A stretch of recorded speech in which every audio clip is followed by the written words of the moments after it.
C'est bon? C'est parti. D'accord. Alors, je vais vous demander de vous présenter, de me dire comment vous vous appelez, où vous êtes né, et de commencer à raconter votre enfance. Je m'appelle Gabriel Bénichou. Je suis né en Algérie, dans la ville de Tlemcen, des départements d'Oran. Tlemcen était une sous-préfecture et il y avait 3 préfectures en Algérie, dont Oran. Mes parents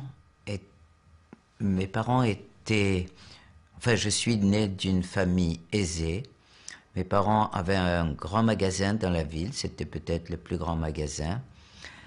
Ma mère, quand nous étions en France, avait l'habitude de dire c'était les Galeries Lafayette de Tlemcen. C'était une plaisanterie, mais c'était le plus grand magasin de la ville. Donc, une enfance heureuse, agréable. Nous étions, sur le plan religieux, mon père était assez érudit. Personnellement, je suis né le 15 décembre 1926. Il neigeait ce jour-là. Grande abondance de neige. Tlemcen est une ville de la montagne, les plateaux, les hauts plateaux, et il neige tous les ans.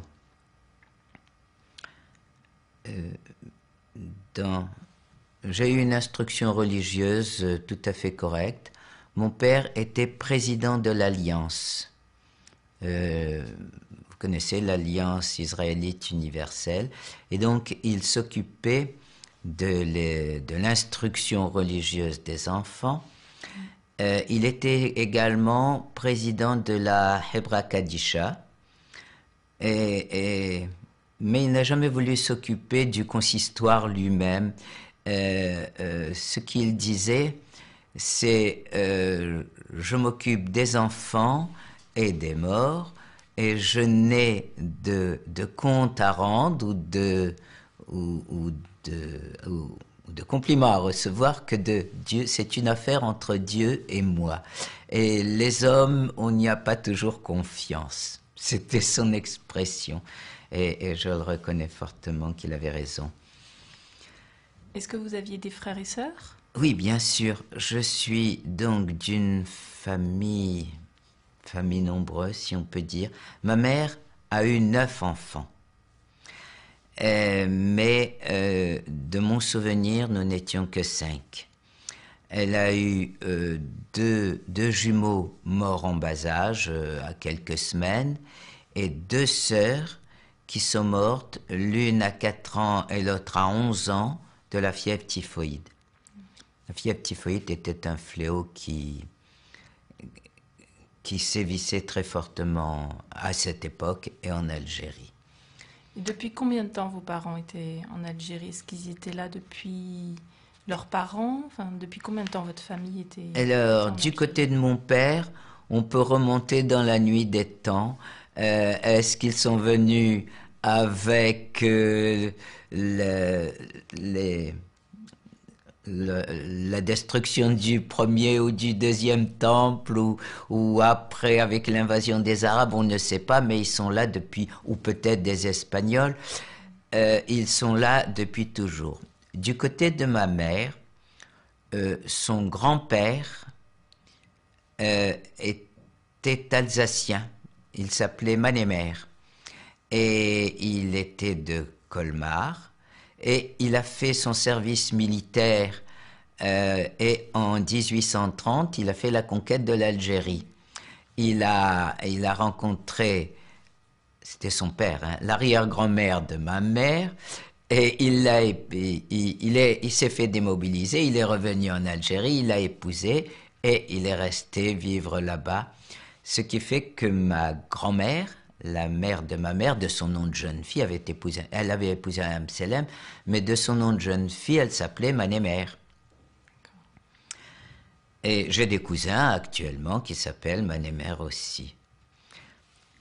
Et donc, j'ai eu une instruction religieuse tout à fait correcte, puisque mon père, nous étions de bons pratiquants, on pourrait assimiler ça à une pratique libérale d'aujourd'hui. Mon père était un libéral avant l'heure. Il connaissait bien le Talmud, il étudiait avec les rabbins de Tlemcen, etc. Mais il n'était pas d'une rigueur extrême. Bien sûr, le magasin était fermé le samedi, bien sûr, tout ça, mais nous allumions l'électricité le samedi, et pour mon père, ça n'était pas un péché, bien loin de là. Et donc, j'ai été élevé dans une ambiance libérale, mais bon juif. Personnellement, pendant les vacances en particulier, j'allais tous les matins à la prière, et au moment du Selehot, vous savez ce que c'est, hein? C'est un mois avant Kippour, ce sont les jours de repentance. Et on se levait très tôt, à 3 heures du matin. Et je me levais à 3 heures du matin avec mon père. On allait faire la prière du Selehot. Et puis ensuite, on allait boire un café. Et puis on faisait la prière du matin. Et en revenant, mon père ouvrait son magasin. Et en revenant, on allait d'abord au marché. Parce que ça finissait très tôt, tout ça. Ça finissait vers 7 heures. À 8 heures, mon père allait au marché. Moi, j'allais à l'école. Mais c'était surtout pendant les vacances, pendant les grosses périodes, surtout en hiver et tout, je n'y allais pas. Donc vous avez été élevé dans cette ambiance, d'une famille aisée. Est-ce que vous pouvez parler un peu de comment vous perceviez les événements? Est-ce qu'on parlait politique, par exemple, chez vous, à la maison? Non. Pas du tout. Non. À l'époque, mon père votait pour radical socialiste. Mais c'était la seule chose que je savais. On ne parlait jamais politique à la maison. C'était quelque chose que mon père préférait, dont mon père ne préférait ne pas parler avec ses enfants. Il parlait avec ses frères, mais bon, autrement pas de politique à la maison. Et dans votre adolescence, donc vous avez 13 ans en 1939, est-ce que déjà vous avez perçu est-ce qu'en Algérie on percevait une montée de l'antisémitisme ou pas du tout? Non, non, il y avait... Oui, non, on ne peut pas dire ça. Bien sûr, à l'école, il y avait des bagarres. Bien sûr, on nous traitait de sales juifs, mais nous traitions les autres de sales ratons. Ratons, vous savez, hein, c'est pour les Arabes. Mais bon, on se bagarrait. Je revenais souvent avec l'œil au beurre noir des fois on avait des blousons déchirés ou autres. Mais c'était plutôt primaire. C'était pas. Alors bien sûr, il y avait les partis politiques, il y avait les croix de feu, mais bon, c'était pas tellement évident, enfin, du moins ce que j'en ai ressenti, moi. Et donc, comment vous avez vécu la déclaration de guerre? La déclaration de guerre, ma sœur a épousé un juif corse. Ma sœur était une très belle fille et elle était très courtisée. Et son anxiété était de savoir si elle était courtisée pour elle-même ou pour ce qu'elle représentait, pour sa dot, pour sa fortune, parce que nous étions bien aisés et tout. Et elle a eu beaucoup de prétendants, mais elle a toujours été réticente. Et puis, un jour, il y a eu Moïse Israël, c'est le nom de mon beau-frère. C'était un juif corse. Ses parents étaient venus de Turquie, réfugiés aux environs 1900. Ils ont été quelque temps à Marseille et ensuite ils sont allés en Corse, ils ont peuplé la Corse. Et lui faisait son service militaire comme pharmacien il a connu ma sœur, ils se sont amourachés, il l'a épousée et ils ont été vivre à Marseille. Pour le mariage qui s'est passé à Tlemcen, nous avions invité les parents à venir passer quelque temps à Tlemcen. Et quand le co-beau-père, le beau-père de ma sœur, est reparti, mon père lui a offert un Sefer Torah parce qu'à Ajaccio, il n'avait pas de synagogue. Il faisait la prière dans une chambre de la maison du beau-père, de Baruch Israël qu'il s'appelait. Et mon père lui a offert un Sefer Torah. D'accord. Et allez-y, je vous en prie. Et donc ils ont été en 37, ils se sont mariés et ils ont été vivre à Marseille où ils ont ouvert une pharmacie.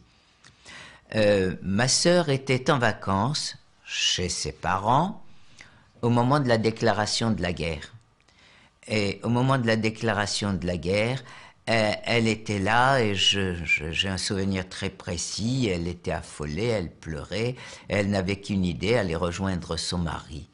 Et puis c'est ce qu'elle a fait. Et puis, bon, la guerre, nous n'avons pas tellement ressenti au début, sauf que les maîtres et professeurs étaient mobilisés, donc nous avons eu des femmes pour faire la classe. Évidemment, ça permettait de chahuter un peu plus, mais à part ça. Et puis, alors, 1941, les lois de Vichy, les Juifs sont expulsés de l'école. Et nous nous retrouvons, donc comme je vous avais dit, nous n'étions plus que 5, hein, donc ma sœur était partie. Il y avait mon frère aîné et moi, et 2 frères beaucoup plus jeunes.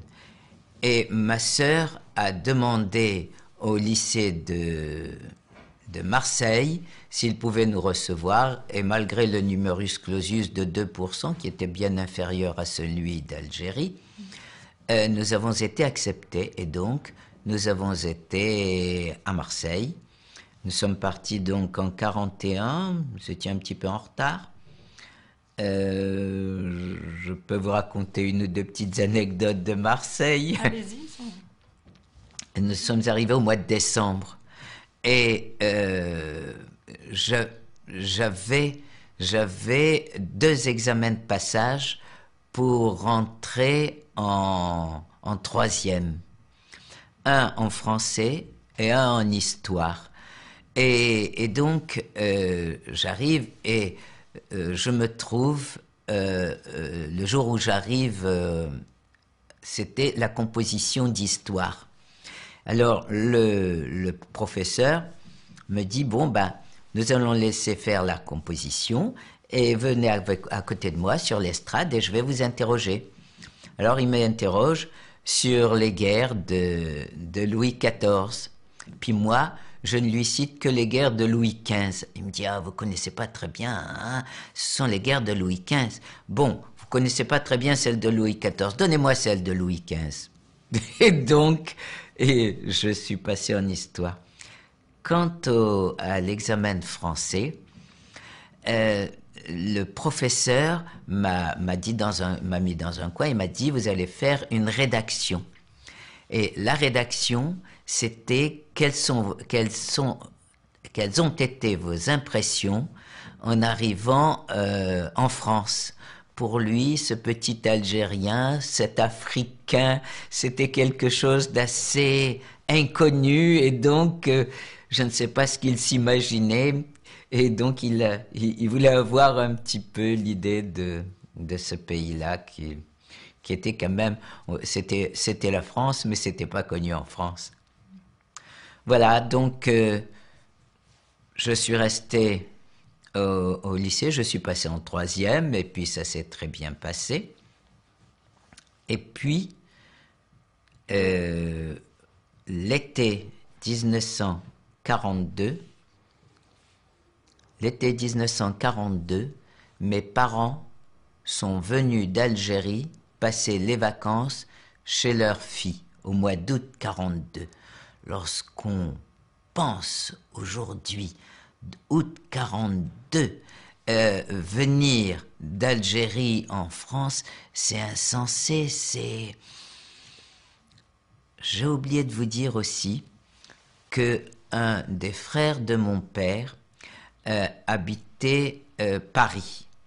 Et lorsque nous sommes arrivés à Marseille, mon frère et moi, je vous ai dit, oui, elle nous a trouvés, oh, je commence un petit peu à mélanger. C'est pas grave, prenez votre temps, il n'y a pas de souci. Ma sœur nous avait trouvé donc au lycée Saint-Charles à Marseille 2 places pour mon frère et pour moi. Donc moi, je suis rentré en 3e et mon frère est rentré en 1re et pour passer son bac.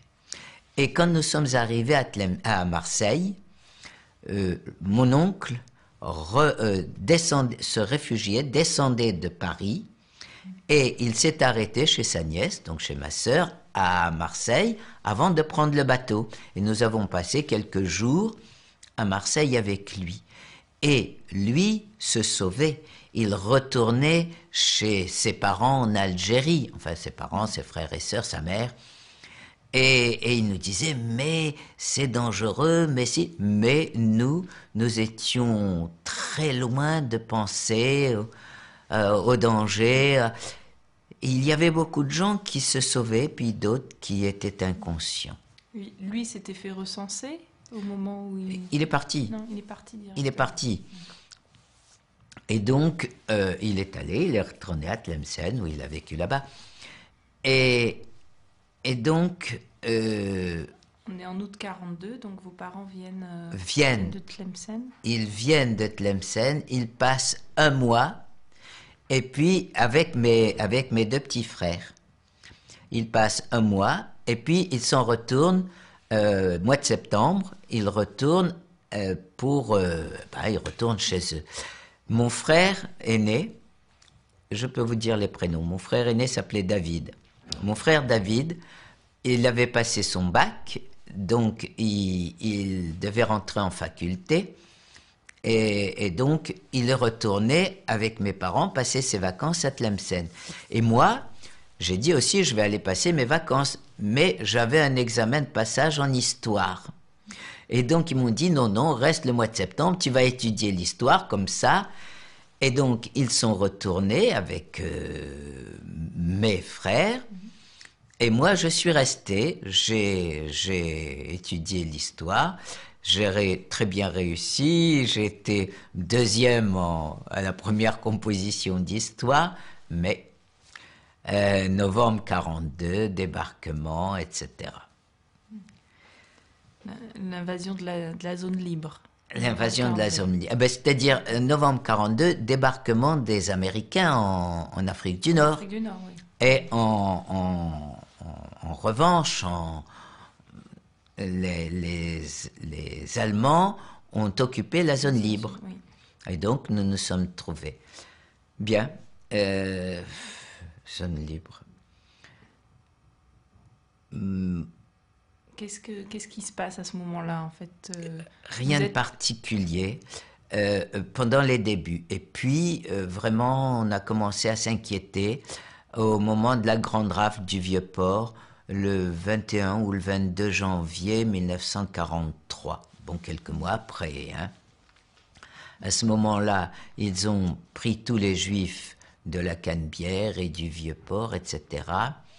Les cousins de mon beau-frère ont été pris, ont été raflés, et ils sont parvenus, bien sûr. Et nous avons commencé à nous inquiéter.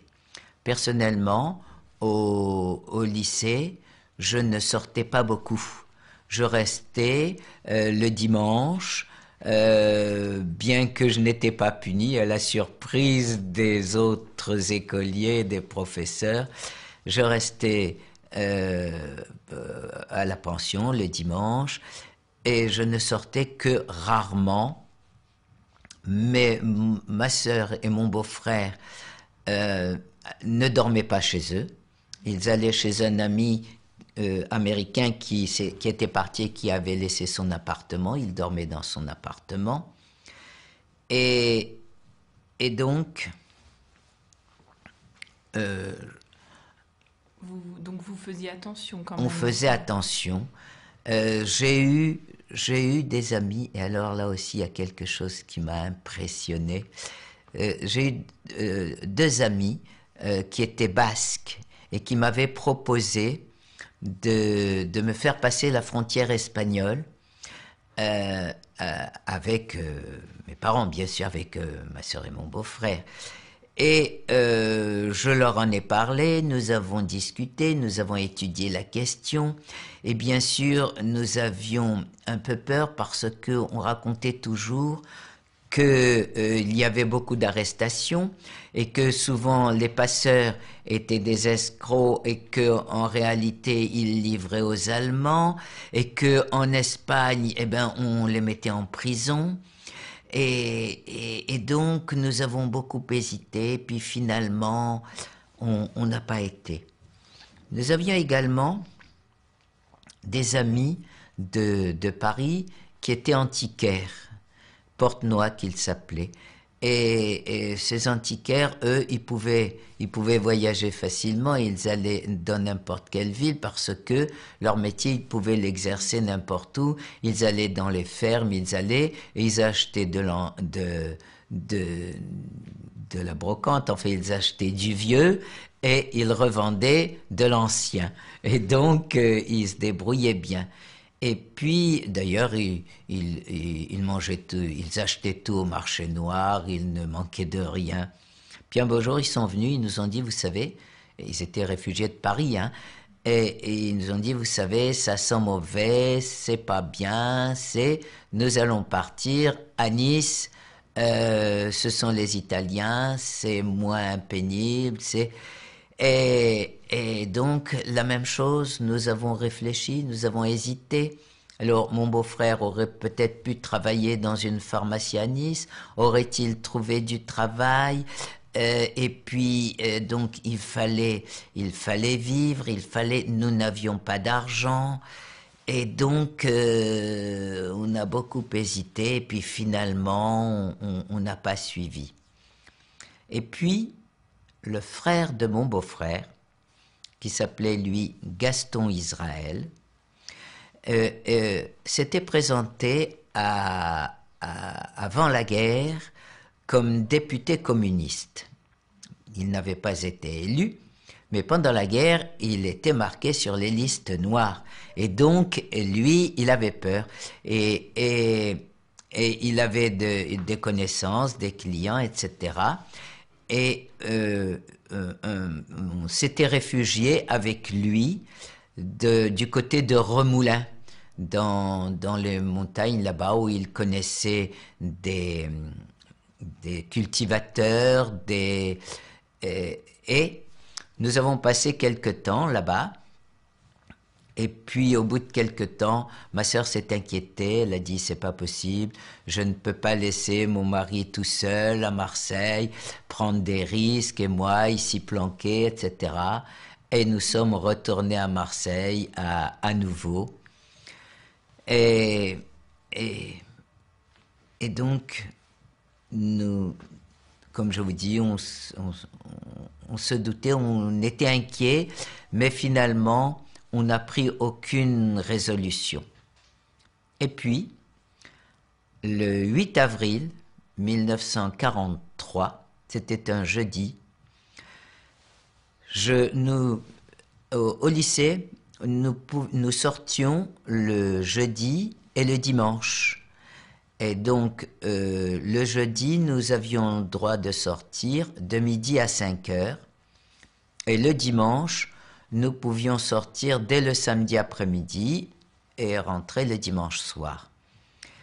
Donc c'était un jeudi, je n'étais pas sorti depuis plusieurs semaines, voire mois, et j'ai fait le mur, et j'ai été téléphoné à ma sœur en lui disant, voilà, qu'est-ce que tu en penses, etc. Elle me dit, oui, c'est calme, ben, tu peux venir, il y a longtemps qu'on t'a pas vu, tu n'es pas sorti, etc.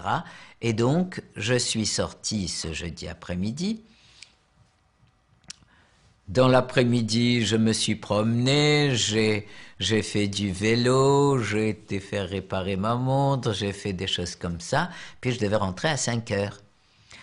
Et puis à 5 heures, ma sœur me dit, bon, écoute, c'est calme, ce soir, j'ai fait des pâtes, ben reste, je te ferai un mot d'excuse pour demain matin. Souvent, je restais le jeudi soir ou le dimanche soir, et elle me faisait un mot pour le lendemain matin. Et donc, je suis resté, et donc, le soir, nous avions, enfin, ma sœur avait un appartement juste à côté de la pharmacie. La pharmacie était au 92 boulevard de la Corderie. Et au 102, c'est-à-dire 2 maisons plus loin, ils avaient leur appartement. Et donc, nous étions en train de dîner le soir, donc des pâtes bien piquantes. Mon beau-frère aimait beaucoup le piquant. Et tout d'un coup, on frappe à la porte, on ouvre, c'est la Gestapo. Quelqu'un qui parlait très bien français et qui nous dit, voilà, c'est la Gestapo, vérification d'identité, prenez quelques affaires au cas où ça dure un peu longtemps, mais enfin, c'est une simple vérification d'identité et vous reviendrez. Bon. Prenez quelques affaires, oui. Et ma sœur est allée dans la chambre pour prendre quelques affaires et il y a un SS qui l'a suivie de peur qu'elle ne s'échappe. Il n'y a pas de possibilité, mais pour dire qu'ils étaient vigilants.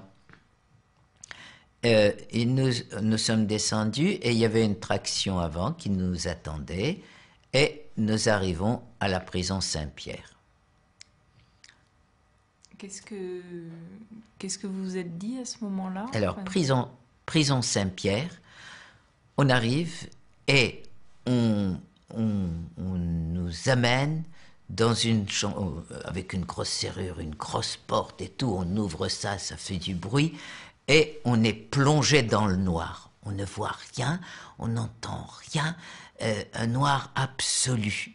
On est très déconcerté et au bout d'un certain temps, on entend des voix, on entend des bruits, on arrive à s'habituer à l'obscurité et on voit qu'il y avait des gens qui étaient là, comme nous, et qui étaient venus aussi pour une vérification d'identité. Il y avait de la paille, il y avait des grosses bottes de paille, alors soit on a réparti un peu de paille, soit on a dormi par terre, bref, on a passé la nuit comme ça dans la surprise, l'inquiétude et l'incompréhension. Puis le lendemain matin, alors on nous amène devant le directeur de la prison. Enfin, c'était directeur de la prison, je ne sais pas quel était son grade ou ces choses, mais c'était un Allemand. C'était un Allemand. Et d'ailleurs, la prison était, les gardiens étaient des Allemands, hein, donc nous n'avons vu que des Allemands. Il nous donne une grande boîte et il nous dit, voilà, posez toutes vos affaires ici, vos papiers, votre argent, etc. On vous rendra tout ça lorsque vous partirez. Et puis, on nous emmène dans une autre cellule, et là, une grande cellule qui devait comportait au moins, je sais pas, entre 40 et 60 personnes, très longue, et où il y avait des paillasses de part et d'autre, avec un petit chemin au milieu, qui arrivait tout au bout, où il y avait un rideau et des latrines au fond. Donc, cette prison Saint-Pierre, nous arrivons, et il y avait beaucoup de monde. Parmi ces gens-là, il y avait 2 pasteurs. Un pasteur Lemaire, qui et un Osée. Je ne suis pas sûr exactement de son nom, mais il me semble qu'il s'appelait Osée. Et ils ont été mis avec nous parce que l'un avait recueilli des Juifs et l'autre avait fait des faux papiers. Et on leur a dit, bon, ben, puisque vous aimez tellement les Juifs, eh ben, vous allez aller avec eux. Et on les a retrouvés là. Le pasteur Lemaire avait une grande barbe noire et il s'occupait de nous et il avait institué le soir ce qu'il appelait Radio Saint-Pierre. Et donc tous les soirs, avant de dormir, eh bien chacun prenait la parole et disait ce qu'il avait envie de dire, qui racontait une histoire, qui enfin parlait et puis ça durait un petit moment et puis on allait dormir. Il y avait aussi un titi parisien qui, lui, m'avait appris le corbeau et le renard en argot. Je pourrais presque vous la décliner aujourd'hui. Et puis, il y avait, enfin, beaucoup d'autres personnes, mais surtout, il y avait des Hollandais, et eux, ils étaient mieux traités que nous. Ils pouvaient recevoir des colis, et entre autres, la femme, un couple de Hollandais, la femme se maquillait un petit peu avec du beurre parce qu'elle n'avait pas autre chose. Et ça révoltait un petit peu ma sœur qui disait la coquetterie avant tout. Voilà, nous sommes donc restés. Il y avait à côté de moi une personne assez âgée, qui devait avoir bien entre 50 et 60 ans, qui s'appelait Monsieur Nathan. Et un beau jour, donc avril, c'était déjà un petit peu le début du printemps, et un beau jour, il me prend la cellule, enfin la chambre était très grande, mais il y avait de très hauts murs, et que tout à fait en haut seulement, il y avait quelques lucarnes en long pour l'éclairage, mais il n'y avait pas d'autres source de lumière. Ouais. Source de lumière ou avec l'extérieur que ça et la porte. Et un jour, il me prend par les épaules et il me dit, tu vois, regarde là-bas à travers la lucarne, on voit des arbres et il y a des bourgeons. Eh bien moi, quand je suis arrivé, ils étaient tout nus. Et c'était... Et il me racontait, ça il me l'a raconté plus tard à Drancy, je vous le raconterai plus tard aussi. Et puis voilà, et puis un beau jour, de temps en temps, les Allemands venaient, et puis ils citaient des noms, et ces gens-là partaient, puis un beau jour, ça a été notre tour, on nous a appelés, et nous sommes partis. Direction Drancy. Nous avons été donc de la prison Saint-Pierre à la gare de Marseille, et c'est tout près. Et là, nous étions accompagnés par les SS, et nous sommes montés dans le train. Nous étions en 3e classe, et il y avait un monde fou sur le quai. On avait bien pensé plus ou moins à essayer de s'évader, mais on a eu peur que les autres payent pour nous. Et donc finalement, bon, on est arrivé à Paris. À Paris, là, nous sommes pris en charge par les Français. Et pour la première, à Paris, il y avait donc des paniers à salade qui nous attendaient. Vous savez ce que sont les paniers à salade? Oui, dites-le comme ça. Oui, ce sont ces grands quarts qui sont ouverts, mais qui n'ont pas de dessus, mais dont le dessus est revêtu d'un grillage. Et ils servaient en général pour amener les prostituées au commissariat ou en prison ou autre. Et donc, moi, j'ai connu pour la première fois Paris à travers les grillages du panier à salade. Et on nous a amenés donc de la gare de Lyon jusqu'à la prison de la Santé. Prison de la Santé, où nous ne sommes restés que, je ne sais pas si c'est 1 jour ou 2. Mais dans la cellule où nous étions, les lits se rabattaient. Donc dans la journée, on relevait les lits. Le soir, on les rabattait. Prison de la Santé, rien de très peu de temps. Et de la prison de la Santé, nous sommes repartis, donc le lendemain ou le surlendemain, en wagon cellulaire. Alors cette fois, le wagon cellulaire, c'est un car qui a une petite allée au milieu et de part et d'autre des cellules toutes petites pour une personne avec un petit banc qui se rabat. Mais comme on nous avait mis 2 par cellule, donc il n'y avait même pas la possibilité de s'asseoir ni rien. Bref, nous arrivons à Drancy. Drancy,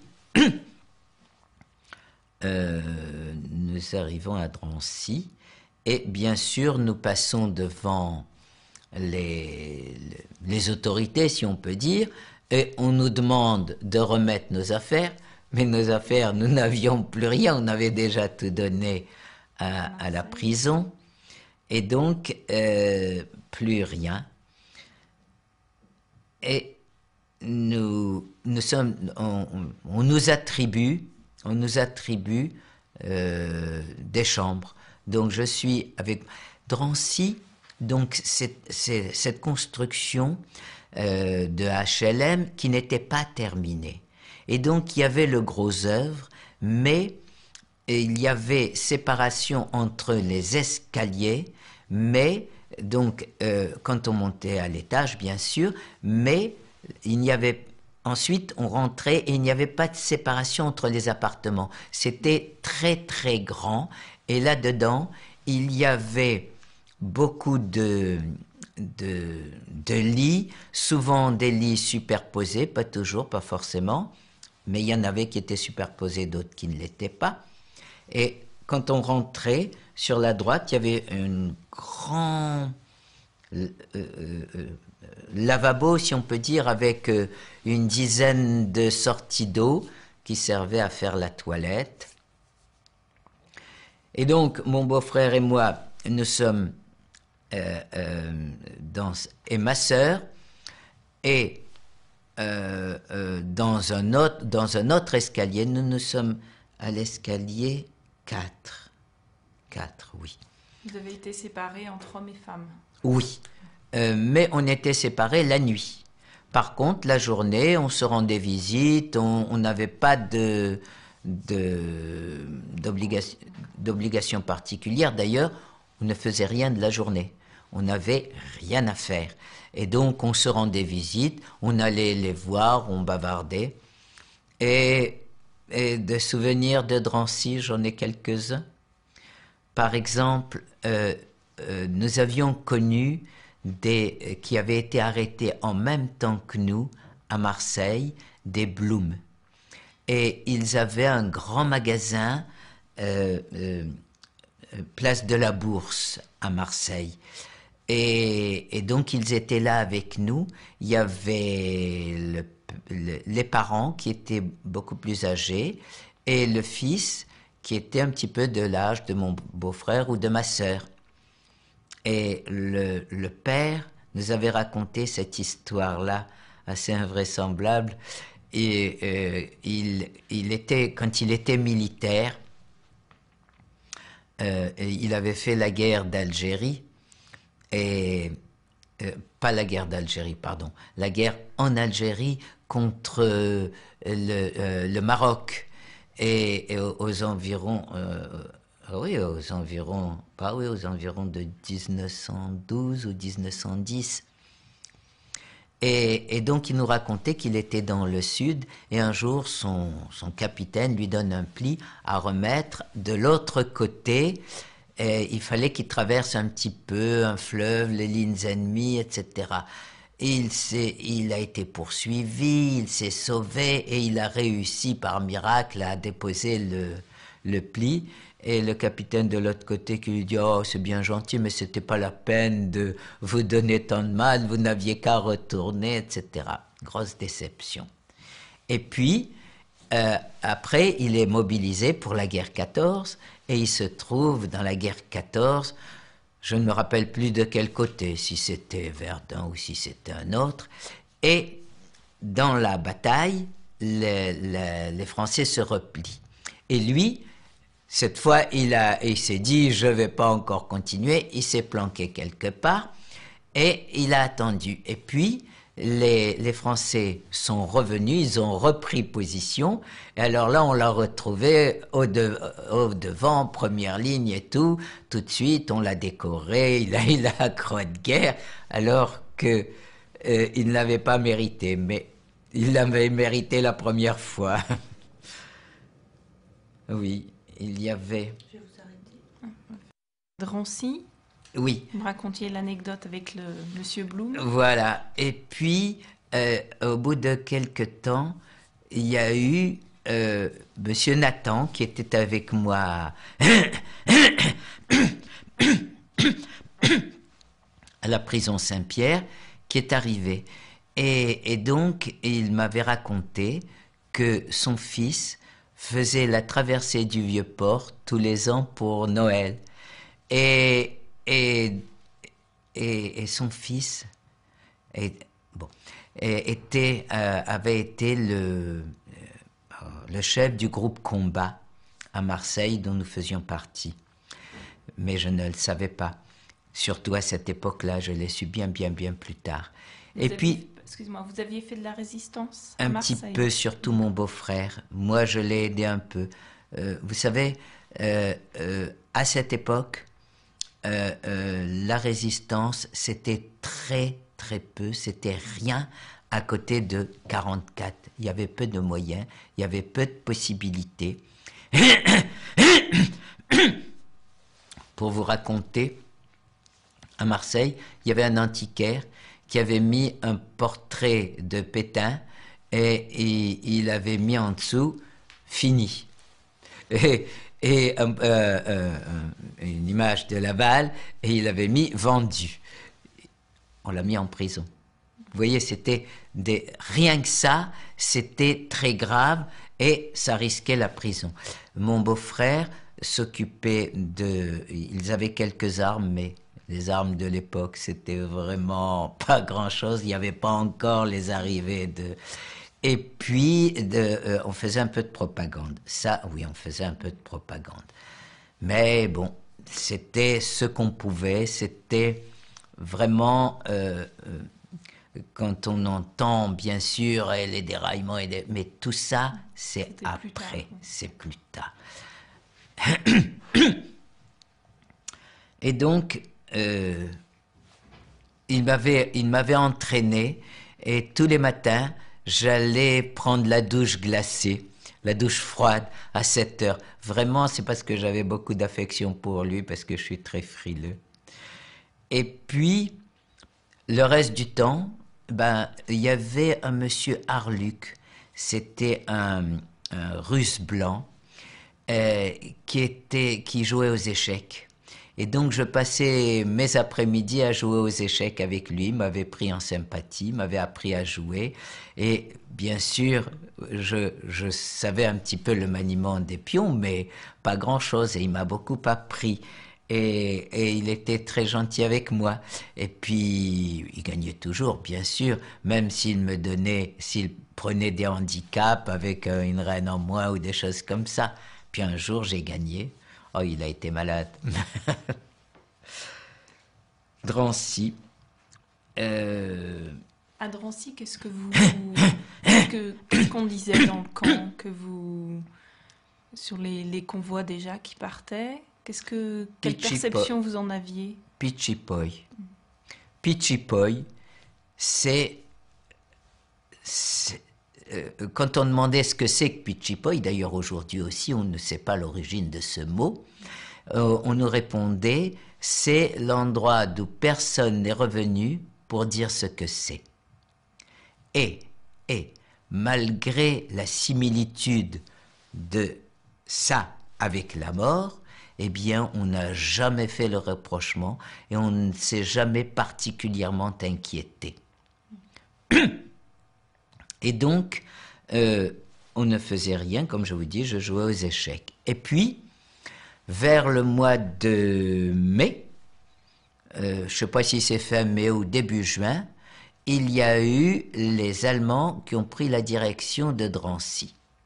À ce moment-là, changement complet. Alors,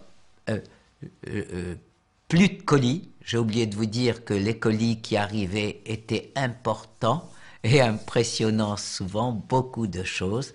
Il y avait des gens qui mangeaient bien et qui faisaient du sport et qui, etc. Et donc, oui, ils faisaient du sport. Et puis, on allait devant les barbelés pour essayer de... puis il y avait le courrier. Mais moi, nous, personnellement, n'ayant pas de famille à Marseille ou à Paris, nous n'avions rien. Et malgré ça, j'ai reçu 2 fois des colis de la part des EI. Elle s'appelait Bellélis. Je crois que c'est Christiane. Les EI, vous pouvez dire ce que c'est, s'il vous plaît? Oui, les éclaireurs israélites de France. Et donc, ils nous avaient... Alors, évidemment, c'était pas grand-chose. C'était un peu de hareng, c'était un petit peu de... Je sais pas, un peu de pain, un peu de... Mais pour nous, c'était beaucoup. Et bon. Et puis donc, prise de direction de Drancy par les Allemands, suppression des colis, suppression du courrier, mise au travail de tout le monde, et puis les déportations qui ont commencé. Donc, bon, suppression des colis, nous, on nous avait dit que les colis qui arrivaient encore devaient servir à la nourriture générale, mais pensez donc. Enfin, et donc, comme travail, avec mon beau-frère, nous sommes devenus peintres. Et nous avons peint les escaliers 22, ce qui ensuite, où on s'est retrouvé au moment de partir. C'était les escaliers 22 et 24, je crois, étaient réservés pour ceux qui devaient partir le lendemain. Donc, et puis recensement général. Alors ce recensement, il y avait des petites tables et on passait devant et on posait des questions. Et en particulier, nos adresses, etc. Et si nous avions de la famille, et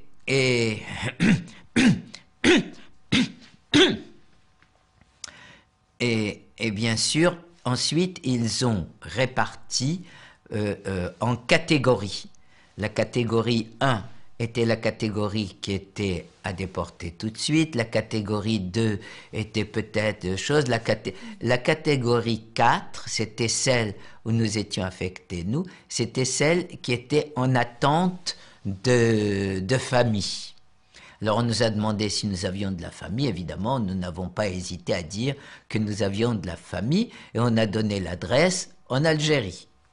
Mais quand j'y pense aujourd'hui, combien on était naïfs et sérieux, et il ne nous serait pas venu à l'idée de mentir, de dire n'importe quoi. Non. Alors on était quand même tranquille parce qu'on s'est dit, pour aller les chercher en Algérie, il faudrait qu'ils traversent les Américains. On n'est pas près de les voir. Mais, enfin. Et donc, Le premier convoi a eu lieu le 23 juin et nous, la famille n'ayant pas pu être récupérée, le 18 juillet, nous avons été appelés et pour partir. Donc, on est appelé pour partir, on prend un petit peu de provisions,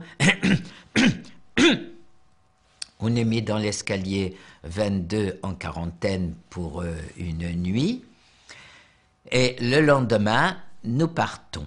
Donc, nous partons de Drancy, premier convoi de Bobigny. Avant, je crois qu'il partait par là où il y a l'aéroport, là.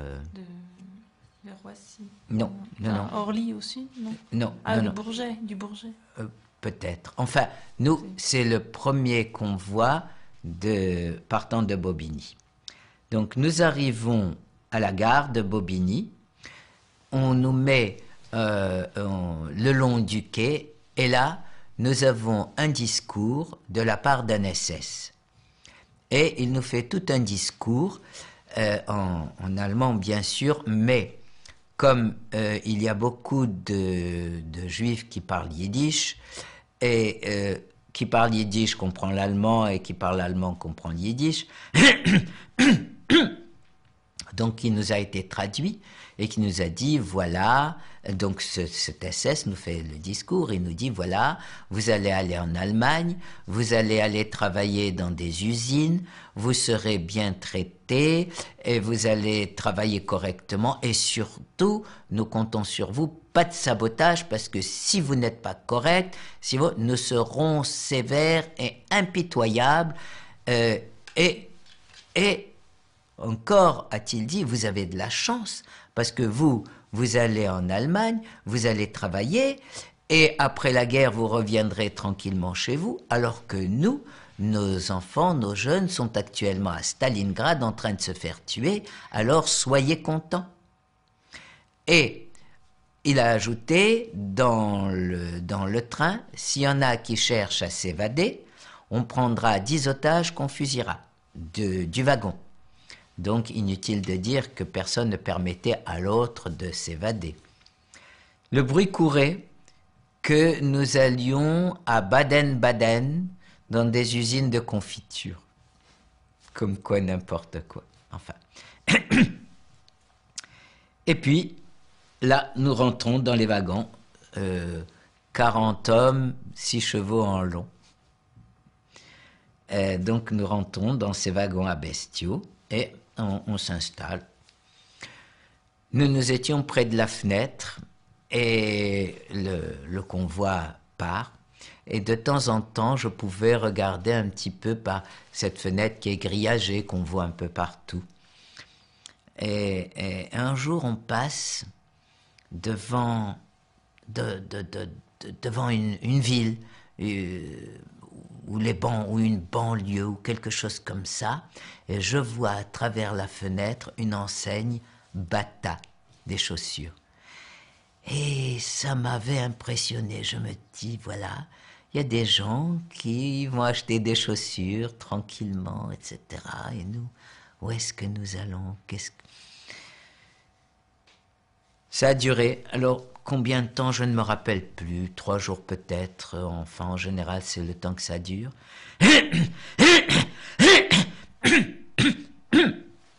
Et nous arrivons à Birkenau. Birkenau, nous arrivons exactement, le train s'arrête entre Auschwitz et Birkenau. Pas tout à fait à Birkenau même. Ça n'est que plus tard qu'il y a eu cette rampe donc entre les deux. Nous descendons, il y a des camions qui sont là, avec des estrades là pour monter, et puis rediscours, un SS qui nous dit, voilà, vous êtes fatigués, vous avez voyagé longtemps, ça a été une dure épreuve, alors ceux qui se sentent pas bien, il y a des camions à leur disposition, vous pouvez rentrer, les autres, ceux qui sont valides, en colonne par 10. Et moi, immédiatement, je me précipite vers les camions. Et mon beau-frère qui me rattrape et qui me dit, tu n'as pas honte, nous sommes jeunes, nous sommes costauds, etc. Ce que j'espère, c'est que ta sœur pourra y monter, mais nous... Et donc, nous n'avons su que quelques temps plus tard que le camion allait directement à la chambre à gaz. Et votre sœur était avec vous encore à ce moment-là? Non, nous avons été séparés. Les hommes et les femmes séparés, et nous, en colonne par 10, direction le camp. Donc nous avons marché peut-être 1 kilomètre ou 2, et nous arrivons à Birkenau. Birkenau, nous rentrons dans le camp de désinfection. On arrive dans une grande baraque. Birkenau sont des baraques en bois. Une grande baraque en bois, très large, et qui contient, qui peut contenir 400 personnes. Hein. Au milieu, il y a une cheminée, donc qui monte comme ça, et un corps de cheminée assez large et assez bas. Et de part et d'autre, cette baraque était vide. Nous rentrons, et il n'y a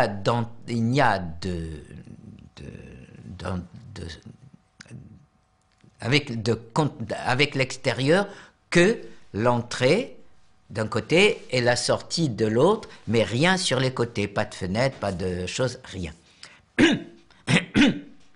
Donc on rentre, et puis on est répartis autour de ce corps de cheminée, et on nous dit, voilà, vous allez prendre une douche, déshabillez-vous, faites votre pactage, et faites un pactage aussi droit que possible, et repérez bien où vous posez vos affaires, de façon à les retrouver en revenant, qu'il n'y ait pas de dispute, qu'il n'y ait pas de bagarre.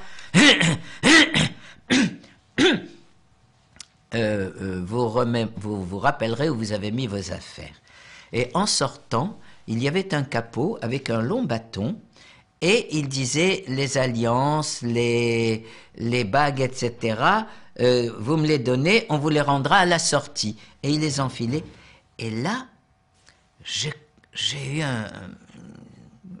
comme on dit, j'ai avalé de travers. Je me suis dit, mais comment vont-ils faire pour reconnaître toutes ces alliances dans ces bâtons-là? C'est pas possible. Comment?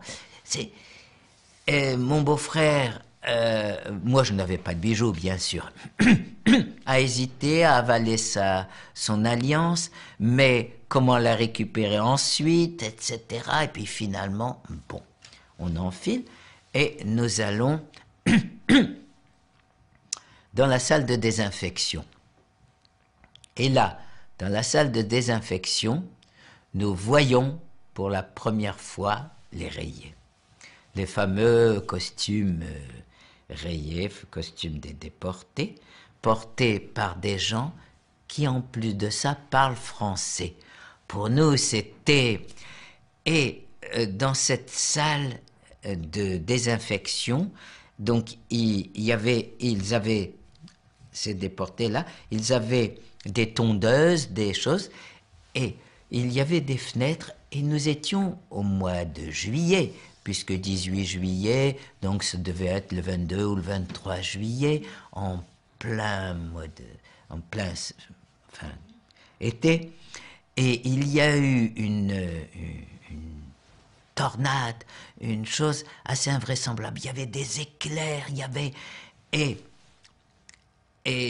Et donc, ces Français, enfin ceux qui parlaient français, et qui nous ont tondus, ils nous ont tondus complètement la tête, sous les bras, entre les cuisses, ceux qui avaient des poils sur la poitrine, et ils nous ont parlé, et ils ont commencé à dire, mais vous savez, ici c'est l'enfer, vous n'avez aucune idée, ça meurt sans arrêt, vous ne résisterez pas plus de 15 jours. Et moi je me retourne vers mon beau-frère et je lui dis, et puis en plus de ça, les éclairs et le tonnerre, et on voyait à travers les fenêtres des barbelés, c'était vraiment impressionnant.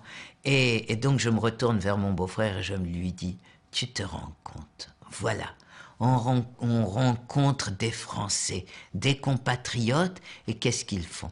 Au lieu de nous soutenir, ils nous sapent le moral en nous disant des choses invraisemblables. C'était invraisemblable, c'était vrai, mais c'était invraisemblable. On ne pouvait pas les croire. Et je leur en voulais presque. Et bon.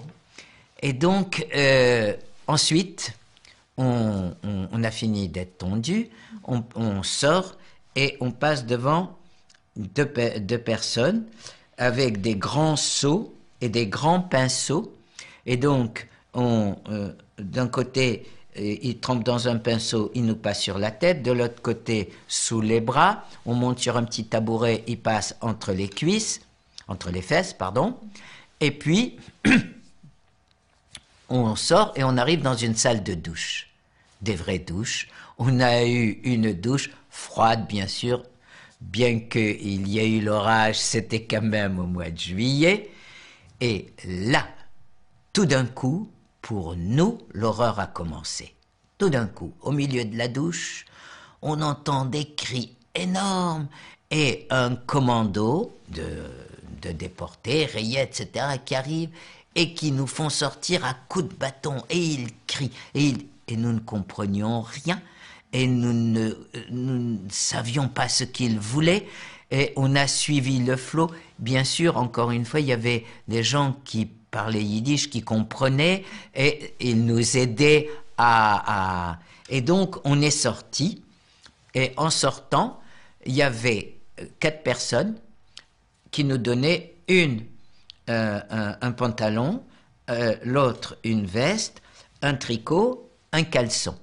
Et puis, on nous a dit, voilà, un peu plus loin, il y a une montagne de sabots, vous prenez 2 sabots, et retour à la baraque. On retourne à la baraque, inutile de dire que nos vêtements n'étaient plus, il n'y avait plus rien. Et on s'assoit par terre et on nous distribue 1 litre de soupe. Dans des gamelles. Ce sont des gamelles tout à fait spéciales qui n'ont pas de fond plat, qui sont toutes rondes et qui sont émaillées rouges, qu'on a vu beaucoup là-bas, ils appellent ça Schissel en allemand et Miski en polonais. En français, on dit gamelle. On nous distribue et qui contiennent facilement 2 litres ou même un peu plus. Donc 1 litre de soupe et on prend la soupe et bien sûr nous n'avions rien. Donc nous la buvons, nous lampons comme des chiens quoi. Et on boit cette soupe et puis on avait pris la moitié ou les 3/4 et on n'en pouvait plus. Et mon beau-frère qui me dit, au moins ici, on sait qu'on ne crèvera pas de faim puisqu'il y a plus qu'on ne peut manger. Nous ne savions pas que notre estomac n'était pas encore habitué. Et il y avait un déporté à côté de nous qui nous dit, vous n'en voulez pas? Alors on a dit, ah non, vous me la donnez. Et il a tout bu et avec son index recourbé, il l'a essuyé, il l'a léché. Et mon beau-frère qui me dit, tu vois ce morphalou quand même, hein, que si c'est pas malheureux, etc. Et quelques jours après, les gestes du morphalou nous étaient devenus familiers pour nous aussi. On ne savait pas. Et donc, on est resté là. Oui. Et le lendemain, nous étions donc dans ce camp de désinfection, de quarantaine. Le lendemain, ou peut-être le surlendemain, vous savez, je commence à vieillir et les souvenirs sont souvent un petit peu imprécis. Mais ceux qui sont restés sont très précis. Alors là, dans une autre baraque, nous passons devant des Allemands avec un bureau, enfin, ils sont derrière un bureau, ils nous interrogent et ils nous demandent, bien sûr, nos noms, prénoms, âge, profession. Et moi, personnellement, j'avais donc 16 ans et demi et j'ai déclaré 15 ans et demi, espérant avoir un petit peu d'indulgence vu mon jeune âge, mais je n'ai su que plus tard que tous ceux qui avaient moins de 15 ans allaient directement à la chambre à gaz. Heureusement un demi, hein. et tatouage. Donc, on nous attribue un numéro et on nous tatoue. Et puis voilà. Mon beau-frère a déclaré qu'il était médecin. Ce qui était vrai parce qu'il était pharmacien, mais pendant qu'il était pharmacien, il avait fait ses études de médecine. Il n'avait pas encore son diplôme, mais il avait fait sa médecine, donc il connaissait bien la médecine. Et puis, le lendemain, je crois, nous allons au camp de travail, Arbeitslager, camp de travail. Et là, on est attribué au bloc 26. Ce bloc 26, il y a beaucoup de Français. Le bloc Eltester, c'est chef de bloc. Hein. Si on traduit littéralement, ça veut dire le plus vieux, le plus ancien. Donc le bloc Eltester, qui est le chef de bloc, était un Français qui avait vécu, qui était réfugié en France pendant quelque temps, et le secrétaire aussi, enfin bon. Et nous sommes attribués à ce bloc, et le premier jour et le deuxième jour, nous passons notre temps à apprendre à faire le salut. On dit Mützen ab, ça veut dire casquette basse. Et donc, quand il y avait l'appel, ou quand on voyait un SS, il fallait mettre sa main au chapeau, au calot, ce sont des calots, hein, et on le tirait, et d'un coup sec, on frappait sur la cuisse, comme signe de salut, quoi, comme un salut militaire. Et donc, au moment de l'appel, les SS passaient et le bloc Eltester criait Mützen ab, et il fallait que ça soit un coup sec et un seul coup pour les 300 ou 400 personnes que nous étions. Donc, pendant toute la journée, on a passé notre temps à claquer la chose sur la cuisse, à claquer la calotte sur la cuisse. Et au bout de quelques jours, donc, nous avons été au travail. Le travail, bon, le matin, on se réveillait et juste après le réveil, on s'alignait entre les blocs, et donc on s'alignait par 10, donc de longues files sur 10 rangées, sur rangées par 10. Et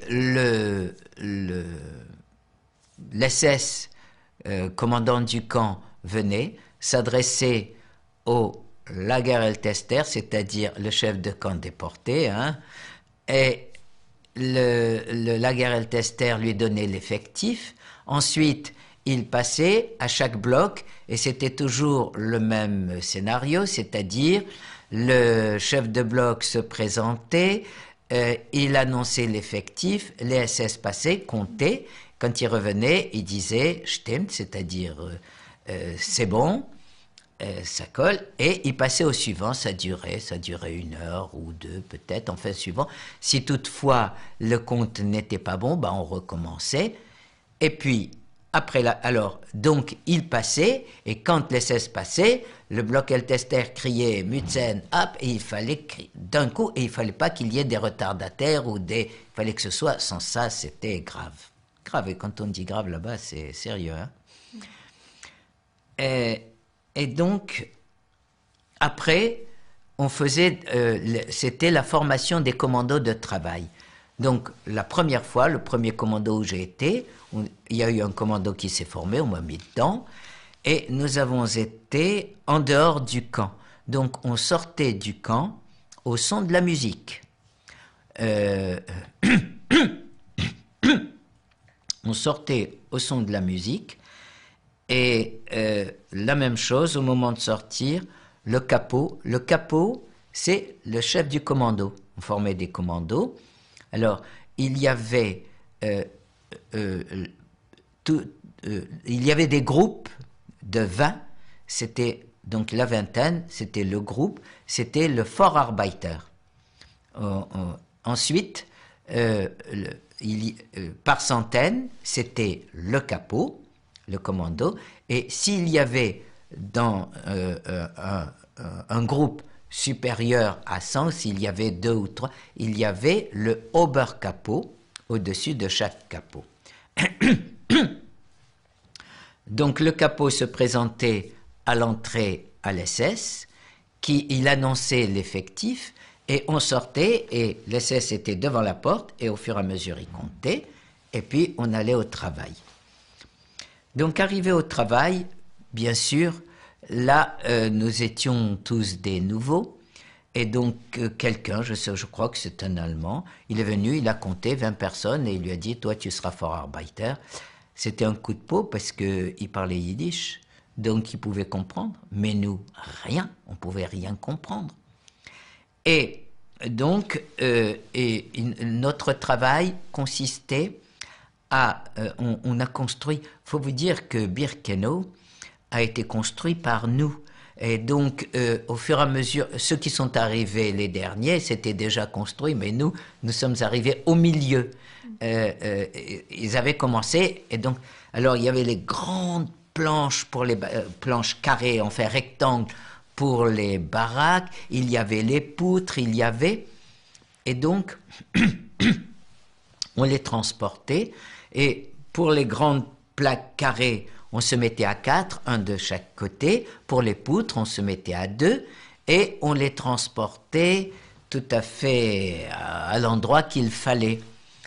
Et le Vorarbeiter qui nous dirigeait, qui nous amenait. Et puis, à un moment, il y a un SS qui passe et qui lui dit « Oui, mais c'est à cette cadence que vous travaillez ?» Et il lui donne une bonne raclée. Et à ce moment-là, ce garçon qui était un garçon tout simple, tout normal et tout, c'est devenu une furie. Il a attrapé un bâton, il s'est mis à crier « Je ne veux pas payer pour vous, je ne vais pas me faire massacrer ». Et il s'est mis à nous faire marcher à toute allure. Et donc, c'est devenu un monstre en l'espace de quelques minutes. Et puis, donc, nous avons fait comme ça. J'avais un ami, enfin un Français, je crois bien qu'il était Marseillais, et je ne me rappelle même plus son nom. C'est dommage parce que ça m'énerve quand il y a des choses que je n'arrive pas à me remémorer. Et nous faisions équipe. Et donc, quand nous prenions les poutres ou les grandes plaques, lui voulait toujours se mettre du même côté parce que il disait ça m'abîme l'épaule, mais au moins je n'aurai qu'une seule épaule d'abîmée. Et moi, je lui disais non, je préfère inverser comme ça. Et donc, on n'est pas resté dans le même groupe. Et finalement, au bout de quelques temps, eh bien, lui avait une épaule plus haute que l'autre. Moi, j'avais les épaules affaissées, mais les deux épaules symétriques affaissées. Elles le sont toujours, d'ailleurs. Et donc, au cours de ces travaux-là, un jour, j'ai vu un garçon qui se faisait battre à mort. Et je l'ai reconnu. Je l'avais déjà vu à Drancy. Je ne crois pas l'avoir vu à Marseille, mais je l'avais déjà vu à Drancy. Il s'appelait Bouchara. Et c'était le fils des magasins Bouchara de Marseille, parce qu'il y a ceux de Paris, il y a ceux de Marseille. Et, et il était très très myope. Et je ne sais pas ce qu'il avait fait, et il a reçu des coups, et ses lunettes sont tombées. Il n'arrivait pas à les ramasser, et ils l'ont massacré. Je ne sais pas s'il est mort sur place, mais il n'a pas survécu longtemps. Et puis, donc, en revenant des commandos, un jour, je vous ai dit qu'on nous avait donné des sabots. Et on nous avait dit, surtout, les sabots, prenez-y grand soin, comme la prunelle de vos yeux, parce que si vous les perdez aussi, ça vous coûtera très cher, ça sera très grave. Donc, mais les sabots, on ne pouvait pas les mettre longtemps parce que le coup de pied, eh ben, tout de suite, il s'enflamme. Et moi, mon coup de pied était tout enflammé et meurtri, quoi. Il y avait du sang, il y avait... Alors, mais comme je ne pouvais pas perdre mes sabots, je les gardais sous le bras. Et un soir, en rentrant du travail, le commando, au son de la musique, et juste au moment où nous arrivons devant la porte d'entrée, j'ai un sabot qui tombe. Alors je me baisse, je ramasse rapidement le sabot, mais c'était juste au moment où l'SS comptait. Et dans son alignement, il lui a manqué une tête pendant quelques secondes. Il arrête, la musique s'arrête, il vient vers moi et il me donne 2 baffes magistrales. Comment je ne suis pas tombé sur le champ, je ne sais pas. Et puis, ça reprend. À peine étions-nous rentrés au camp que tout d'un coup, des coups de bâton qui me pleuvent sur les épaules, sur la tête, sur les bras, partout. Et c'était le capot qui était un Polonais arien. Je vous raconterai après les noms ne me reviennent pas, la hiérarchie dans les camps. Donc c'était un capot polonais et il frappait et il m'injuriait et il me disait des tas de choses que bien sûr je ne comprenais pas. Un peu en polonais, beaucoup en allemand.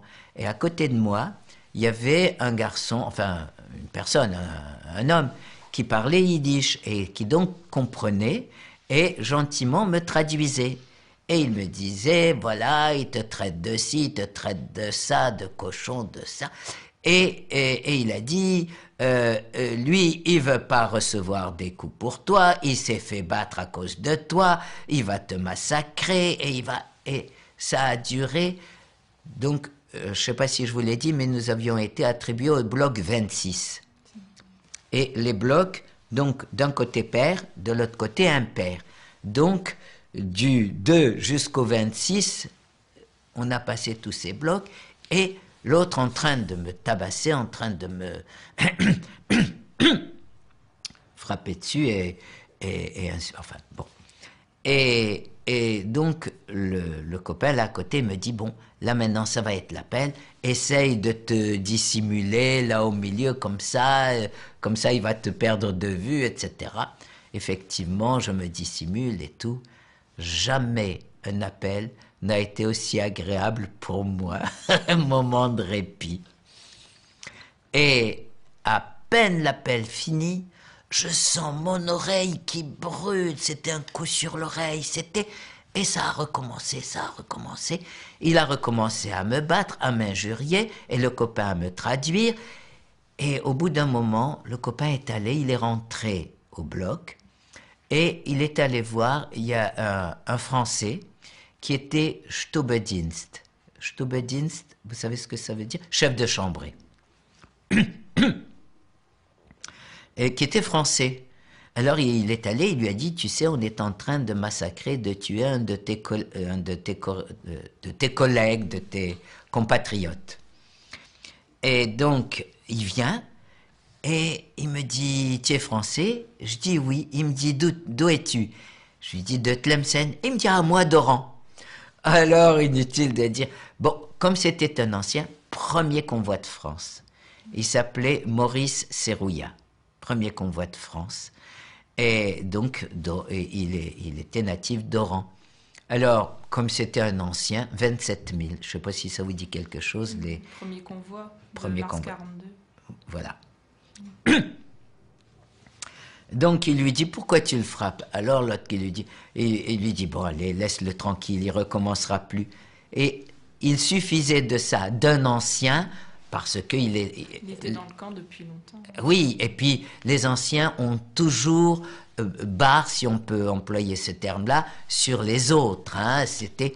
Et il me dit à moi, tu recommenceras plus, hein? Et pour moi, c'était tellement dérisoire, je pleurais, j'étais comme un fou. J'ai répondu, non, je recommence. J'ai répondu tout de même, mais c'était tellement insensé, je veux pas me faire tuer. Et c'est comme ça qu'il m'a sauvé la vie. Je l'ai revu beaucoup, jusqu'à Paris où on a été copains, jusqu'à sa mort. Donc, je suis rentré. Sauve la vie. Voilà. Et vous rentrez dans votre bloc. Et je reçois ma ration du soir. J'ai oublié de vous dire, quand nous sommes arrivés dans le camp de travail, le camp de travail est mitoyen au camp de Tziganes. Il y avait plusieurs camps, les uns à côté des autres, et il était mitoyen. Et donc, les Tziganes étaient à côté de nous, et on les voyait par les barbelés. Bien sûr, dans la journée, nous étions au travail, mais surtout le dimanche. Le dimanche, on ne travaillait pas, on ne faisait rien. C'est bizarre, mais de tous les camps où j'ai été, jamais on a travaillé le dimanche. Le dimanche, on ne faisait rien. Et donc, le dimanche, on ne faisait rien, on passait son temps je me rappelle les débuts, on passait son temps à tuer les puces, parce que nous étions pleins de puces. À Birkenau, sont des puces que j'ai eues. Les pousses, ça a été plus tard, à Varsovie. Et il faisait très chaud, nous étions au mois d'août, et aussi, donc le dimanche, on entendait les Tziganes qui jouaient. Les Tziganes qui étaient à côté de nous, qui, eux, n'étaient pas astreints au travail, ils vivaient en famille, mais ils avaient les mêmes droits que nous pour la chambre à gaz. Donc, bon, la différence, c'est qu'entre-temps, ils n'étaient pas obligés de travailler. Voilà, oui, persécutés. Et donc, on écoutait. Et mon beau-frère, qui était un bon musicien, il a eu un prix de piano à son lycée ou quelque chose comme ça. Et donc, on écoutait ça avec émerveillement. Et puis, un dimanche matin, on se lève, plus de Tziganes, tous à la chambre à gaz. C'est vrai, on parle souvent de l'extermination des Tziganes en août 44, mais là c'était août 43, et il y a eu tout le camp Tzigane qui a été exterminé. Et puis, au bout d'un certain temps, on est venu et ils ont ouvert un camp hôpital. Un camp hôpital à Birkenau. On tue les gens toute la journée, on les gaze, on les brûle, etc. Ils ont ouvert un camp hôpital. Et donc, les médecins ont été pris pour ce camp hôpital. Mon beau-frère qui s'était déclaré comme médecin, mais quand je l'ai revu après la guerre, il m'a dit qu'il avait été interrogé et qu'on lui avait posé des tas de questions pour voir si vraiment il était médecin. Il a été pris dans ce camp hôpital et donc je ne l'ai plus revu ensuite. Et puis donc à Birkenau, un beau jour, il y a eu une désinfection, une grande désinfection. Et donc, on a été mis dehors et il y avait des grands bacs dans lesquels il y avait un liquide de désinfection et on a mis toutes nos affaires là. J'ai oublié de vous dire, mais quand j'ai reçu les vêtements à Birkenau, je n'ai pas eu de rayés. On nous a donné des vêtements de récupération. Et donc j'ai eu un caleçon molletonné et un tricot molletonné, une veste qui était un blouson très épais et une culotte de cheval. Très épais tout ça. Nous étions au mois d'août. Et donc une chaleur invraisemblable. Et donc le dimanche, quand on n'avait rien à faire, je me couvrais avec ça pour me protéger du soleil. Mais c'était... Et je me disais, bon, là je souffre, il fait chaud, mais on ne sait jamais. L'hiver au moins, j'aurai peut-être pas froid, ça me protégera. Mais bon, la suite on verra. Et donc... il y a eu une grande désinfection. On a trempé toutes nos affaires dedans et on est resté tout nu toute la journée parce qu'on les a trempés et puis au bout d'un certain temps on les a retirés, on les a mis à sécher. Et bizarrerie de la nature, encore une fois, au mois de juillet il y a eu cet orage, etc. Et au mois d'août il y a eu une pluie terrible, ce qui fait que les vêtements n'ont pas séché. Et nous sommes restés toute la journée tout nus et les vêtements n'ont pas séché. Et le soir, nous sommes rentrés dormir et nous dormions tout nus et bien sûr sur les paillasses. Pas de paillasses justement, sur les chalits. Et donc où nous étions 5 ou 6 et comme il faisait froid quand même parce que la pluie et autres, et nous n'avions qu'une couverture pour les 5 ou 6, alors on dormait en chien de fusil, et la couverture par-dessus. Et puis, quand il y en avait un qui voulait se retourner, il fallait que tout le monde se retourne pour remettre la couverture. On a passé une partie de la nuit comme ça, et puis, à un moment, j'ai eu, je ne sais pas si c'est le froid, je ne sais pas, j'ai eu une chiasse terrible. J'ai une envie, mais alors, je ne pouvais plus me retenir. Et on était consignés. Ils appellent ça Blocksperrer, c'est-à-dire consignés au bloc. Donc on ne pouvait pas sortir. Si on sortait, il y avait des miradors, ils tiraient. Si on se laisse aller dans le bloc, on est massacré. Ça a été une nuit épouvantable. Je me suis retenu, je ne sais pas par quel hasard, par quel miracle j'ai pu me retenir jusqu'au lendemain. Et je n'étais pas le seul. Il y avait je crois qu'il s'appelait Athias, je ne me rappelle plus, qui était déjà musulman. Vous savez ce que c'est que musulman? Est-ce que vous pouvez... J'en parlerai tout à l'heure. Et qui avait troqué sa nourriture contre du charbon. Mais ça ne lui a servi à rien, il n'a pas tenu le coup. Et musulman, c'est un terme dont on n'arrive pas à savoir l'étymologie. Quand j'étais là-bas, on nous disait que les musulmans s'agenouillaient pour faire leur prière, et donc les gens qui n'arrivent pas à tenir debout, donc qui s'agenouillent ou qui tombent par terre, ils font comme les musulmans, et on les appelait musulmans. C'est ce qu'on m'avait dit. Bon, il y a d'autres interprétations, le fait certain, c'est que les cadavres ambulants étaient des musulmans. Et donc, le lendemain, on nous a ouvert les choses. Les vêtements n'étaient toujours pas secs, mais on nous a obligés à les mettre comme ça. Et après, on est allé au travail. Au bout de quelques temps, j'ai réussi à me mettre dans un commando qui travaillait au troisième crématoire. Et ce troisième crématoire se trouvait en face le camp hôpital. Crématoire numéro 3, le camp hôpital.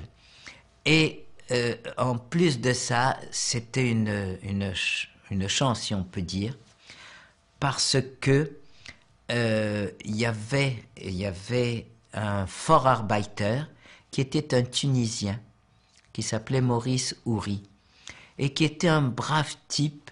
Alors lui, il avait organisé son commando. À chaque bout de l'espace où on devait travailler, il avait mis quelqu'un qui travaillait théoriquement, qui surveillait. Et aussitôt qu'on voyait arriver un capot, un SS, un Allemand, n'importe quoi, il se mettait à crier « Los, vite, vite, au travail, ne flemmardez pas, bande de feignants !» Et tout le monde s'agitait, on transportait les briques, Aussitôt qu'il était passé, de l'autre côté, l'autre disait « Ça y est !» Et on s'arrêtait, et qu'est-ce qu'on faisait? On se racontait des mets, des plats, de la nourriture. On ne pouvait pas en manger, alors on en parlait. C'était à qui donnerait la meilleure recette de couscous, c'était à qui donnerait la meilleure recette de tagine, de trucs comme ça. Et puis un jour, on avait tous les jours à midi une pause midi. La nourriture était à midi. Nous avions droit à 1 litre de soupe. Et le soir, nous avions droit à une ration de pain, c'est-à-dire un quart de pain, ce sont des pains carrés, un quart de pain, et avec un accompagnement, soit un morceau de margarine, soit un morceau de compote, soit, je ne me rappelle pas très bien, mais je crois qu'il y avait aussi des fois, c'est ou l'un ou l'autre, un morceau de saucisson. Je ne suis pas sûr, peut-être. Et donc, à midi, nous avions la pause, 1 heure ou 1 heure et demie, je ne pourrais pas dire exactement. Il y a des gens qui ont une mémoire plus précise que la... Et puis, je n'avais pas de montre pour chronométrer. et donc, on s'arrêtait, et là, j'ai été devant le camp hôpital, au Barbelé, et j'ai vu mon beau-frère, par l'intermédiaire de l'infirmier du bloc, je lui avais fait parvenir, et il était venu me voir, on a bavardé, il m'a remonté le moral, il m'a dit, tu sais, ça y est, les Américains ont débarqué, ça y est, etc., on n'en a plus pour longtemps, à peine quelques mois. Et moi je me disais, mais comment faire pour tenir encore quelques mois, si ce n'avait été que quelques mois. Enfin, il m'a remonté le moral, on a parlé un peu, et c'est tout, je ne l'ai plus revu après.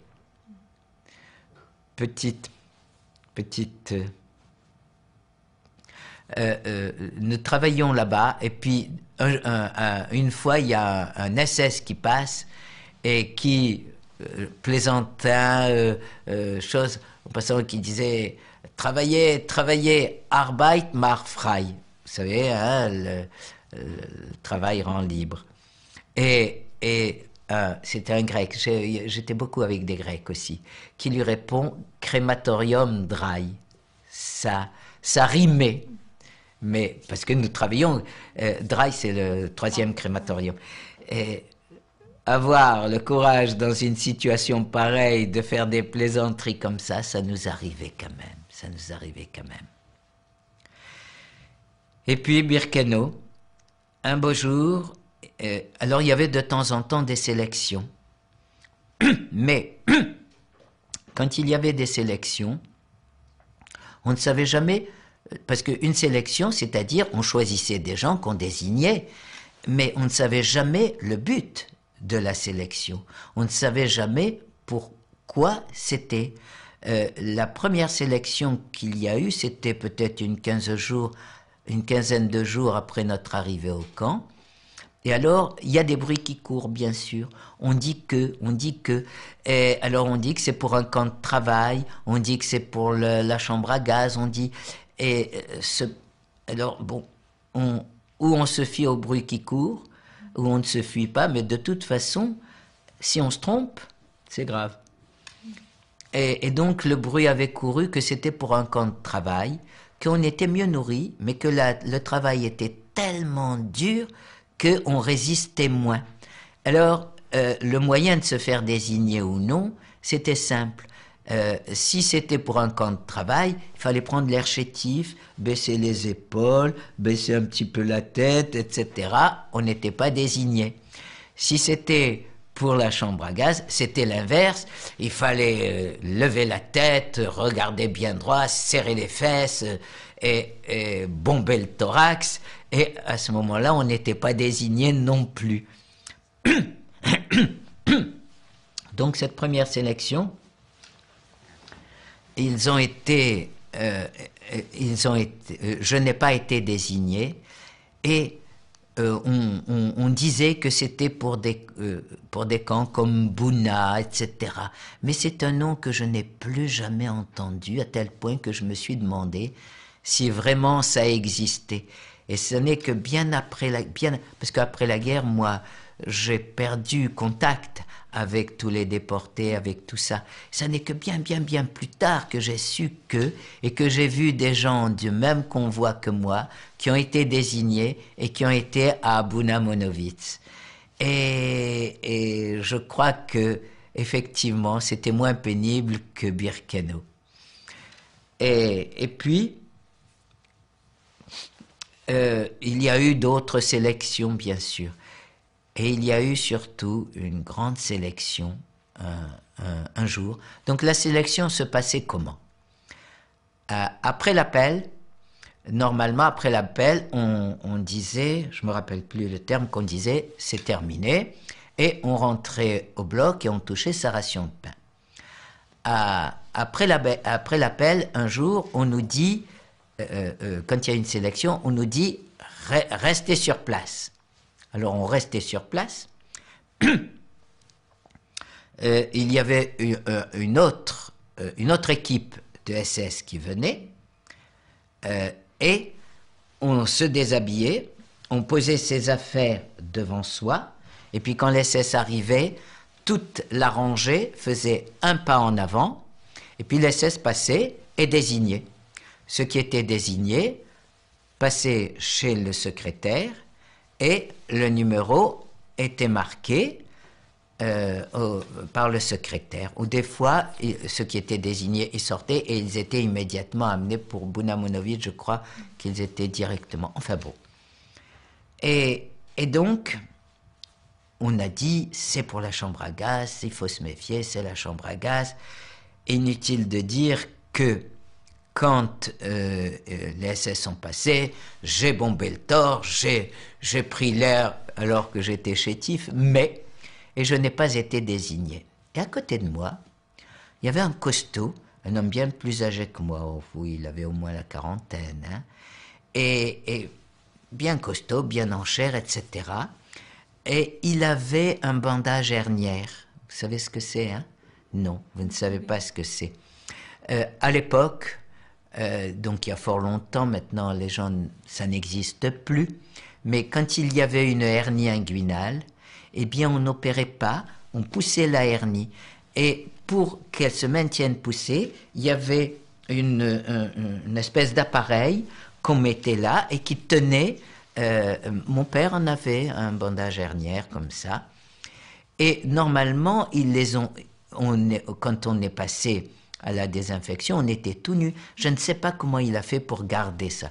Alors, quand on a fait un pas en avant, il a fait un pas en boitant. Il a enlevé à ce moment-là son bandage hernière. Il a pris l'air chétif, bien qu'il soit costaud. Et il a été désigné.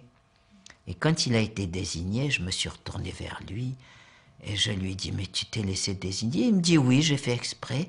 Je lui ai dit, mais tu es fou. Mais ça n'a pas de sens. Mais enfin, ça va pas. Il m'a dit oui, on dit que c'est pour un camp de repos, un camp de vieillards. Moi, j'en ai marre, j'en ai assez, je préfère me reposer et tout. J'ai dit, mais ça n'est qu'en y réfléchissant longtemps après que je me suis dit, dans le fond, c'était sa façon de se suicider. Il y en avait beaucoup qui se suicidaient. Bon, c'était une façon qui laissait peut-être un petit espoir que, etc. Et bien sûr, donc, les numéros ont été enregistrés et nous sommes rentrés, nous avons touché notre ration de pain. Et puis, au milieu de la nuit, ils sont venus et ils ont appelé les numéros. Ils ont appelé les numéros et il y avait une charrette qui les attendait et ils montaient dans la charrette et ils allaient à la chambre à gaz. Et on appelle le numéro. On appelle le numéro, c'était le numéro de ce Vorarbeiter Maurice Horry. Et lui, il n'a pas été désigné. Et donc, il n'a pas répondu. Comme il n'a pas répondu, on l'a appelé. Ça a fait un chahut terrible, on l'a appelé. Et il répondait pas. On est allé le chercher dans son lit. Enfin, dans son lit.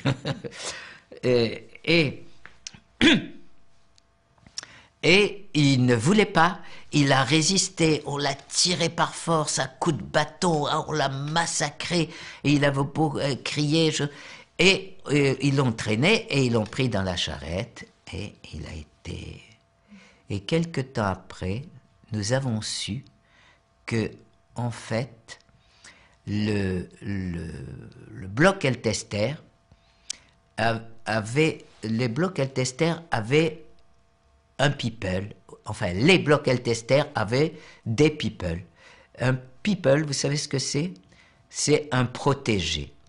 Protégé. C'est-à-dire, il était le chouchou du bloc Eltester, et il n'allait pas travailler, il restait toute la journée au camp, il faisait le lit du bloc Eltester, même il y passait la nuit avec lui, et enfin il lui servait, comme je dis dans mon livre, il lui servait de maîtresse de maison.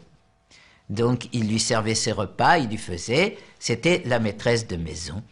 Et donc c'était le people du bloc Eltester, et le bloc Eltester a demandé au Schreiber, c'est-à-dire au secrétaire de camp, de falsifier le numéro. J'ai oublié de vous dire, le people a été désigné, parce que qui ont choisi comme people? Les plus jeunes, les plus mignons, etc. Et donc, il avait été désigné, et le Schreiber a changé le numéro, et le hasard a fait que le numéro est tombé sur Maurice Horry. Et donc, il est parti. Voilà pour Birkenau.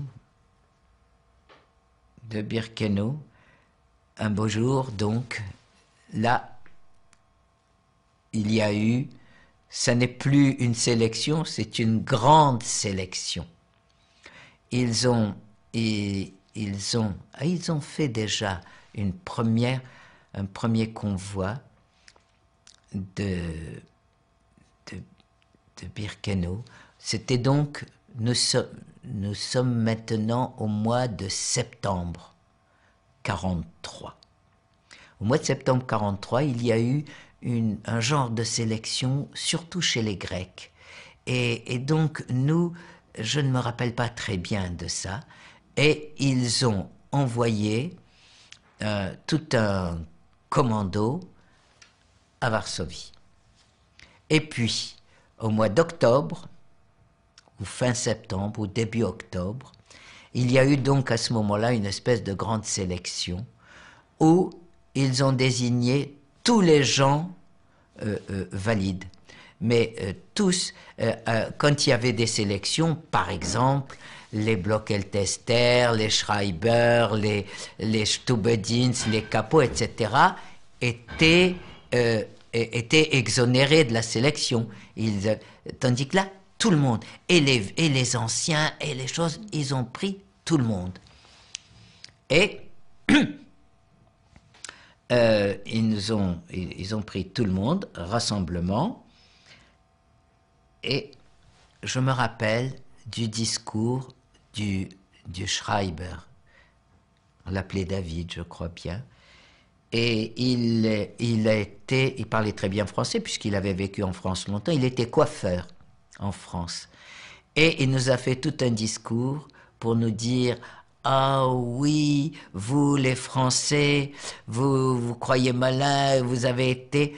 Donc on suppose que sa période où il a vécu en France, il n'était pas très gâté, il avait dû un petit peu manger de la vache enragée. Et là, il était secrétaire, il commandait, il avait le droit de vie et de mort sur ses concitoyens, ou corélégionnaires, ou tout ce qu'on veut, quoi, co-déportés. Et donc, il nous a dit des choses horribles, ça m'avait choqué profondément. Et puis, on est allé, on est allé à Varsovie, mais on est passé par Auschwitz. Donc, nous avons été de Birkenau à Auschwitz. Birkenau-Auschwitz, c'est 2-3 kilomètres. Hein. Donc, nous avons... À pied? Oui, 2-3 kilomètres. Et nous avons passé la nuit à Auschwitz.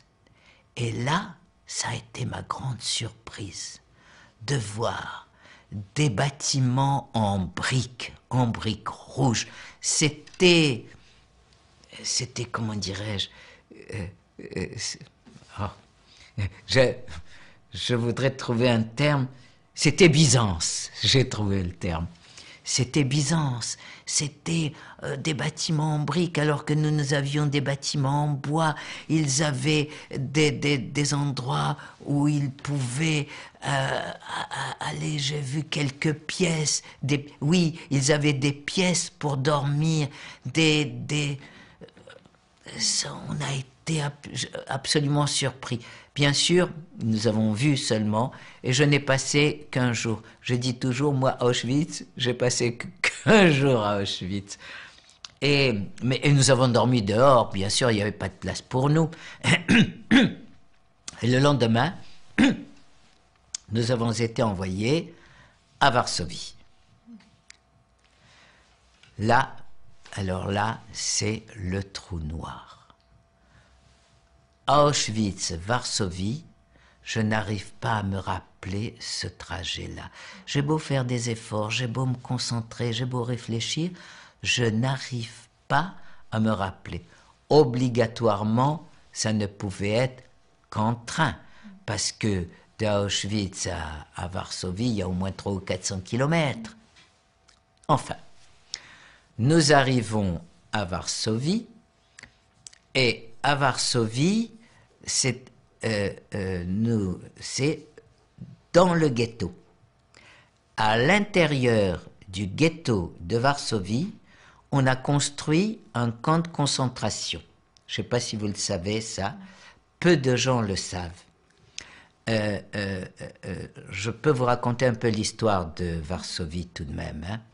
Avril 1943, soulèvement du ghetto de Varsovie. La révolte dure ce qu'elle dure, 1 mois, 2 mois, et massacre complet, on tue tout le monde, et ceux qui n'avaient pas déjà été déportés, le reste est déporté, il ne reste plus personne, et il ne reste plus rien que des montagnes de gravats. J'ai su par un déporté de Sachsenhausen, qui n'était pas juif, un déporté résistant de Sachsenhausen, qu'il y a eu, vers le mois de juillet 1943, un commando de Sachsenhausen qui est venu et qui ont mis les bases, les barbelés, le contour d'un camp de concentration à l'intérieur du ghetto de Varsovie. Et ils sont repartis. Donc ils ont dû rester 1 mois ou 2. En septembre 1943, il y a donc eu un commando de Grecs de Birkenau qui est arrivé et qui ont commencé à mettre qui ont continué à construire le camp de concentration à l'intérieur du ghetto. Et en octobre 1943, on a mis tous les gens valides pour nettoyer le ghetto. Je termine avec le Varsovie. En août 1944, les Russes sont arrivés, ils étaient derrière la Vistule, à 40 km de Varsovie. Il y a eu à ce moment-là la révolte des partisans de Varsovie. Les partisans de Varsovie se sont rendus maîtres de la ville. J'ai su ça, je le raconterai après. Donc, voilà, je fais la différence entre la révolte du ghetto et la révolte des partisans. Mais je raconterai la révolte des partisans après. Et donc, nous arrivons à Varsovie et le but, c'était le nettoyage. Personnellement, à Varsovie, j'ai eu la chance, au début, ils ont choisi comme trieurs de pommes de terre les plus jeunes. Et donc, j'ai fait partie de ce commando de trieurs de pommes de terre. Donc, c'était un petit peu en dehors du camp, parce qu'il y avait le camp, et puis un petit peu en dehors, il y avait tous les bâtiments des SS, les cuisines,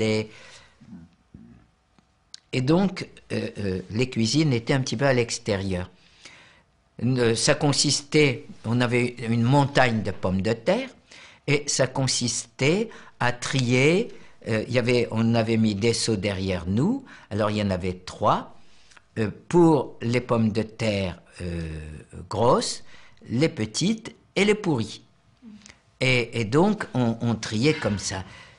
Là, nous étions déjà au mois d'octobre, il commençait à faire froid. Et à Varsovie, le temps, à Birkenau aussi, le temps est sévère. Et ça a duré un certain temps, et on arrivait des fois à manger une pomme de terre, elle était crue, elle était pleine de terre, et il fallait pas se faire attraper parce qu'on était bastonné, mais au moins on mangeait. Des fois, on triait des rutabagas. Là, c'était meilleur. Et puis, au bout d'un certain temps, j'ai augmenté de grade et je suis devenu éplucheur de pommes de terre. Alors, évidemment, si le travail était difficile, parce qu'on avait des couteaux, on épluchait à longueur de journée. Par contre, on était à l'intérieur des cuisines, donc on était au chaud, et pendant qu'on épluchait, on pouvait bavarder, et je parlais et j'étais surtout avec des Grecs. Et c'est là où j'ai appris à parler judéo-espagnol. Et j'ai appris à parler yiddish aussi, à Varsovie. Et donc, là au moins, si on arrivait à manger une pomme de terre, au moins elle était épluchée. Mais il fallait maintenir une cadence, il y avait le capot qui surveillait, on épluchait les pommes de terre, on les mettait dans des seaux. Et il y avait parmi nous, dans les camps de concentration, il y avait parfois des juifs, et dans les camps d'extermination, il y avait parfois des non-juifs. Et il y avait un Alsacien, un Français, un Alsacien qui était dans le camp, et qui lui, les non-juifs avaient le statut des camps de concentration. Et les juifs qui se trouvaient dans les camps de concentration avaient le statut des camps d'extermination. Ça veut dire que lui, il pouvait recevoir du courrier, il pouvait recevoir des colis, il avait des vêtements à lui, enfin il avait la tenue rayée, mais il pouvait avoir en plus des affaires, il pouvait avoir une cuillère, une fourchette, des choses comme ça. Et donc il recevait des colis. Et souvent, il se faisait sa nourriture, il ne se contentait pas de la nourriture du camp. Et il m'avait choisi comme protégé parce que j'étais le seul Français, tous les autres étaient ou grecs ou tchèques ou autres. Et donc, ça consistait en quoi? Quand il se faisait sa gamelle, il me donnait sa gamelle à nettoyer. Et naturellement, il me laissait un petit fond. Donc, je mangeais ce petit fond. En général, c'était des pommes de terre. Et je mangeais le petit, je lui nettoyais sa gamelle. Et un jour, il me donne sa gamelle à nettoyer, mais il m'a rien laissé dedans. Et les Grecs se sont mis à éclater de rire. Alors, en disant, ah, il t'a rien laissé, je disais oui, mais comment ça se fait, etc. Et ils m'ont dit parce que c'était pas des pommes de terre, c'était des fijones. Fijones en judéo-espagnol, c'est haricots. Et moi, j'apprenais seulement. Et je disais du pigeon. Il me disait oui. Oh, j'ai dit du pigeon. Oui, il a pu avoir du pigeon. Après une longue discussion, j'ai appris que c'était des haricots. Et bien sûr, il avait reçu des haricots dans un colis. Et les haricots, ça, j'y avais pas droit. Petite plaisanterie, quoi. Et puis, ensuite, j'étais donc éplucheur de pommes de terre, et à un moment, l'appétit a commencé, j'ai commencé à perdre l'appétit. Je n'arrivais pas à manger ma ration du soir. Et dans ces cuisines, on avait quand même un petit endroit où on pouvait. Alors je gardais un petit peu de ma ration de pain pour la manger le lendemain, mais je n'avais pas faim. Et peu à peu, vraiment, je ne mangeais plus rien. Et les gars là, m'ont dit « Oh ben ça tu dois avoir, c'est la maladie, le typhus, etc. » Je ne voulais pas l'admettre. Puis finalement, je ne tenais plus debout. J'ai été à l'infirmerie et puis trac, c'était le typhus. Donc il y avait eu une épidémie de typhus. Je ne vous l'ai pas dit, mais déjà avant on savait. Et ils avaient mis 2 blocs de quarantaine pour les typhiques, pour le typhus. Et donc j'ai été mis dans un bloc de quarantaine, mais j'étais vraiment déjà un petit peu inconscient. Et donc sur les lits superposés, on m'a mis le lit du dessus où il y avait déjà quelqu'un. On nous avait mis 2 par petit lit comme ça. C'était pas des chialits, hein, c'était 2 par petit lit comme ça, tête bêche. Et je suis tombé avec quelqu'un qui s'appelait Jules Halimi. C'est toujours mon ami. Il vit à Nice. Un Français donc aussi. Hein? Il était français donc. Oui, tunisien. Et donc, tête bêche. Et donc là, je suis resté comme ça, inconscient, je pense, au moins 3 ou 4 semaines. Lui, il était en fin de typhus.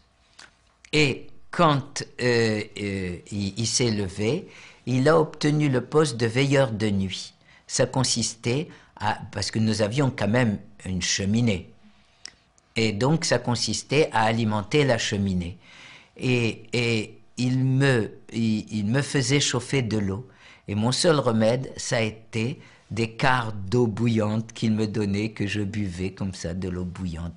Je sais pas, je ressentais un bien à boire ça. Et puis un beau jour, ils ont décidé de faire une désinfection. Et donc, il y avait donc les 2 blocs. Et donc nous sommes là, nous sommes au mois de janvier. Nous sommes au mois de janvier, hein, parce que le temps a passé. Hein. Nous sommes au mois de janvier et il fait très froid. Et donc, ils décident de faire une désinfection et on met tous ceux du bloc dans un autre bloc, on désinfecte, puis après on revient. Et donc, on est passé, et les blocs étaient séparés par une bande de terre, quoi. Et on est passé, on nous a donné une couverture pour passer, pour traverser. Et en passant, en traversant entre les blocs, je vois une montagne de cadavres d'un côté, une montagne de cadavres de l'autre, recouverts d'une couche de glace d'un côté et d'autre. Et j'ai vu ça, ça m'a ébranlé.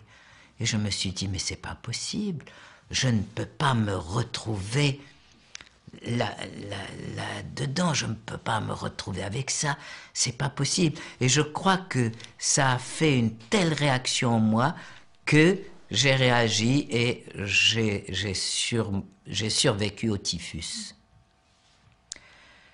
Et parce que là-bas, il n'y avait pas de four crématoire à Varsovie, je crois qu'il était en construction. Donc pour vous, c'était des cadavres de gens malades qui étaient morts de maladie? C'était des gars du typhus, là, qui avaient eu le typhus et qui étaient morts. Et les cadavres, on les brûlait. Mais pendant l'épidémie et avec ce froid-là, eh ben, ils n'arrivaient pas à... Je vais vous raconter comment on les brûlait après. Et donc, j'ai guéri du typhus, je suis sorti du typhus, mais ensuite, pour retrouver ma place dans les cuisines, ça, c'était pas possible.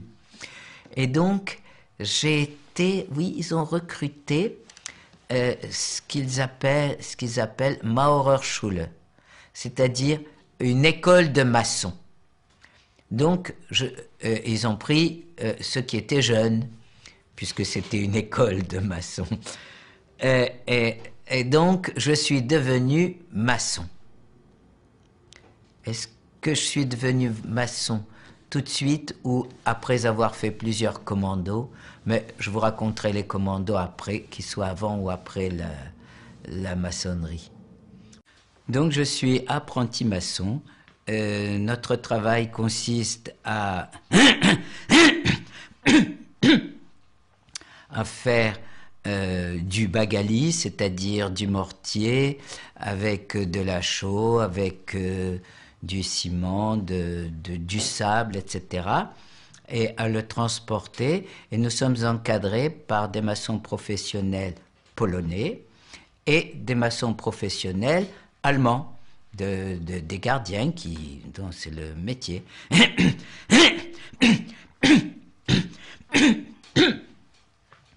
Nous avons construit une petite guérite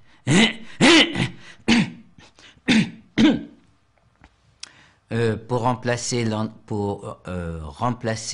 celle qui était en bois. Nous en avons fait une en maçonnerie pour les SS à l'entrée du camp. Nous avons fait... Alors, j'ai travaillé dans plusieurs endroits et là où nous travaillions surtout, donc, c'était près de l'infirmerie. Et à l'infirmerie, j'ai rencontré beaucoup de gens. Il y avait le commando...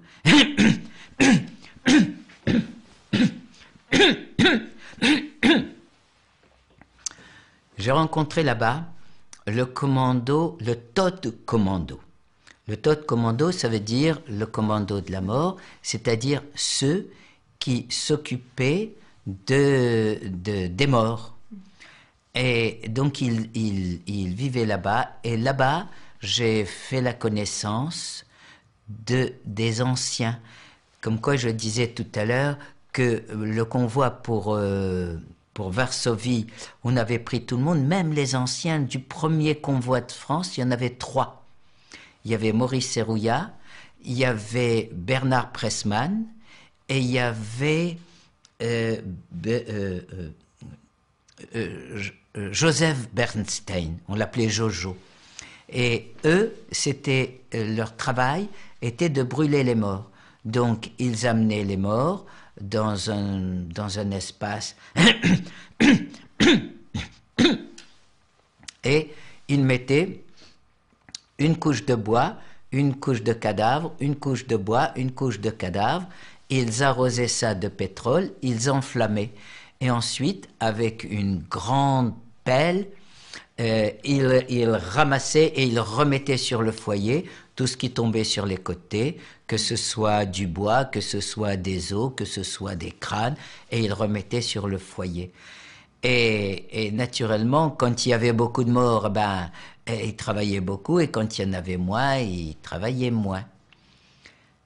Et, et donc, j'ai fait leur connaissance et j'ai travaillé à l'infirmerie. En tant que aussi, j'ai travaillé à la construction d'un nouveau camp à Varsovie, le camp nouveau, qui était, les miradors étaient en bois dans le camp, les barbelés étaient sur des poteaux en bois, etc. Et là, nous avons travaillé dans le nouveau camp et ça consistait à, j'ai construit entre autres les murs et le mirador. Un jour, je construisais un mirador. Quand je dis je construisais, j'ai aidé à construire. Moi, je transportais les briques, le mortier, etc. Et le mirador le plus éloigné du camp où nous travaillions, on venait à pied parce que c'était pas loin d'un camp à l'autre, et nous n'avons pas entendu l'arrêt de travail de midi. Et donc, à midi, ils ont tous les jours, l'arrêt de travail sonnait, on allait, on touchait la gamelle de soupe, et puis on ne l'a pas entendu, on était pris dans le travail, et puis on travaillait, tout d'un coup, on voit arriver, furieux, un capot et un SS, l'SS avec le revolver au poing, et le capot avec le bâton, à crier, à nous taper dessus. Et on disait, mais qu'est-ce qu'il y a, mais qu'est-ce qui vous prend? Comment? Alors on a su que, n'ayant pas entendu, ils ont cru qu'on s'était, et nous n'ayons pas venu, ils ont cru qu'on s'était évadé. Et nous, on était en plein boulot. Alors ils nous ont tapé dessus, et on est revenu tout le long du trajet du nouveau à l'ancien camp, avec le capot qui nous tapait dessus et qui nous massacrait, et l'SS derrière, revolver au poing, à se demander s'il allait tirer ou non pour ces gens qui font pas attention aux ordres, etc. Et bon, ça a été une rude épreuve. Et on est resté quelque temps comme ça, et là j'ai connu un garçon qui s'appelait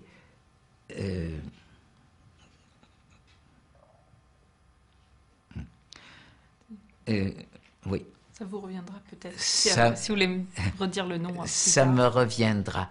Que j'ai revu plusieurs fois à Paris, qui était un gentil garçon, qui était bien plus âgé que moi, hein, et qui était on disait qu'il était diamantaire dans la vie civile, dans le courant, et que justement, à Varsovie, on découvrait des tas de choses. Les SS se sont bien servis. Et on disait que il y avait que des gravats, hein, que des choses comme ça, mais il y avait des caves, il y avait des coffres-forts, il y avait qui sont restés et que souvent les SS ont trouvé. Et on a dit que lui, il aurait trouvé, ou les gens qui ont trouvé se sont adressés à lui pour estimer, etc. Bref, il était théoriquement menuisier dans un commando, mais pratiquement, on avait beaucoup de contact avec les Polonais. Et donc, il lui apportait à manger, il les payait, etc. Avec les SS, il se débrouillait bien. Et donc, il ne mangeait pas sa nourriture du camp. Et il avait décidé, sa ration du soir, le pain. Nous étions 2 ou 3 jeunes Français qui allions prendre sa ration de pain à sa place. Donc, pour nous, c'était quelque chose d'extraordinaire. Et je l'ai revu ensuite en France. Je raconterai ça après quand je me rappellerai de son nom. Et après, donc, à Varsovie, il y a eu quelque chose de très important, une évasion. Il y avait un Grec qui s'appelait Saül. Je ne me rappelle pas de son nom. On ne connaissait jamais les noms de famille. Donc il s'appelait Saül. Et c'était un beau gosse, un balèze, vraiment un beau gosse, un grand garçon. Je l'avais déjà vu à Birkenau. Et là, il faisait partie du commando de la blanchisserie. Et il n'y avait pas de Wachraum, on dit en allemand. Il n'y avait pas de Wachraum à Varsovie. Et donc, la blanchisserie, pour laver les affaires, le lavage, bien sûr, pas les nôtres. On ne nous lavait pas nos affaires, ce DSS, évidemment. Se passait à l'extérieur, dans Varsovie. Et lui faisait partie du commando. Et il allait, tous les jours, ou suivant les besoins, à la laverie de Varsovie. Et voilà que la patronne de la laverie s'est amourachée de lui. Donc, ils se sont amourachés et elle a décidé son évasion. Elle a tout organisé. Elle a payé un SS qui devait, au moment de l'accompagner, avoir un instant de distraction, ne pas s'apercevoir, et lui, il se sauvait. Il y avait au bout de la rue une voiture avec un chauffeur qui l'attendait. Il montait dans la voiture, il s'en allait et elle se chargeait de tout le reste.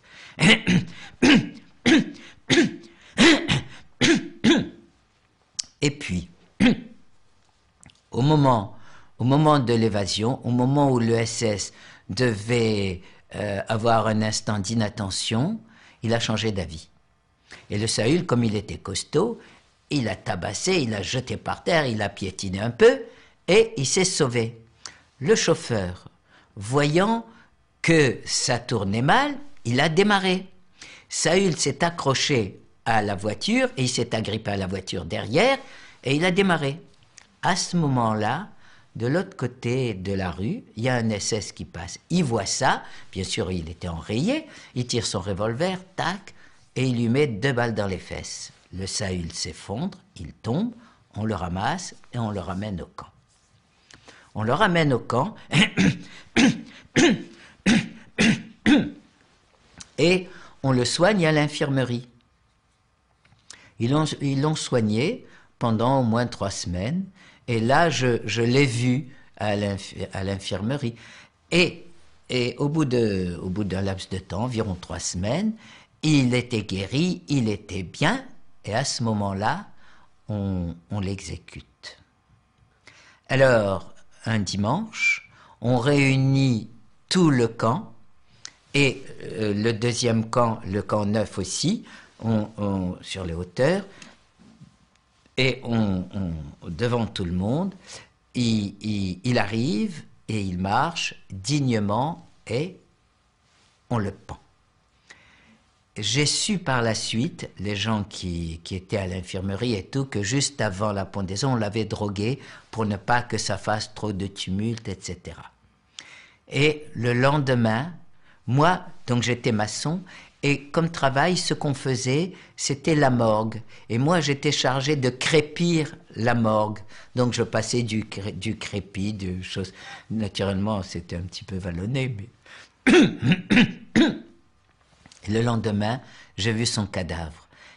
Et c'était vraiment, il était beau, il était bien, mais il y avait juste une petite torsade autour du cou, comme un collier un petit peu brunâtre. C'était impressionnant, c'était... Et alors, ce qui est absolument incroyable, c'est que il y a peut-être 1 an ou 2, je téléphone à un copain qui a été déporté. Et on parle de Varsovie, on parle de ci, on parle de Saül. Et il me dit, ah, Saül, tu l'as vu, tu l'as connu? J'ai dit oui, etc. Et il me dit, eh ben voilà, j'ai été à Varsovie, un voyage de pèlerinage. Il a vu pas la lavandière, enfin la blanchisseuse, et elle lui a donné un portrait de Saül. Je lui ai dit, mais c'est pas possible. Il me dit, je sais pas quoi en faire. Je lui ai dit, ben moi je le veux bien. Puis je l'ai rappelé quelque temps après, et il m'a dit, je l'ai envoyé à Yad Vashem. Bon, il a bien fait. Si toutefois il a fait, hein. Donc, Saül. Et puis, à Varsovie, qu'est-ce qu'il y a eu d'autre à Varsovie? On est à quelle période, là, à peu près? Est-ce que vous savez? Ah bah oui. Alors, à Varsovie, après, j'ai été dans d'autres commandos. Bah oui, c'est après, c'est quand j'étais. Donc, on devait être aux environs de mars, avril. 44. J'ai été dans d'autres commandos. J'ai été comme le travail consistait à nettoyer Varsovie et à récupérer tout ce qu'il pouvait récupérer. Il récupérait tout. Et par exemple, il y avait des pans de mur. Alors on accrochait et on tirait jusqu'à ce que le pan de mur s'effondre. On prenait les briques, on nettoyait les briques, on enlevait tout le ciment, etc. Alors il y avait le groupe des nettoyeurs de briques, le groupe qui entassait les briques. Ensuite, on les mettait dans une charrette et on les amenait à un endroit où ils les amenaient à la gare. Il y avait le commando qui les amenait à la gare. Et la gare, on les mettait dans les wagons et ça partait en Allemagne pour la récupération. Et donc, on travaillait avec des Polonais. Et comme je vous dis, aussi bien les maçons que les menuisiers, que les spécialistes étaient des Polonais. Et tous les matins, les Polonais arrivaient au moment de la formation des commandos et on les appelait. C'est comme ça que j'ai appris que panier, ça veut dire monsieur en polonais. Parce que tous les matins, panier, ça veut dire ski. Panier, ski. C'était... Et faisait l'appel et bon, et travaillait avec nous. Et donc, j'ai nettoyé. Moi, avec la pioche, les murets qui n'étaient pas trop hauts, qui étaient assez bas, je débloquais les briques, on les enlevait, puis il y avait ceux qui nettoyaient, ceux qui les amenaient. Qu'est-ce que j'ai fait comme autre travail à Varsovie? Je crois que c'est tout. Et puis, Varsovie, donc, un beau jour, un matin, grande réunion. À Varsovie, je me rappelle très bien, il commençait à y avoir des coups de canon, des coups on entendait très bien de partout, on entendait, et je me rappelle, on était en train de construire une laverie, et il y avait des nouveaux venus, des Hongrois, des Hongrois, beaucoup de Hongrois, oui, et qui étaient là et qui disaient, ça y est, on va être libérés, voilà, ils arrivent, ils vont nous libérer. C'était les Russes, bien sûr, mais ça n'a pas d'importance. Et je me rappelle, dans cette laverie en construction, leur avoir dit, mais vous êtes fous, vous êtes naïfs.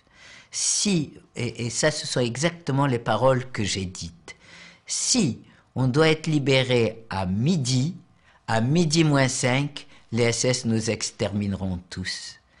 Et ils ne voulaient pas me croire et tout. Et aujourd'hui, je pense exactement, moi, je leur disais parce que je le pensais, et parce que c'était vraiment dans l'idée des SS à l'époque. et je ne me rendais pas compte que je leur mettais le noir, que je les abrutissais exactement comme à Birkenau, ceux qui nous tondaient. Ils ne cherchaient qu'à nous dire la vérité, ils cherchaient qu'à ne pas nous laisser berner, mais ça ne servait à rien. Je les ai déprimés à mon tour. Qu'est-ce que vous voulez, c'est comme ça. Et donc un matin,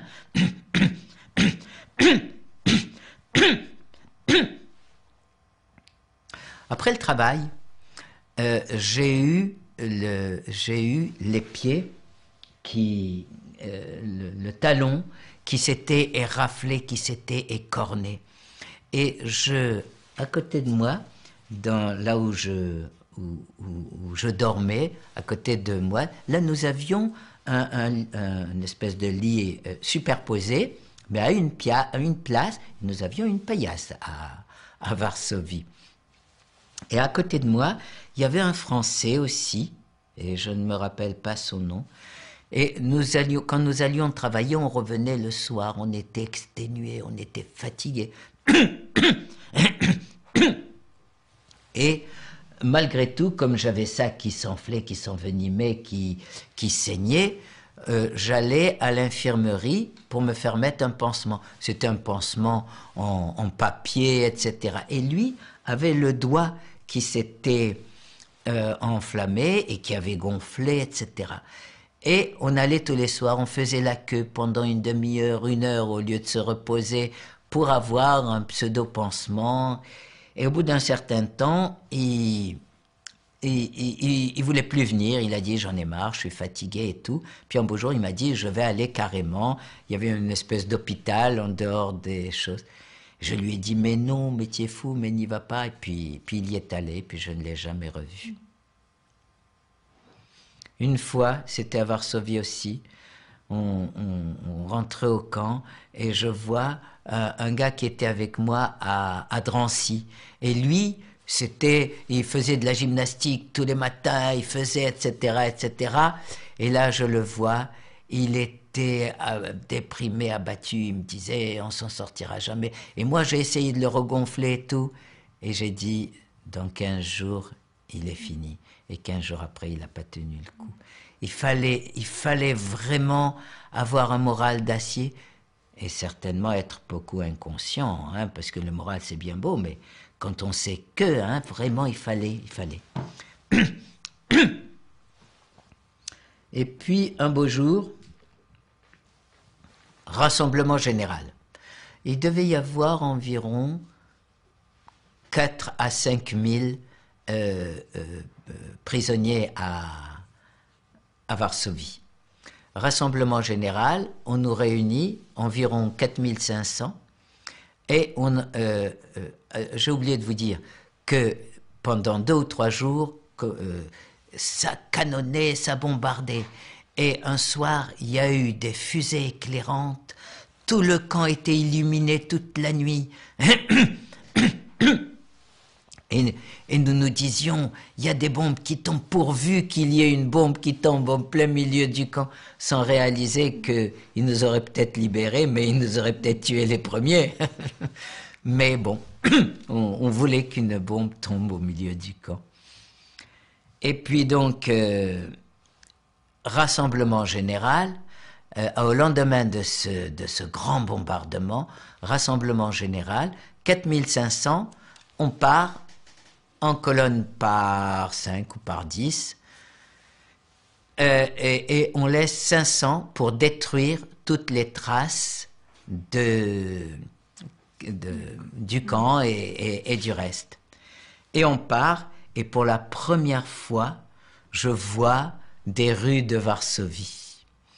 Et c'était des rues pavées, et des pavés en éventail. Et ça m'avait impressionné, je n'avais jamais vu des pavés comme ça. On traverse pas le cœur de Varsovie, mais une partie, et nous prenons la route. C'est en somme la première, je pense que c'est la première marche de la mort. marche de la mort, qu'est-ce que ça veut dire?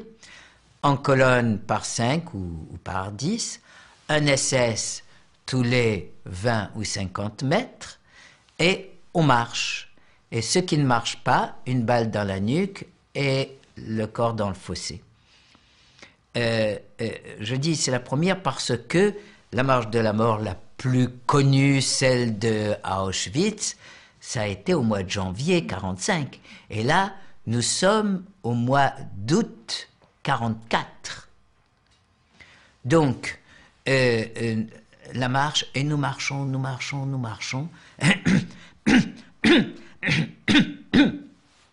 Et donc les SS, et la nuit, on nous parque dans un champ ou une prairie ou quoi. Les SS se mettent autour et celui qui essaye de s'évader. La première escale, nous arrivons, c'est près d'une rivière. Et tout le monde s'est précipité sur la rivière. Les SS ont perdu leur sang-froid. Ils se sont mis à tirer. L'eau coulait toute rouge. Moi, personnellement, je ne me suis pas précipité parce que, juste avant la rivière, c'était un champ de blé. Et la moisson avait eu lieu. Et il restait les petits brels, les échardes, les choses comme ça. Et comme les chaussures m'avaient blessé fortement, j'avais enlevé les chaussures. Et donc j'ai marché là-dessus et j'ai une écharpe qui m'est rentrée dans le pied. Et je m'étais dit, je ne pourrais pas avancer. Si je n'avance pas, je suis foutu. Et donc je suis resté. Les autres se sont précipités vers le chose. Je me suis dit, il faut d'abord que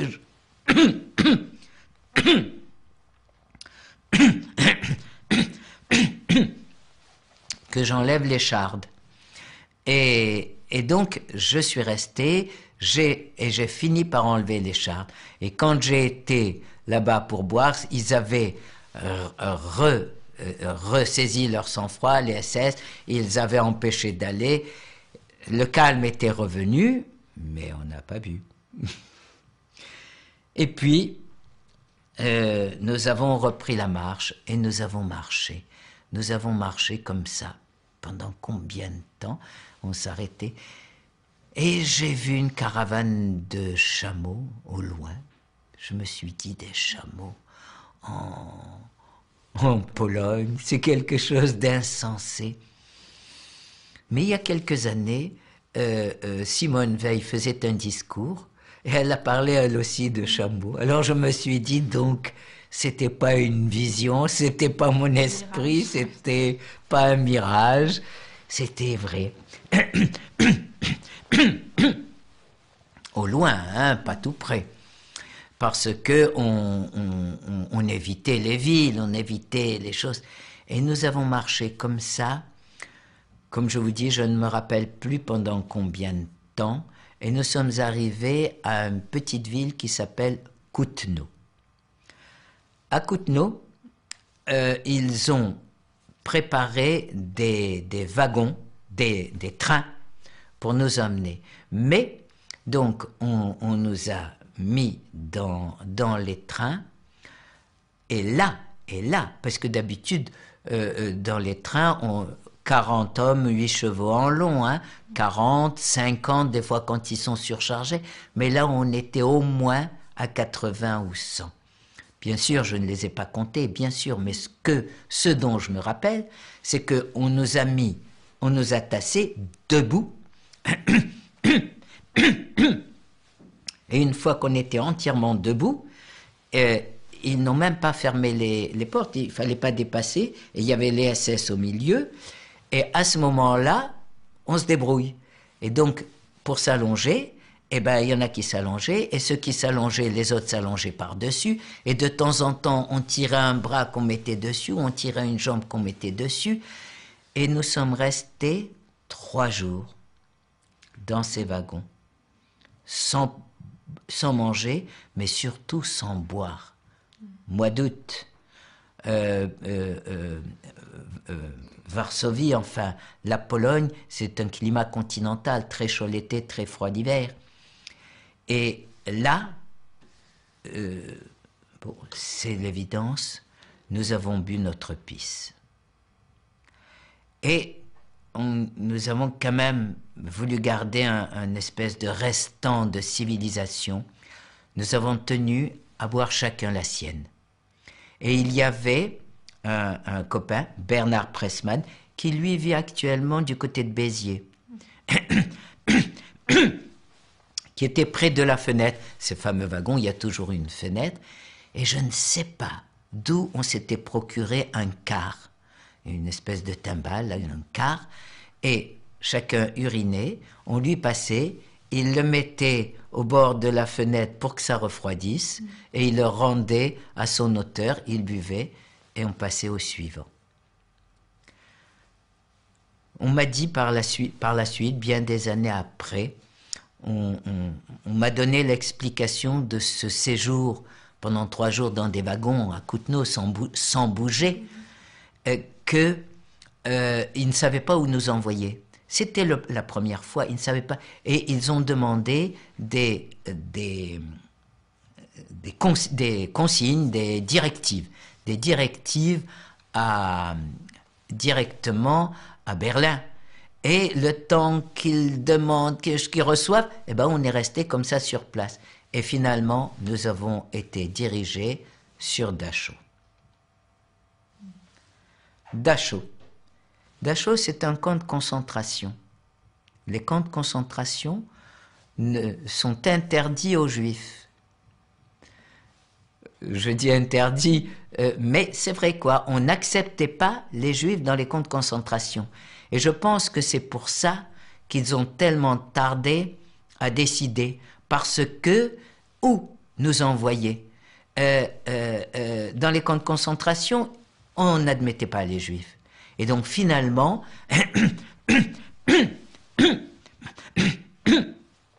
on a été à Dachau. Mais à Dachau, nous ne sommes restés que peu de temps.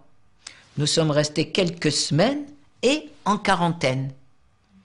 Et ils ont construit des petits camps satellites autour de Dachau. Je reviendrai aux petits camps.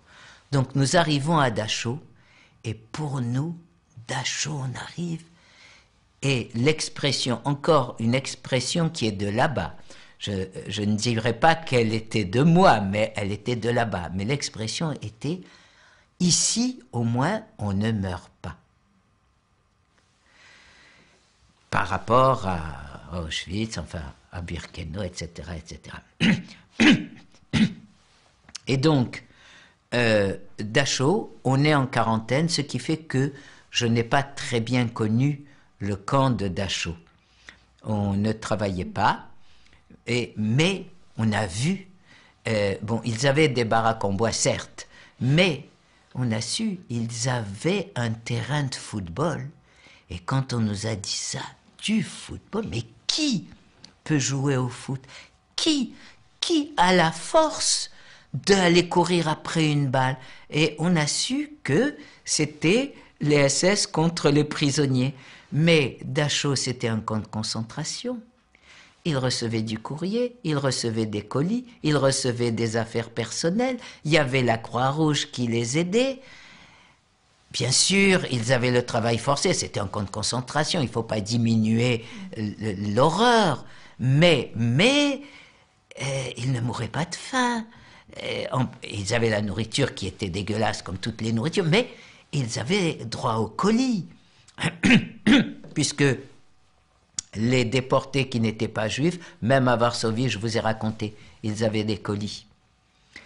Et donc, on a été surpris de ces choses, et bien sûr, on n'a pas pu rester, les Juifs ne restaient pas à Dachau, et on a été amenés dans des camps satellites. Il y en avait, je pense qu'il y en avait une vingtaine, mais il y en a quelques-uns qui me sont restés bien en mémoire. Nous avons été de Dachau directement à Kaufring, et ils étaient numérotés. Ces camps, le Kaufring, c'était le numéro 4, Lager 4. Enfin, Lager 4. Et là-bas, à Kaufring, je ne suis pas resté très longtemps.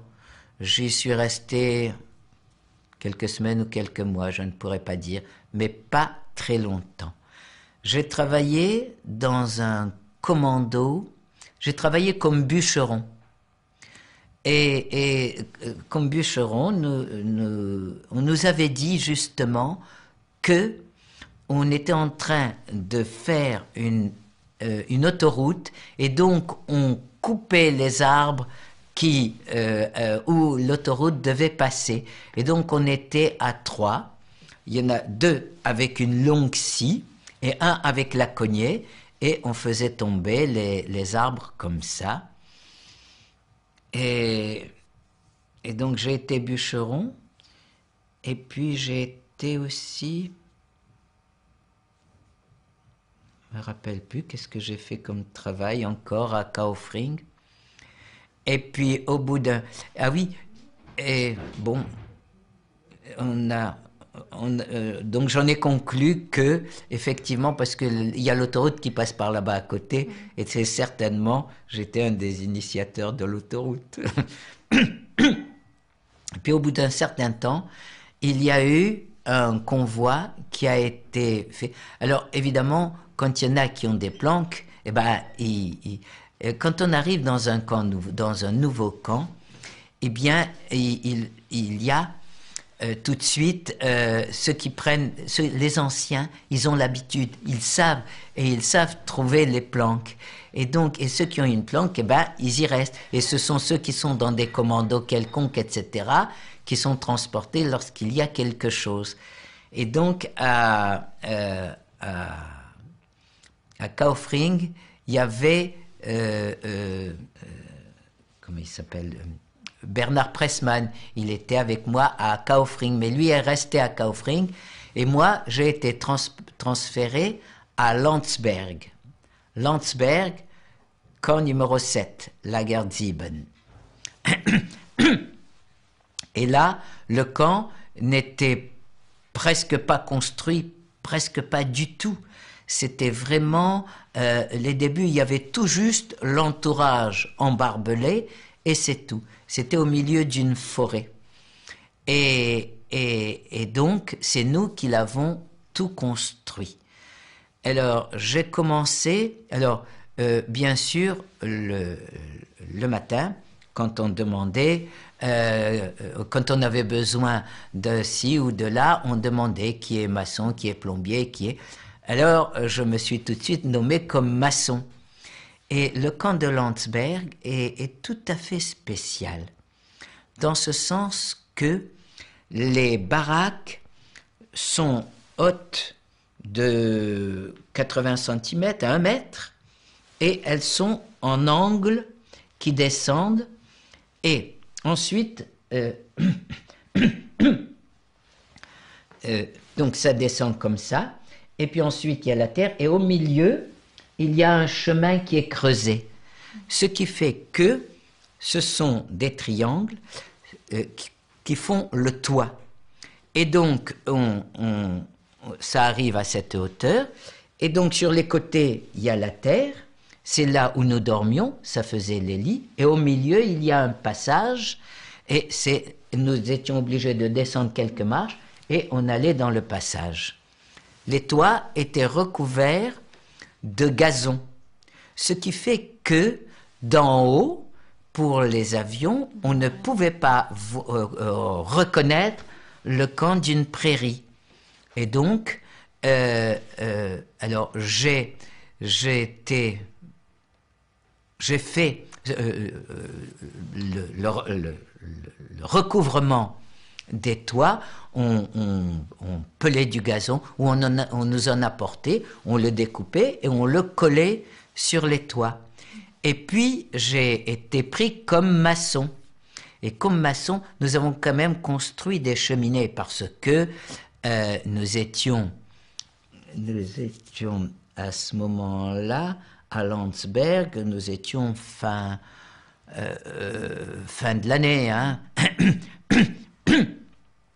Il faisait pas encore trop froid, mais quand il fait froid, après, Donc, oui, c'était quand il fait froid. Après, on ne pouvait pas tenir. Donc, il y avait une cheminée. Et moi, comme maçon, j'ai construit les cheminées. Bien plus tard, j'ai amené ma femme et je lui ai fait visiter.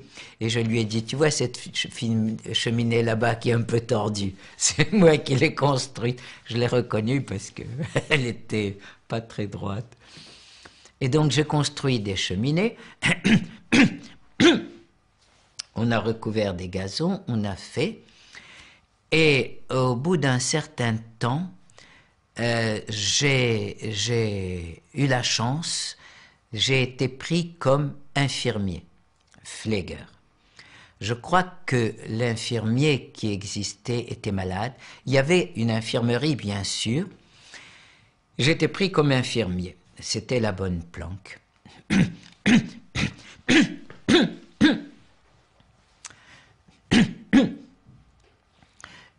Et donc, je recevais les malades, je les faisais rentrer, et j'étais surtout avec des chirurgiens. Et c'était tous des chirurgiens de valeur, des professeurs de faculté, des doyens de faculté. Et c'était des Lituaniens.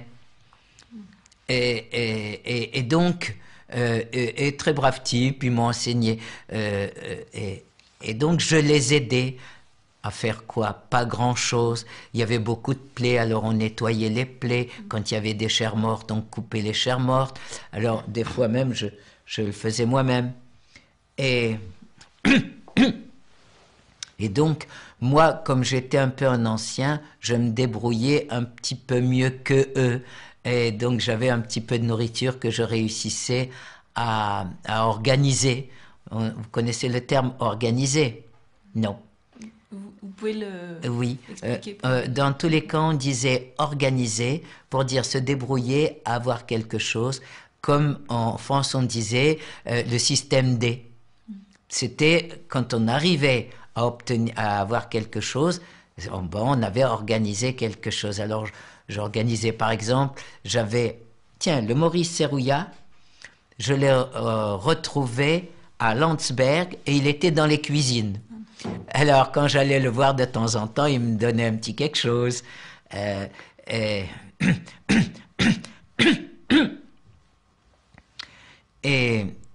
et donc, là-bas, j'avais un petit coin où je pouvais cacher un petit peu de nourriture. Des fois, je leur en donnais. Et ils étaient très gentils. Et puis, il y a eu une épidémie de typhus. Je vous arrête. Alors, on va téléphoner. Au bout de quelques temps, il a été construit un camp de femmes. Et donc, juste mitoyen au nôtre, il y avait le camp des femmes, qui, elles, je crois, elles avaient des briques, hein, je ne suis pas sûr. Donc, mais nous étions séparés par une double rangée de barbelés, bien sûr. Et le dimanche, nous ne travaillions pas, hein, on ne travaillait pas le dimanche. Alors, c'était des femmes hongroises qui avaient été prises en 44, je crois que c'était en mai 44, qui ont séjourné très peu à Auschwitz et qui ont été envoyées comme ça. Et donc, le dimanche, on allait de part et d'autre des barbelés et on se faisait des signaux. Bien sûr, nous ne parlions pas hongrois, elles ne parlaient pas français, mais l'un et l'autre, nous parlions un tout petit peu allemand, ce qui était trop peu pour nous comprendre, et on se faisait des gestes, on se faisait, etc. Un dimanche, il y a un SS qui arrive, et puis il voit tout le camp au barbelé et tout le camp au barbelé de l'autre côté. Fou de rage, il tire des balles en l'air. Et il a crié, personne ne l'a entendu, il a tiré des balles en l'air.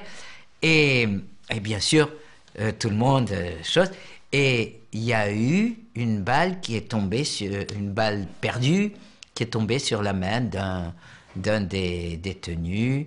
Et bon, il a été soigné pendant assez longtemps.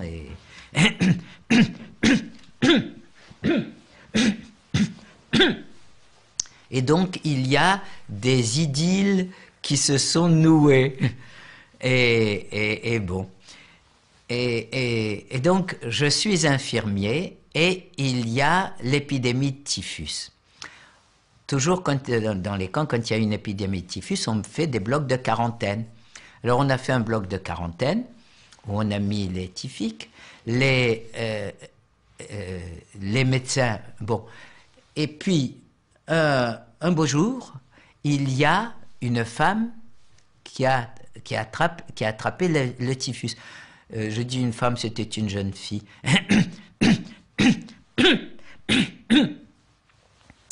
Et on la met au bloc de quarantaine. Et le hasard fait que c'était la fille avec qui je faisais des signaux, des espèces de petits flirts par correspondance, etc.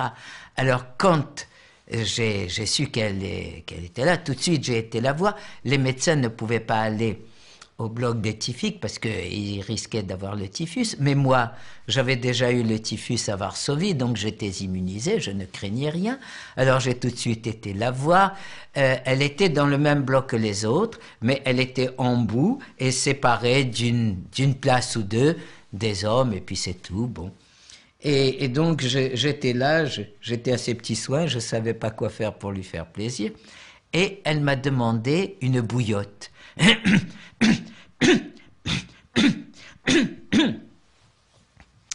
Et parce qu'elle avait froid, elle grelottait, elle voulait une bouillotte. Alors j'ai été à l'infirmerie et j'ai trouvé dans les accessoires, il y avait une bouillotte. Et j'ai été à la laverie, parce que là, il y avait une laverie. Hein, on avait construit une laverie, mais tout récent, tout à fait. Et j'ai demandé, il y avait des grandes choses où on faisait cuire des vêtements,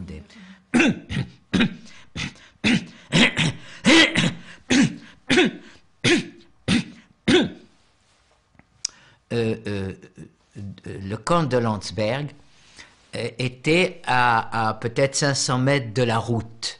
Et le long de ces 500 mètres, il y avait des baraques où habitaient des Allemands.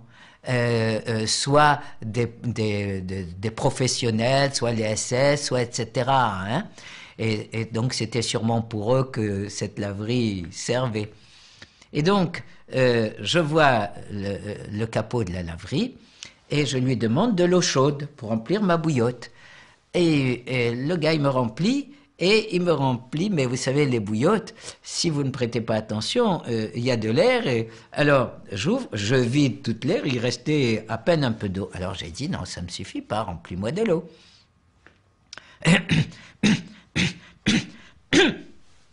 Le capot s'est fâché, dit, non, ça te suffit, tu as qu'à te débrouiller et tout.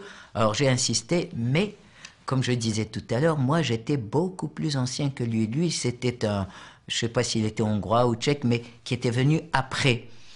Et donc moi, en tant que plus ancien, j'avais plus d'autorité que lui. Alors j'ai bagarré, bien qu'il soit capot, hein, j'ai bagarré, j'ai dit non, tu vas me la remplir.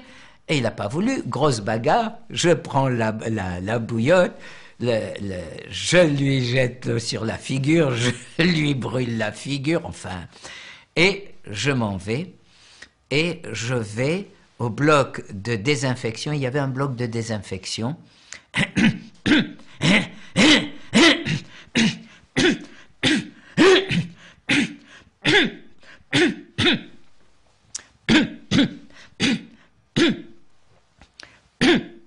Qui lui était le seul bloc qui n'était pas en bois, qui était rond et qui était fait avec des tessons de bouteilles en argile, mais qui était quand même recouvert et qui était beaucoup plus haut. Et le capot de la désinfection était un bon ami à moi. Alors donc j'ai été là-bas, je lui ai demandé de l'eau chaude, j'ai rempli ma bouillotte et je lui ai amené à la fille. Et le lendemain, à l'appel, je suis pris à partie par le Lagerschreiber, vous savez ce que ça veut dire, le secrétaire du camp. C'était, il y avait le Lagereltester, c'était le chef de camp, mais qui était un déporté. Le Lagereltester, c'était un déporté triangle rose. Ça veut dire que c'était un homosexuel. Et le Lagerschreiber, c'était un déporté triangle vert. Ça veut dire droit commun. Dans les camps pour juifs, parce que, comme je vous ai dit, on avait fait des camps satellites pour les juifs. Mais les places importantes étaient données à des non-juifs qui venaient là, les chefs de bloc, les chefs de choses, comme ça, qui, bon,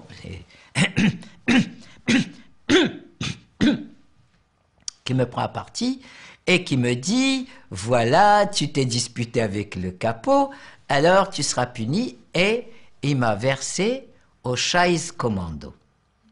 Ça veut dire commando de la merde. Et ce commando-là, ça consistait en punition, hein, parce que ils m'ont pas bastonné parce que j'étais un ancien, mais ils m'ont puni.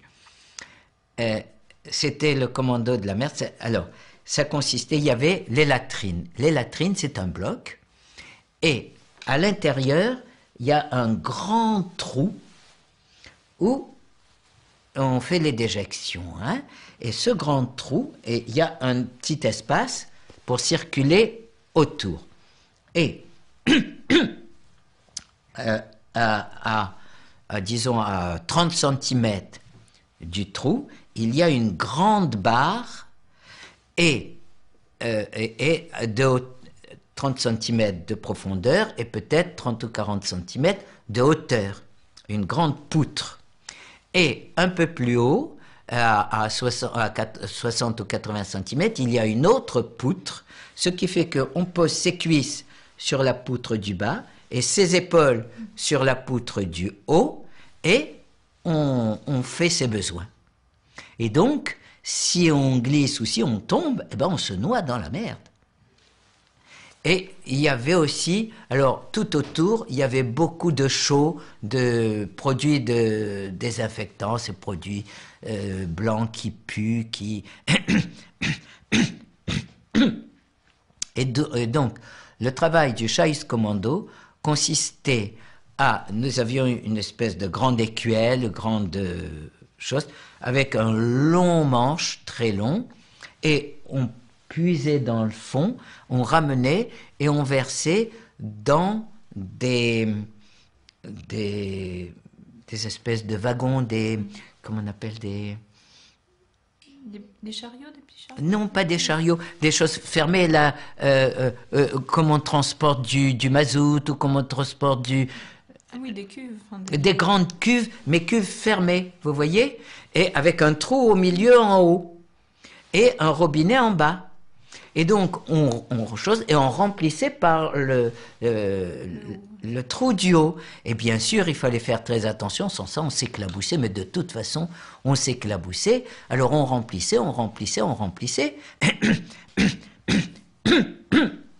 Et quand la cuve était pleine, eh bien, on sortait, on allait sur la route et il y avait des champs qui nous étaient indiqués et on faisait l'épandage, c'est-à-dire on ouvrait le robinet et on poussait le chariot qui tenait la cuve jusqu'à ce que ça soit vide et on revenait et on recommençait. Et bon, au bout d'un certain temps, j'ai essayé de m'évader, de m'en aller, mais j'avais connu beaucoup les Grecs, et j'étais bon copain avec les Grecs.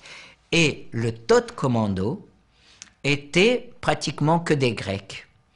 Et le capot du Todt Kommando, on l'appelait capitaliste, je ne sais pas pourquoi, je me le demande toujours. C'était un brave type, un brave Grec. Il m'avait proposé de me prendre dans son commando. Et chaque fois, j'allais dans le commando des autres et le secrétaire du camp venait me rattraper et me mettait dans le Scheiß Kommando. Ça a duré assez longtemps. Et puis au bout d'un certain temps, il s'est lassé. Et j'ai rejoint le Todd Commando. Alors, comme je vous dis, c'était que des Grecs, et ils s'étaient retrouvés là, mais des Grecs, tous des voyous, des portefaix, des dockers, des choses comme ça. C'est pas péjoratif ce que je dis, mais je sais pas si des Saloniciens, hein, je sais pas si vous le savez, mais les Grecs de Salonique ont tous été déportés, 55 000. Toute la communauté salonicienne a été déportée.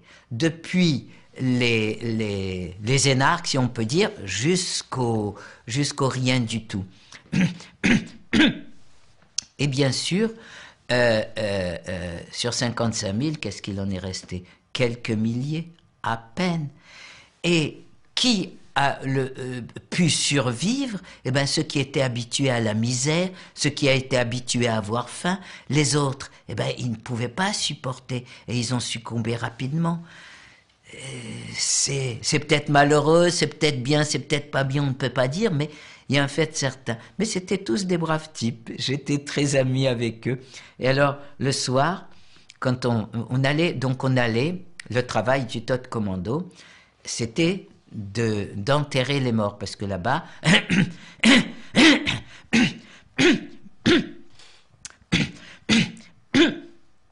on enterrait les morts. Donc, il y avait une morgue, une cabane, où on entassait les morts, et le matin, on les mettait sur une charrette, et on allait dans la forêt, où il y avait un endroit où on creusait des fosses. Et là-bas, les fosses, enfin la terre, il y a peut-être 30 ou 40 centimètres de terre, et le reste, ce sont des galets. Des galets. Et donc, en hiver, on creusait profond, puis après, on jetait les cadavres dedans. D'ailleurs, une fois, ça m'a impressionné, quand j'ai tiré un cadavre, j'ai eu l'impression qu'il parlait. Enfin, je l'ai entendu parler ou respirer ou crier et j'ai dit mais il est pas mort et les autres m'ont dit mais non c'est une impression mais c'est et il est mort et puis de toute façon bon. Et donc suivant qu'il y avait plus ou moins de morts, le travail était plus important ou moins. Et quand il n'y avait pas beaucoup de morts, ben on creusait une ou deux fosses, une fosse d'avance, et puis on attendait, on restait. Mais quand on creusait, si c'était pas suffisamment creusé, comme il fait très froid, nous sommes donc peut-être au mois de janvier, ou oui, aux environs du mois de janvier. Eh bien, les galets qui gelaient, on tapait avec la pioche, et bien souvent c'était les galets qui se cassaient plutôt que la glace qui cédait. Et donc,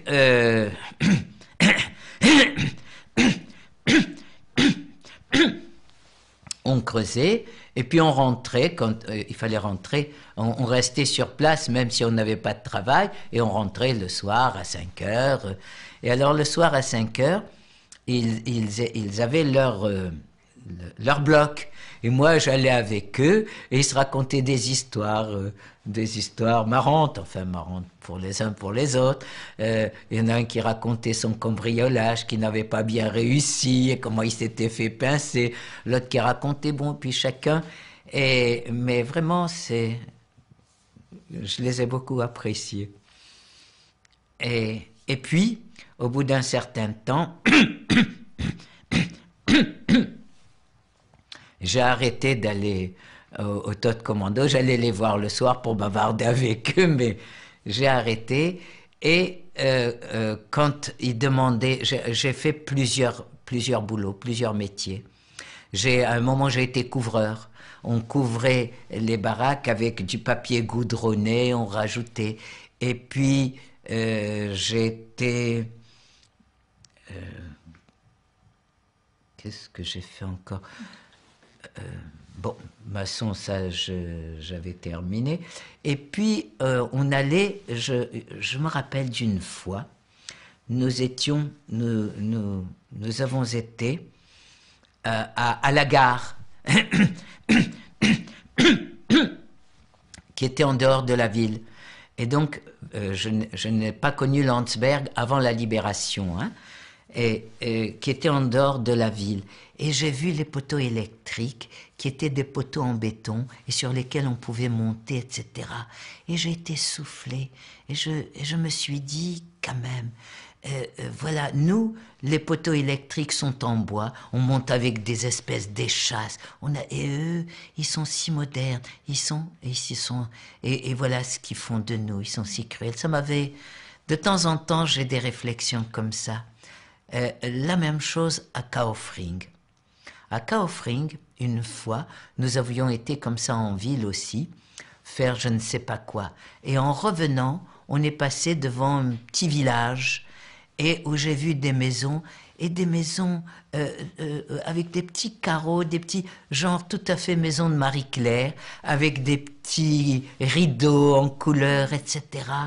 Et en passant, je me suis dit, et voilà, il y a des gens qui vivent là, qui sont heureux, qui dînent le soir en famille, qui lisent Marie-Claire. Et je ne sais pas si c'est Marie-Claire ou un autre magazine de l'époque. Et nous, voilà, ils ne savent même pas qu'à côté d'eux, l'enfer existe.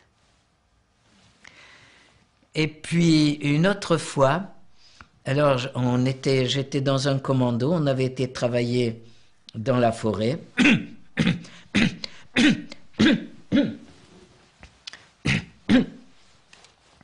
Et on travaillait, je crois qu'on faisait du bûcheronnage ou quelque chose comme ça.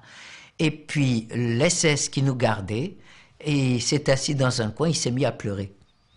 Alors il s'est mis à pleurer, nous ça nous a surpris, on est allé le voir, et puis on a eu le culot de lui dire, mais pourquoi tu pleures? Il a dit, ah oui, c'était un Ukrainien, et il avait été enrôlé de force parmi les SS, et il avait son fils qui était à Stalingrad et il pleurait parce que justement aussi bien lui que son fils on les a enrôlés de force, lui il était contre, il voulait pas céder et on l'a consolé et c'est nous qui l'avons consolé.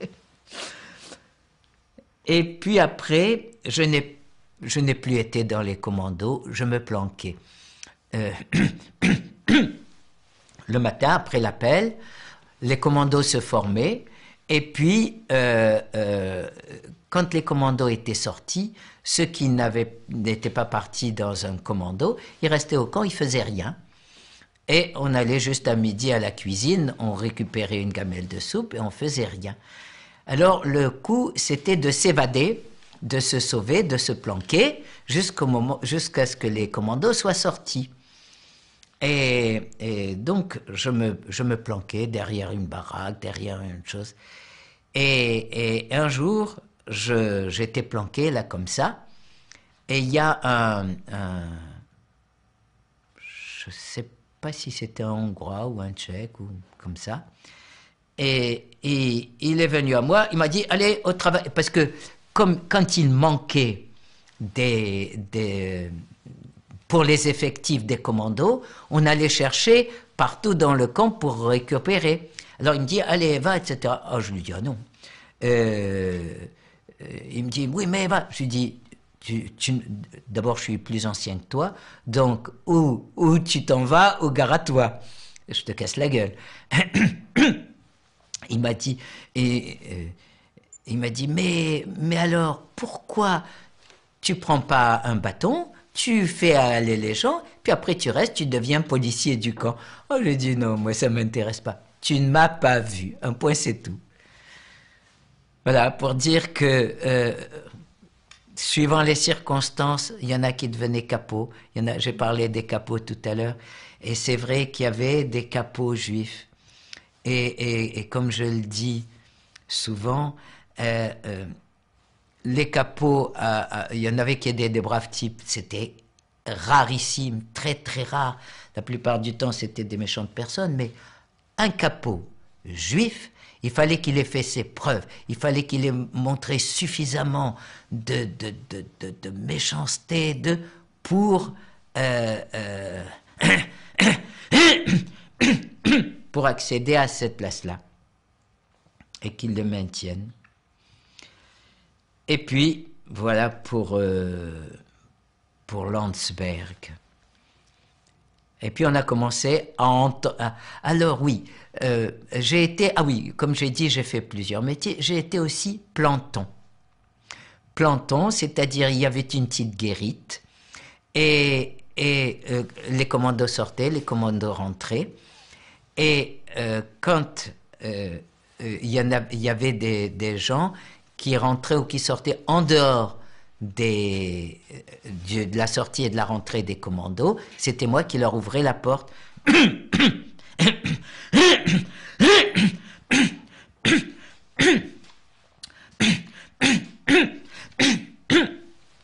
Je leur ouvrais la porte du camp. Et donc, j'avais un copain, il s'appelle Jules Halimi, je vous en ai parlé tout à l'heure. Et lui, il avait réussi à être bloc-Eltester du bloc 31. Et de temps en temps, il me planquait quand je me sauvais, de temps en temps. Bon. Et le dimanche, là, quand on faisait, lui, il avait fait une touche, oui, c'était chose, avec une Hongroise. Et elle, cette Hongroise, elle travaillait... je ne sais pas si c'est comme cuisinière ou comme je ne sais pas quoi, dans les... je vous ai dit, il y avait des maisons, soit des SS, soit des... Elle travaillait comme ça chez les SS. Donc, elle sortait, elle travaillait et elle rentrait le soir. Et donc, c'était moi qui lui ouvrais la porte. Et Jules me donnait des petits billets doux pour elle et vice-versa. Et moi, je faisais le facteur. Et donc, après la guerre, on s'est retrouvés, elle l'a suivi, et puis je raconterai d'autres anecdotes après à ce sujet. Et bon, et voilà, et puis on a commencé à entendre les bombardements, les mitraillettes, ça s'est mis à sonner, à...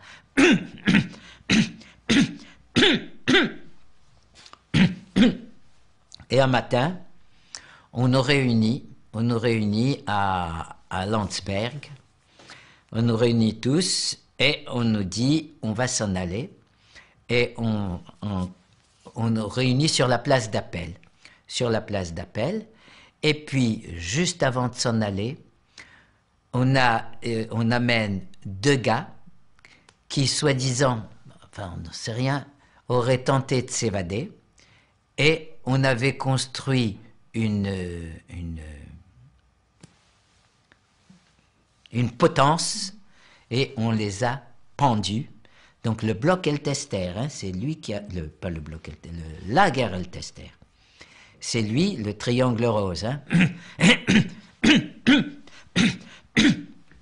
Ils leur ont mis la corde, tous les deux, sur un escabeau.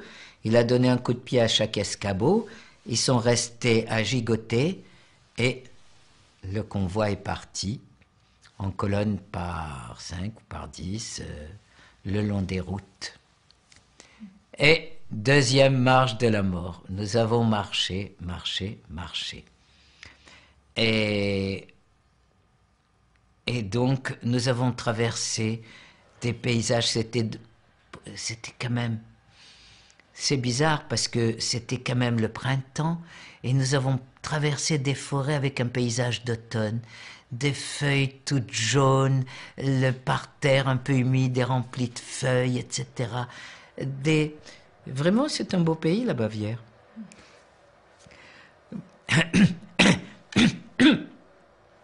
Et nous avons marché très longtemps comme ça. Au bout d'un certain temps, nous décidons... moi, j'étais avec Bernard Pressman et un copain à lui qui était un jeune Polonais. Et nous avons décidé de nous évader.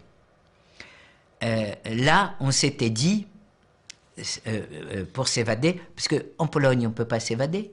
Où aller? Comment? À qui parler? là, on s'est dit, les Américains, on les entendait. Il suffisait de mettre, on mettait l'oreille sur la terre et on entendait, comme on voit dans les films. On s'était dit, on n'a qu'à faire marcher en sens inverse pendant 1 ou 2 kilomètres et puis on va les trouver. Et donc on a décidé, mais comment faire? Parce que c'était gros risqué. Alors, on avait décidé, on est arrivé devant une prairie et il y avait un petit fossé. On est allé dans le fossé et on a baissé le pantalon comme si on faisait ses besoins. Donc la colonne est passée. On a attendu que toute la colonne passe et puis on s'est levé et on est parti en marche arrière. On est allé en marche arrière. On a marché comme ça tout l'après-midi. Et puis vers le soir, on est arrivé comme ça dans une ferme. On est rentré et on a dormi dans une grange. Et il y avait des vaches. Le matin, on s'est dit, tiens, on va boire du lait, on va traire les vaches. Il faut savoir traire une vache. Je n'ai jamais réussi. Et puis le fermier est venu.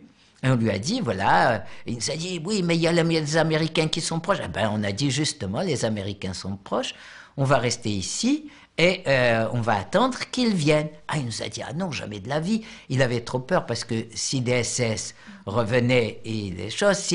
Alors, il nous a donné un sac de pommes de terre et il nous a dit, partez, partez, partez. On est parti. Et on est parti en direction qu'on pensait être celle pour rejoindre les Américains. Et tout d'un coup, on se trouve devant une patrouille de SS. Alors, le fusil à l'épaule, il marchait comme ça. Je dis de SS, c'était peut-être de la Wehrmacht, c'était peut-être, enfin, on se trouve devant une patrouille d'Allemands. Alors, ils nous disent, ils disent, mais où vous allez?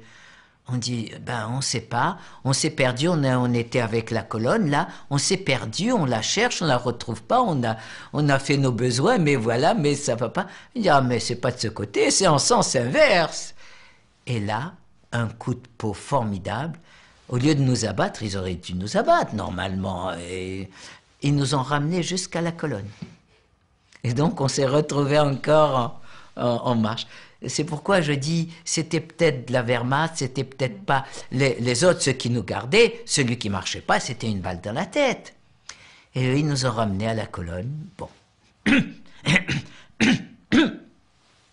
Et nous avons continué, nous avons marché.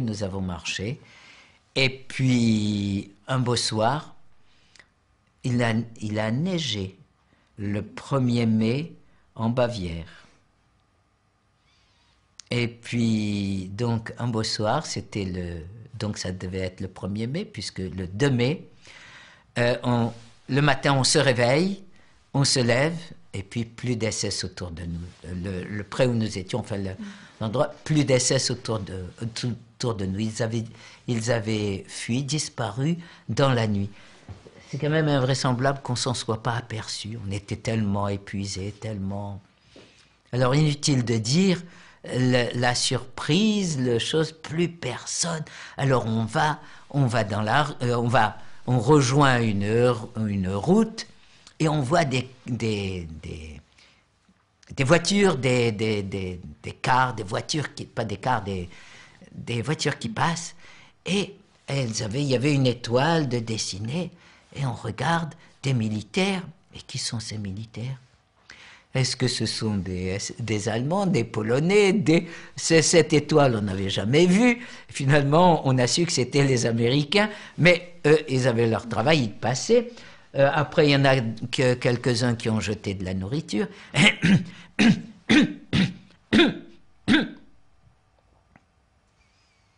Et j'ai oublié de vous dire quelque chose de très important. Quand on est sorti de Landsberg, on a été à Dachau, on est revenu à Dachau. Donc on a fait Landsberg-Dachau à pied et on a traversé la ville de Landsberg pour la première fois. Je voyais la ville et c'est une ville Comme je vous ai dit, c'est une ville romantique, très... Bon. Et on est arrivé à Dachau. Et à Dachau, on a regroupé plusieurs camps des satellites. Et c'est là que j'ai retrouvé Bernard Pressman, qui lui était resté à Kaufring. Et je l'ai retrouvé à Dachau. Et nous avons fait la route ensemble après.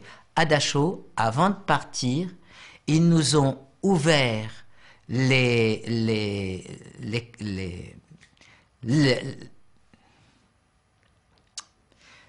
blocs, c'est-à-dire la cuisine, les salles là où on dépose les vêtements.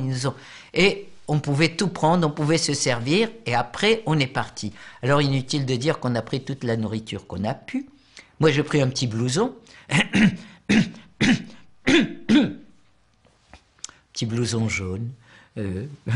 Et nous sommes partis, et nous avons marché. Comme je vous dis, nous avons marché. Et nous avons essayé de nous évader, et repris jusqu'au moment de la libération. Et là, on trouve la route, on a su que c'était des Américains, on marche et on arrive dans un petit bled qui est Bad Tölz. C'est une station balnéaire. On voit d'autres déportés, chacun demande, mais d'où vous venez, où vous allez, qu'est-ce que vous faites? Et puis, on s'est mis à marcher. Où? Dans quelle direction? Aller où? On ne savait pas. Et puis tout d'un coup, sur la route, il y a une voiture qui s'arrête à notre hauteur. Il y a un Américain qui en sort et qui nous parle. On ne comprend rien. Et nous lui disons que nous ne comprenons rien, etc. Et finalement, avec des gestes, on a compris que lui, sûrement, il rentrait et il n'avait plus besoin de la voiture, il nous l'a donnée. Alors, il nous a donné la voiture, on est rentré dedans. Le copain, Bernard, lui, il savait un tout petit peu conduire et tout, il a essayé, on a démarré, ça a marché, on est allé chercher de l'essence, etc. Et puis, on s'est dit, on va rentrer en France en voiture, et puis voilà, le temps de demander notre route. Et puis la voiture est tombée en panne, et inutile de dire, c'était fini, on a laissé tomber.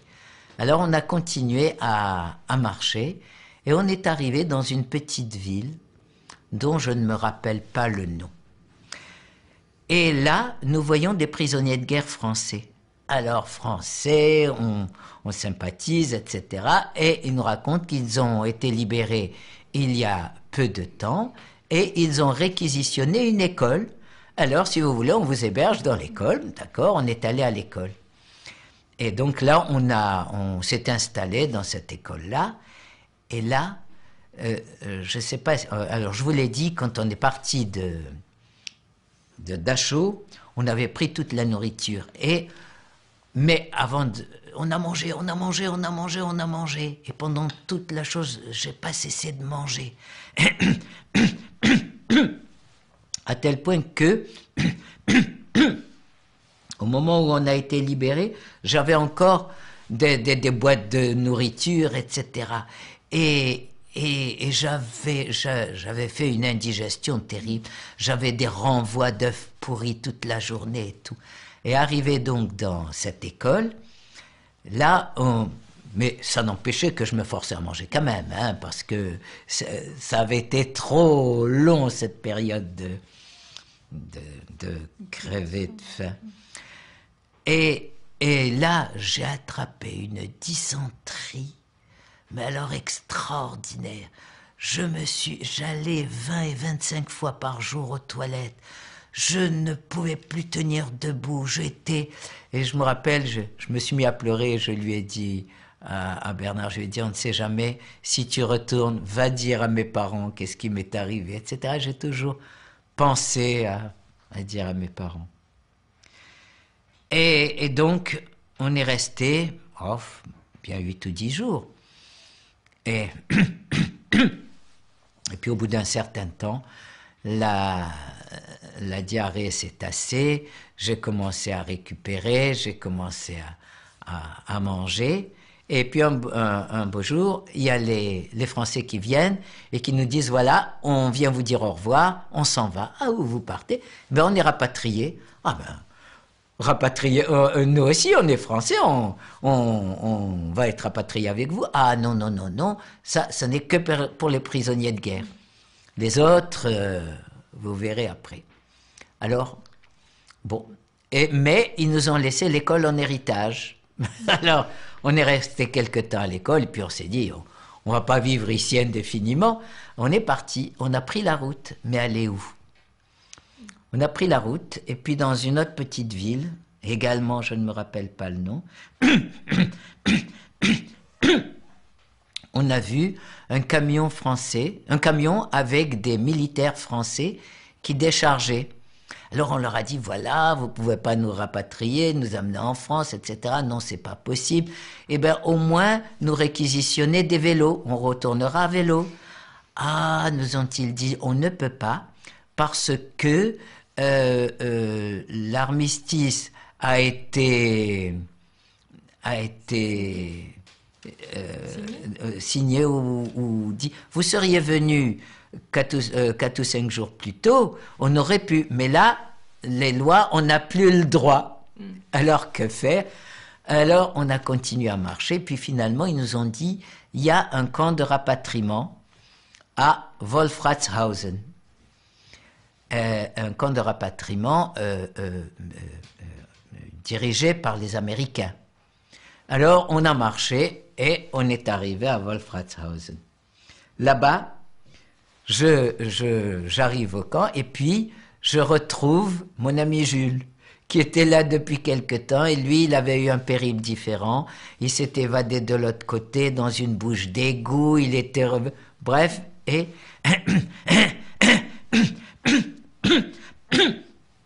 et il avait été libéré à Munich.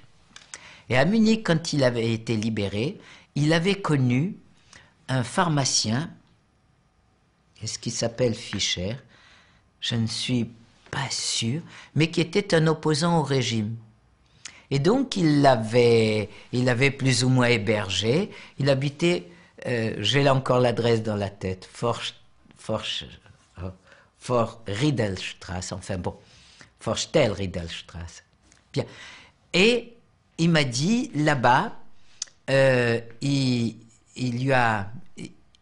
avait organisé, le Jules, une grande roue de parmesan qu'il lui a laissée là-bas. Alors il m'a dit, tu devrais aller là-bas, la récupérer, tu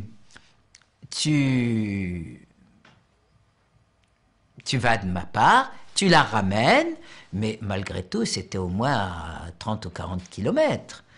Et donc, ou même peut-être plus, j'ai dit, oui, mais comment je vais aller et tout. Alors, nous avons décidé de récupérer des vélos. Et le Wolfratshausen se trouve, il y a une grande colline, une grande pente. On a fauché des vélos, on a laissé les gens crier, et on est parti. Et je suis allé chez ce pharmacien-là.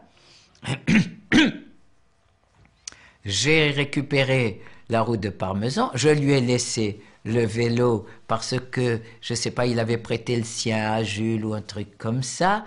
Il avait une fille qui était très gentille, très aimable, qui ne savait pas quoi faire pour nous faire plaisir. Et il m'a offert un pantalon tyrolien. Et un pantalon tyrolien. Et que j'ai gardé longtemps. Et puis je suis revenu à pied avec une brouette et la roue de parmesan jusqu'à Wolfratshausen. Et voilà, nous sommes restés là-bas quelque temps et puis ça a été le rapatriement. Nous avons été rapatriés dans des camions. Nous arrivons de Wolfratshausen, rapatriés dans des camions par les Américains, jusqu'à Mannheim. À Mannheim, on est récupéré par les Français. Et on est arrivé là-bas, dans une maison, et nous sommes arrivé avec Jules et d'autres copains. Et je ne sais pas, vous savez, il y a des choses comme ça. On est arrivé dans cette maison, on est allé au 3e étage, je ne sais pas pourquoi, et on a dormi une nuit ou deux là-bas. Et on a trouvé qu'il n'y avait pas assez de place pour nous, on a trouvé. Alors on a pris tout ce qu'il y avait, on a jeté par la fenêtre dans la cour. Ça a fait un fracas terrible. C'est inadmissible, mais on n'était pas normaux. On était cinglés. Et pour nous, la liberté, c'était faire n'importe quoi. C'était faire des choses insensées parce qu'on pouvait le faire. Mais bon. Mais il a fallu beaucoup de temps pour revenir à la sagesse. Oui, enfin. Et puis de Mannheim, nous avons... Alors à Mannheim, je crois bien, nous avons vu les Français, et nous avons eu des papiers, et nous avons été à... On nous a ramenés à Sarrebourg. Et là, c'est à Sarrebourg où on nous a vraiment pris en main, on nous a donné les papiers de rapatriés, on a envoyé des télégrammes dans les familles. Moi, je ne savais plus ni lire, ni écrire, ni rien. J'ai fait c'était presque des télégrammes tout faits. Ils nous ont un petit peu aidés. Et de Sarrebourg, il y avait le train qui nous attendait pour aller à Paris. Et à ce moment-là, l'amie de Jules, qui s'appelle Hélène, était avec nous. On l'a retrouvée, je vous l'ai dit, à Wolfratshausen. À Wolfratshausen, il y avait les filles aussi qui s'étaient regroupées. Et moi, la fille avec qui j'avais à qui j'avais fait un petit peu la cour, elle était là aussi. Et Jules a proposé à Hélène de revenir avec lui en France, et moi, je lui ai proposé à elle de revenir avec moi en France. Elle n'a pas voulu, j'ai eu beau lui faire des déclarations d'amour et tout, elle n'a pas voulu, elle a préféré retourner je ne sais pas où. Donc, nous sommes revenus avec Jules et Hélène à Mannheim et à Sarrebourg. Et à Sarrebourg, au moment de prendre le train de rapatriement, ils nous ont dit « Ah, mais elle n'est pas française. Oui, elle est hongroise. Ah, mais alors elle ne peut pas. » Et ils ont dit « Ah non, il faut voir, on va voir et tout. » Et le train partait. Et moi, je n'ai pas voulu laisser tomber mes amis. Je suis resté avec eux. Et le train est parti. Il paraît qu'il a été reçu en fanfare, en grande pompe, à la gare de l'Est. Bon. Et nous sommes restés une journée là-bas. Et après maintes discussions, ils l'ont laissé venir avec nous. Et ils ont dû lui donner des papiers plus ou moins provisoires et autres. Et nous sommes revenus par un train. On a été bien accueillis à la gare, mais pas à la fanfare, mais pas... Et il y avait des assistantes sociales qui nous ont accueillis. Ils nous ont emmenés au buffet de la gare. Ils nous ont offert un beau buffet, un beau petit déjeuner et tout. Et ils nous ont emmenés à l'hôtel Lutetia.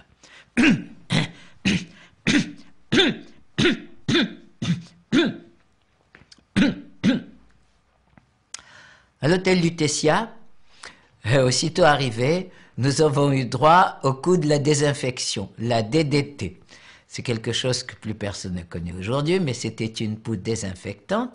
Alors, on arrivait, on nous ouvrait la chemise, un coup de jet de DDT, on nous tirait le pantalon, un coup de jet de DDT. Bref, ça a été la désinfection avant tout. Et puis, on a eu, donc, ils nous ont donné la carte de rapatrié, on avait. Ils nous ont donné un petit peu d'argent, un petit pécule. Ils nous ont donné un costume, une chemise, des chaussures, des choses comme ça. Et puis, donc j'étais à Lutetia, et il y avait parmi les EI encore, et des assistantes sociales, il y a eu 2 filles qui sont venues, qui se sont beaucoup occupées de moi, et que je n'ai pas revues. Une qui s'appelait Christiane Nunez, et l'autre qui s'appelait Gilberte Corneli. Et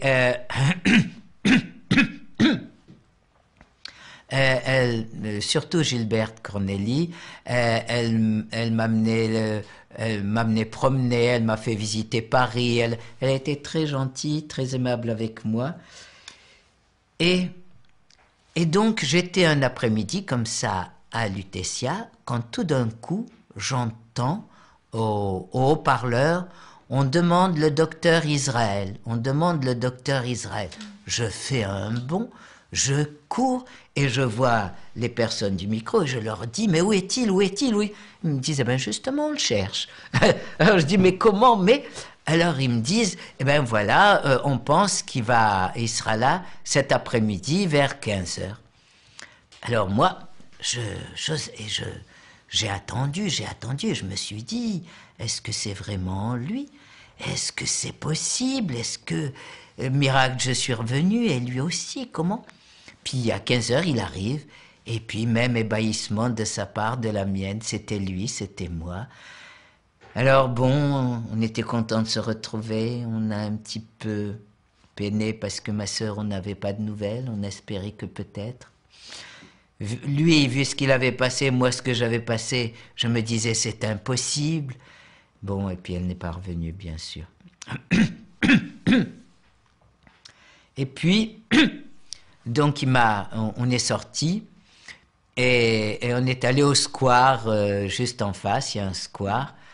Et il m'a dit, bon alors, tu rentres, etc. J'ai dit, ah non.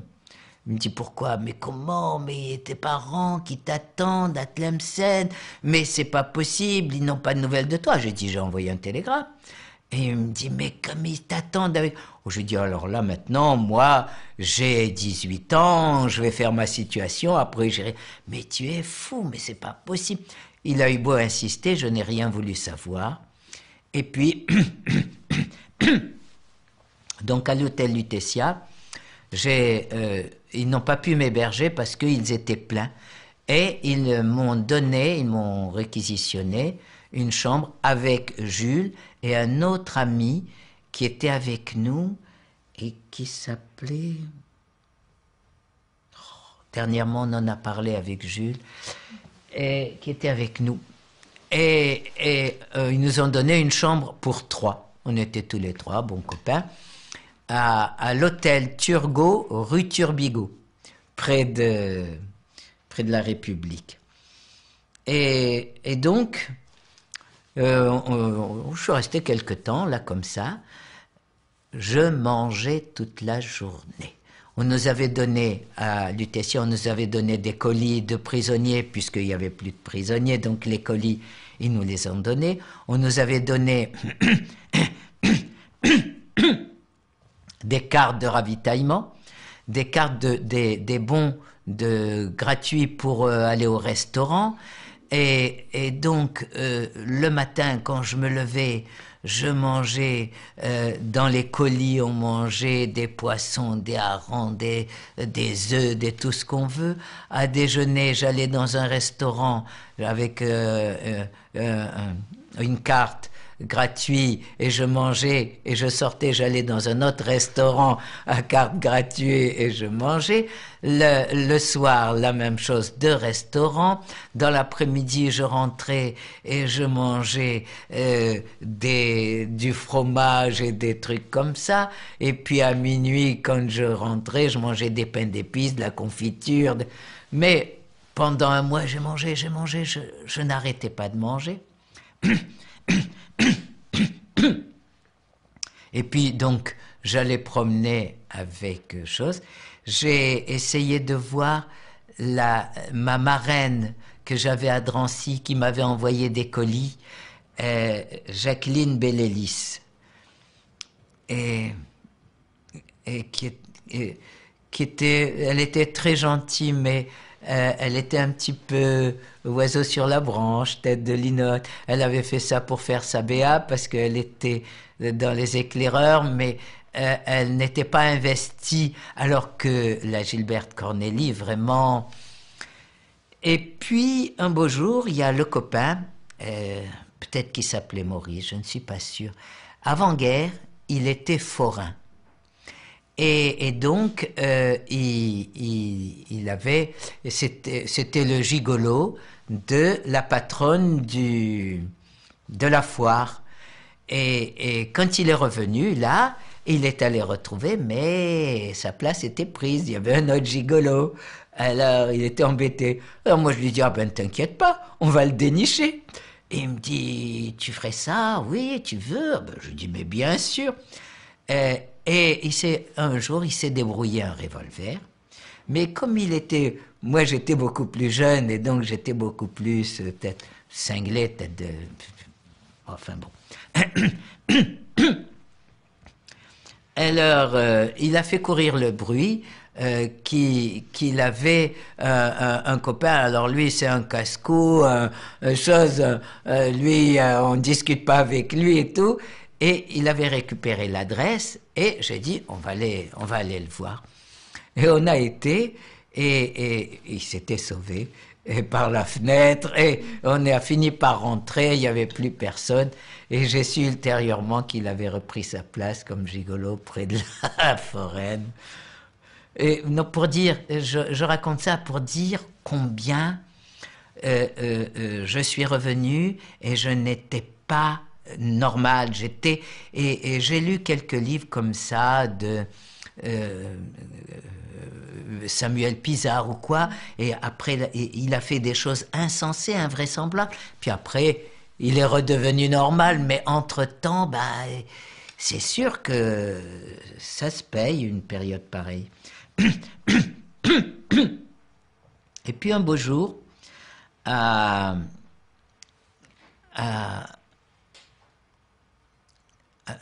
l'hôtel Lutetia, il y a une assistante sociale qui vient me voir et qui me dit, voilà, je vais te proposer quelque chose.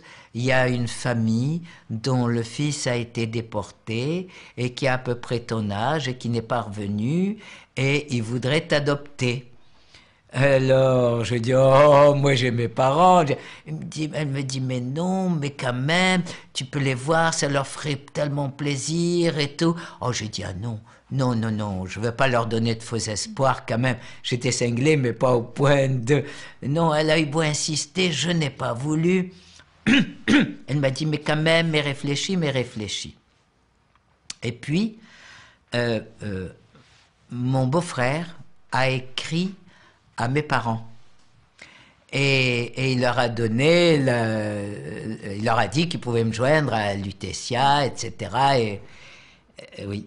Et mon frère, je vous ai dit, mon frère, qui avait passé son bac et qui est retourné pour passer ses vacances à Tlemcen, chez mes parents, lui, donc, il n'a pas pu revenir, il devait rentrer en fac. Et le 15 octobre, et quand il a voulu prendre le bateau, il n'y a pas eu possibilité, puis les Américains sont venus, il n'a pas pu. Et ensuite, il a été mobilisé. Et il a fait la guerre dans l'armée de Lattre de Tassigny, dans la 9e division d'infanterie coloniale. Et il était en station en Bavière à ce moment-là.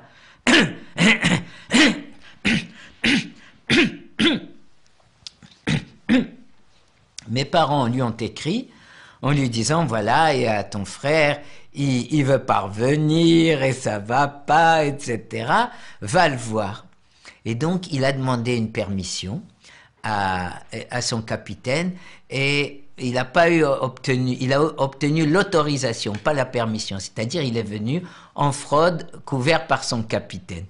Et il est venu me voir, et donc tout content. Et comme il n'était pas officiel, il n'a pas pu réquisitionner. C'est moi qui l'ai hébergé à la place du copain qui a retrouvé sa nana. Et donc, il m'a dit, voilà, il faut que tu rentres. Je dis, ah non, il faut que je me fasse ci. Ah, j'ai oublié de vous dire, entre-temps, oui, entre-temps, j'étais allé à Marseille. J'étais retourné à Marseille. Et pour aller à Marseille, c'était très simple. Avec ma carte de rapatrié, j'avais destination finale, j'avais mis Paris. Après, j'ai barré Paris, j'ai mis Marseille. Puis après, j'ai barré Marseille, j'ai mis Paris. Et donc, j'ai été à Marseille où j'ai revu ma belle-sœur, enfin la sœur de mon beau-frère et mon beau-frère. Et là, j'ai appris que finalement nous avions été dénoncés par le concierge qui s'était aperçu qu'on faisait de la propagande, que ci, que là. Et je dis, ah ben, je vais aller lui faire ça, je vais aller lui faire sa fête. Mais elle m'a dit, ça sert à rien. Quand il a su que Moïse était revenu, il a disparu. Et donc, j'étais avec mon ami Jules, on est descendu à Marseille. Et à Marseille, lui, il a fait plus ou moins des affaires. Et moi, donc,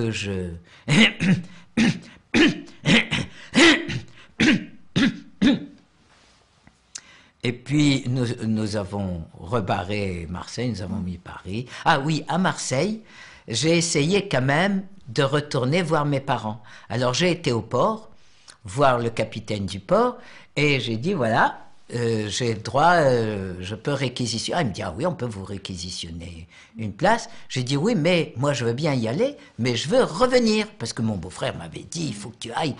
Ah, il me dit, ah, on peut vous prendre une place d'aller, mais pas de retour. Ça, on ne peut pas promettre. Vous allez là-bas, vous vous débrouillez. Ah non, je l'ai traité de tout. Je mettais mes pieds sur sa table, comme on voit dans les films, etc. Et puis finalement, il n'a pas pu me donner une place de retour. J'ai abandonné. Et nous sommes remontés à Paris. Donc mon frère est venu. Et il m'a dit, tu peux pas t'imaginer, mais ils m'écrivent. Quand maman a reçu ton télégramme, elle s'est trouvée mal, elle est tombée dans les escaliers, et là maintenant elle pleure tous les jours. Tu ne peux pas faire ça, etc. Il a fini par me convaincre. Alors j'ai dit, bon, je vais rentrer. Il m'a dit, une fois que tu es là-bas, tu te débrouilleras pour revenir. Bon. J'ai dit, bon, je me débrouillerai pour revenir. Et donc, je vais au truc de rapatriement et je leur dis, voilà, j'ai droit, j'ai barré Paris, j'ai mis Tlemcen, je voudrais une chose de rapatriement. Ils m'ont dit, bon, eh ben, vous partez ce soir. Ah, j'ai dit, ah non. Et il me dit, non, non, non. Non, ils m'ont dit, ah oui, vous partez... après, vous partez demain, je crois, non, vous partez ce soir. Alors j'ai dit, ah non, comment, mais vous le faites exprès. Il y a mon frère qui est venu d'Allemagne exprès pour me voir, il a pour 2 jours. Et ils me disent, ah bon, alors vous partez après-demain. Ah oui, mais après... Finalement, ils me disent, quand vous voulez partir? J'ai dit, mon frère part demain, ben moi aussi demain. Ils m'ont dit, bon, alors vous partez, vous prenez le train demain jusqu'à Lyon. Et à Lyon, vous prenez l'avion, Lyon, l'Afrique du Nord, mais on ne sait pas exact si c'est un avion militaire, donc on ne sait pas s'il va atterrir à Tunis, à Alger ou à Oran. Alors, donc, je vois avec mon frère, et il me dit, voilà, si tu atterris à Alger, voilà une adresse. Si tu atterris à Oran, voilà une adresse. À Tunis, ben, il y avait l'adresse de Jules, ses parents, puisque lui est de Tunis. Il m'a donné leur adresse. Et donc, c'est comme ça que je suis rentré. Je suis rentré, donc arrivé à Lyon, donc le train, l'avion, et c'est un bombardier dans lequel on est monté. C'est-à-dire, on était à la place des bombes. Donc c'est tout fermé et ils nous ont ouvert le fond pour voir. Et donc nous étions sur des bancs et les pieds dans le vide.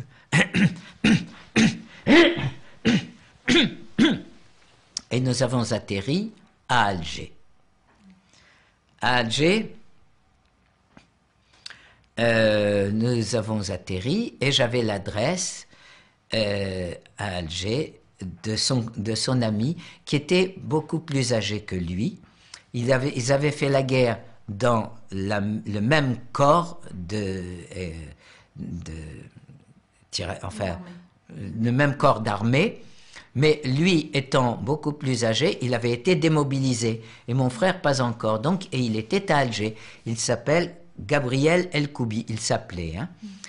Et donc, j'avais son adresse, j'étais parti, j'avais un grand sac de jute. Vous savez, ces sacs de toile de jute où on met les grains, où on met des choses comme ça. Un grand sac que j'avais récupéré, je me rappelle plus où, si c'est à Dachau ou si c'est à Lutetia ou quoi, avec un grand aigle avec une croix gammée énorme dessus, et j'avais mis toutes mes affaires dedans, tout ce que j'avais récupéré, parce que j'avais récupéré costumes, pantalons, choses, de la nourriture, tout récupéré, donc c'était haut comme ça, hein, et donc je le portais sur les épaules,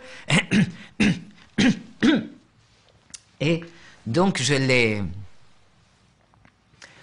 avec mon chose, de l'aéroport, on me dit où vous voulez descendre, j'ai dit boulevard Bugeaud, on me descend boulevard Bugeaud, et il devait être 2 heures, oui 2 heures. Et donc j'arrive devant le magasin, fermé, et il y avait une espèce de banc en pierre, là je me suis assis devant le banc en pierre. Vers 3 heures, il y a le commis qui vient ouvrir le magasin, et je dis où ils sont les patrons. Il me dit les patrons ils sont allés, je ne sais pas s'ils sont allés à la plage ou s'ils sont allés. Si vous voulez, ils habitent juste là derrière au 5e étage. Vous n'avez qu'à monter au 5e étage. J'ai laissé mon barda et je suis monté au 5e étage où il y avait Père Gessonnet, il y avait personne.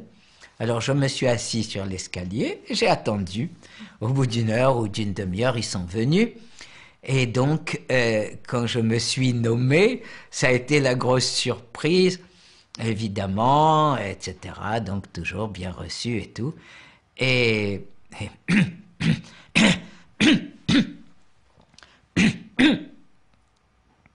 d'autant plus impressionné que lorsque j'avais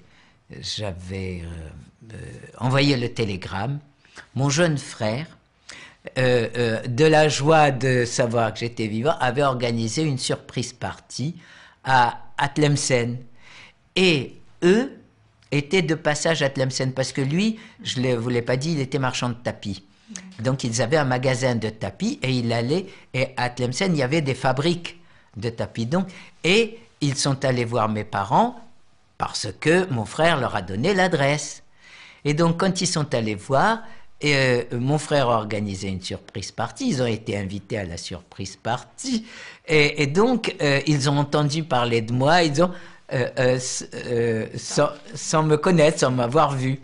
Et quand ils m'ont vu, ça a été la grosse surprise, bien sûr, parce que je faisais tout jeune, hein. Et donc lui m'a accompagné pour il m'a dit, bon, tu vas repartir, etc.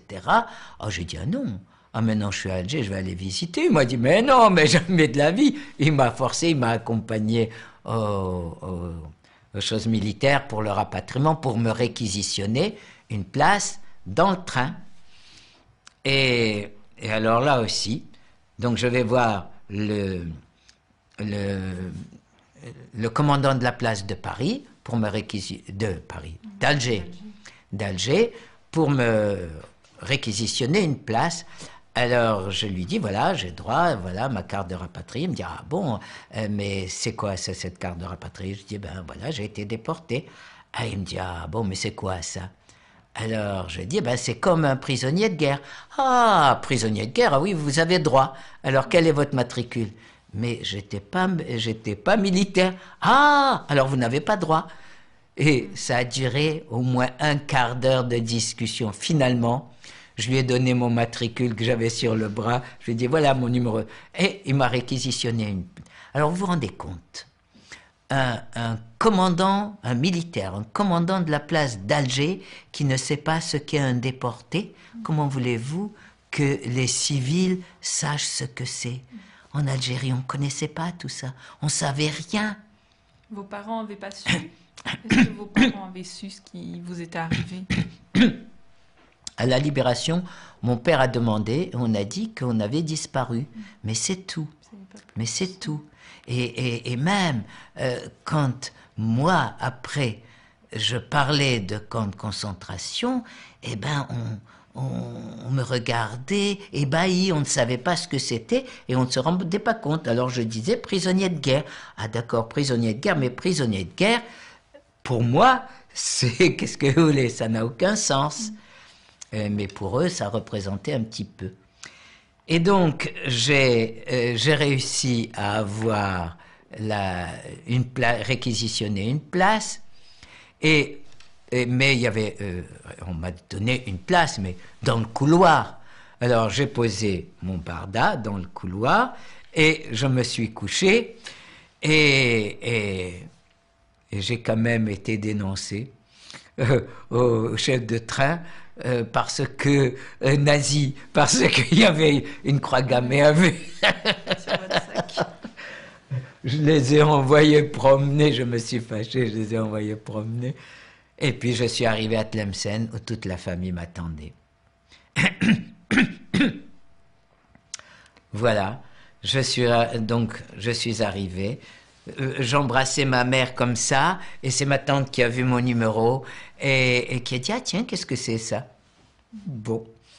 Et puis je suis rentré, j'ai pris une douche, et j'ai mon copain qui est venu me voir pour me demander des nouvelles.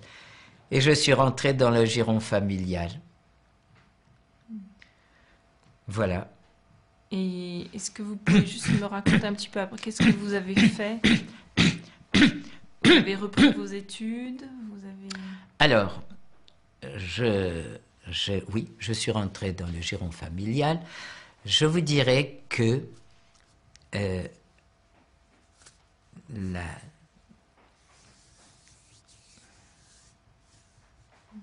bon, il y a des choses qui sont difficiles à dire. Bon, j'ai repris les études. Et bon, je suis arrivé, ça devait être juillet, quelque chose comme ça. Hein. Donc, mois d'août et septembre, on est allé se promener, on est allé passer des vacances à Alger avec mon frère, mon petit frère, mon frère Aimé. L'autre c'était David, lui il s'appelle Aimé de son prénom. Mon frère, on est allé passer des vacances à Alger, on est allé à la plage, on sortait avec donc Hilda El Koubi, qui avait un petit garçon qui avait 3 ans. Et c'est son mari qui était avec mon frère. On sortait beaucoup, et puis on est rentré à Tlemcen après, et fallait reprendre les études. Moi, j'ai décidé de reprendre les études. Comme ancien combattant, j'avais droit aux sessions spéciales. Et donc, j'ai décidé, quand j'ai été arrêté, j'étais en seconde. Je ne sais pas si je vous l'ai dit. Oui, j'étais en seconde. Et là, j'ai été voir le collège, et ils ont voulu me faire entrer en seconde. J'ai dit non. Moi, ma seconde, je l'ai faite. Même si je ne l'ai pas finie, j'ai fait, je veux rentrer en première. Ils m'ont dit, ah, c'est pas possible, mais c'est pas, mais si, mais là. Et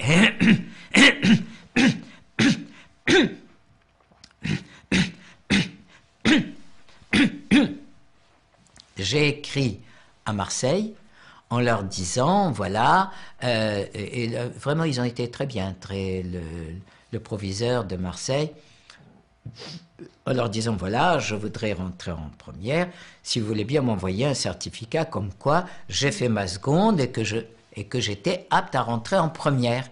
Ils m'ont envoyé ça tout de suite. Et là, ils m'ont dit, oui, mais apte, ça ne veut pas dire que, etc., il faudrait, non, il faut quand même, il faudrait passer un examen. J'ai dit, mais un examen, je savais tout juste lire et écrire, je reprenais, on a réécrit à Marseille, et ils m'ont envoyé un certificat comme quoi j'étais inscrit en première. Alors là, ils ont été obligés d'admettre. Et donc, j'ai fait la première en session spéciale. Ça veut dire que j'ai passé mon premier bac au mois de février. Et on n'avait même pas de professeur de français. Mais j'ai bûché. Pour moi, j'étais rentré dans la vie courante. Ce que je ne vous ai pas dit, c'est que quand je suis arrivé, je vous ai dit que je mangeais sans arrêt. Et donc, quand je suis arrivé aussi bien à Alger qu'à Tlemcen, j'étais un petit peu grassouillé. Et donc, je ne faisais pas vraiment pitié. Et donc, si je racontais des horreurs, ça marchait pas tellement. Et donc,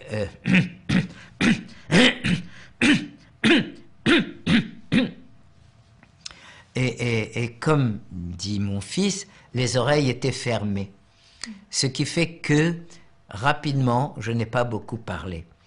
Et je me suis réfugié dans les études. Et je me suis mis à travailler. Et j'ai travaillé, je me levais le matin à 5 heures, je travaillais jusqu'à 7 heures.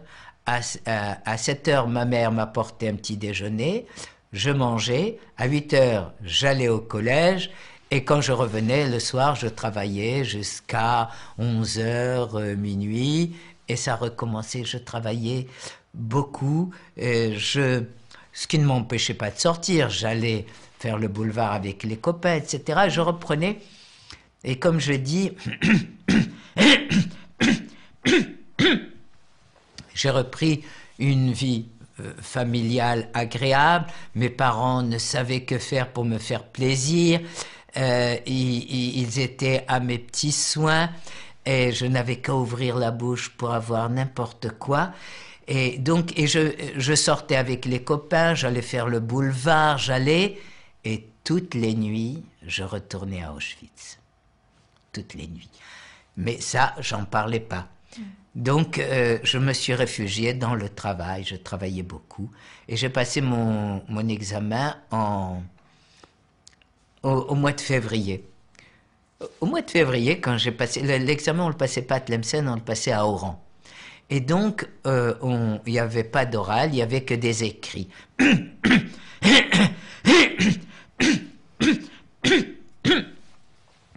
Et donc, comme c'était session spéciale, il n'y avait que, c'était un examen que pour les anciens combattants, choses comme ça. Et j'avais choisi, comme avant, j'avais comme première langue l'anglais.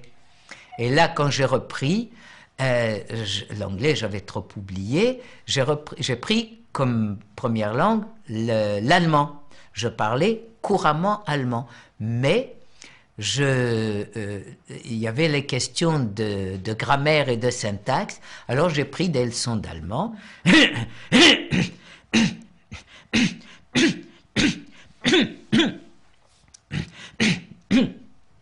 Pour la grammaire et la syntaxe. Et quand j'ai passé le bac, alors en allemand, on avait une version, et donc j'ai traduit très rapidement, et j'ai fini rapidement. Et puis on avait une version, et on avait une petite rédaction à faire en allemand. Alors j'ai traduit rapidement, et derrière moi, il y avait aussi un ancien combattant là qui passait, qui me dit « Passe-moi ta copie, passe-moi ta copie ». Je lui passe ma copie.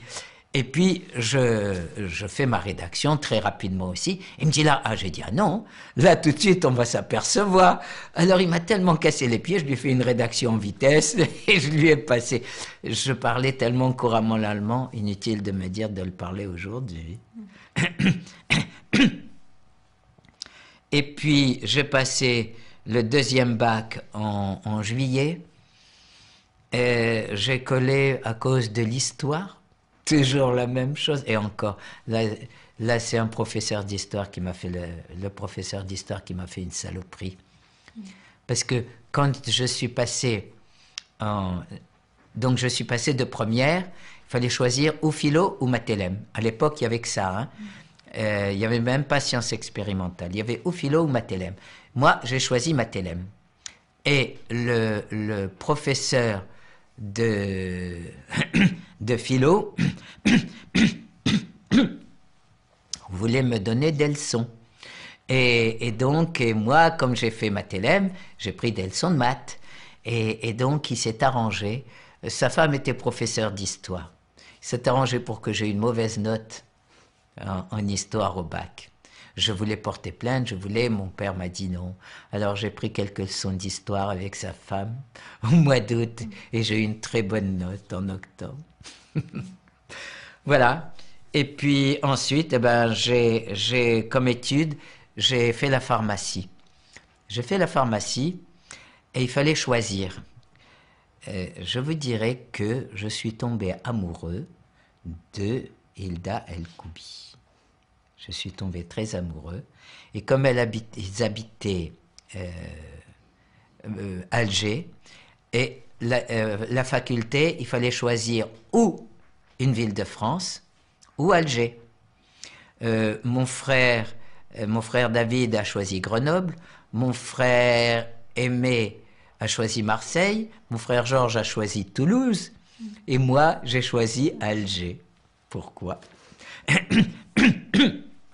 Donc, j'ai fait ma pharmacie à Alger, je les voyais souvent, et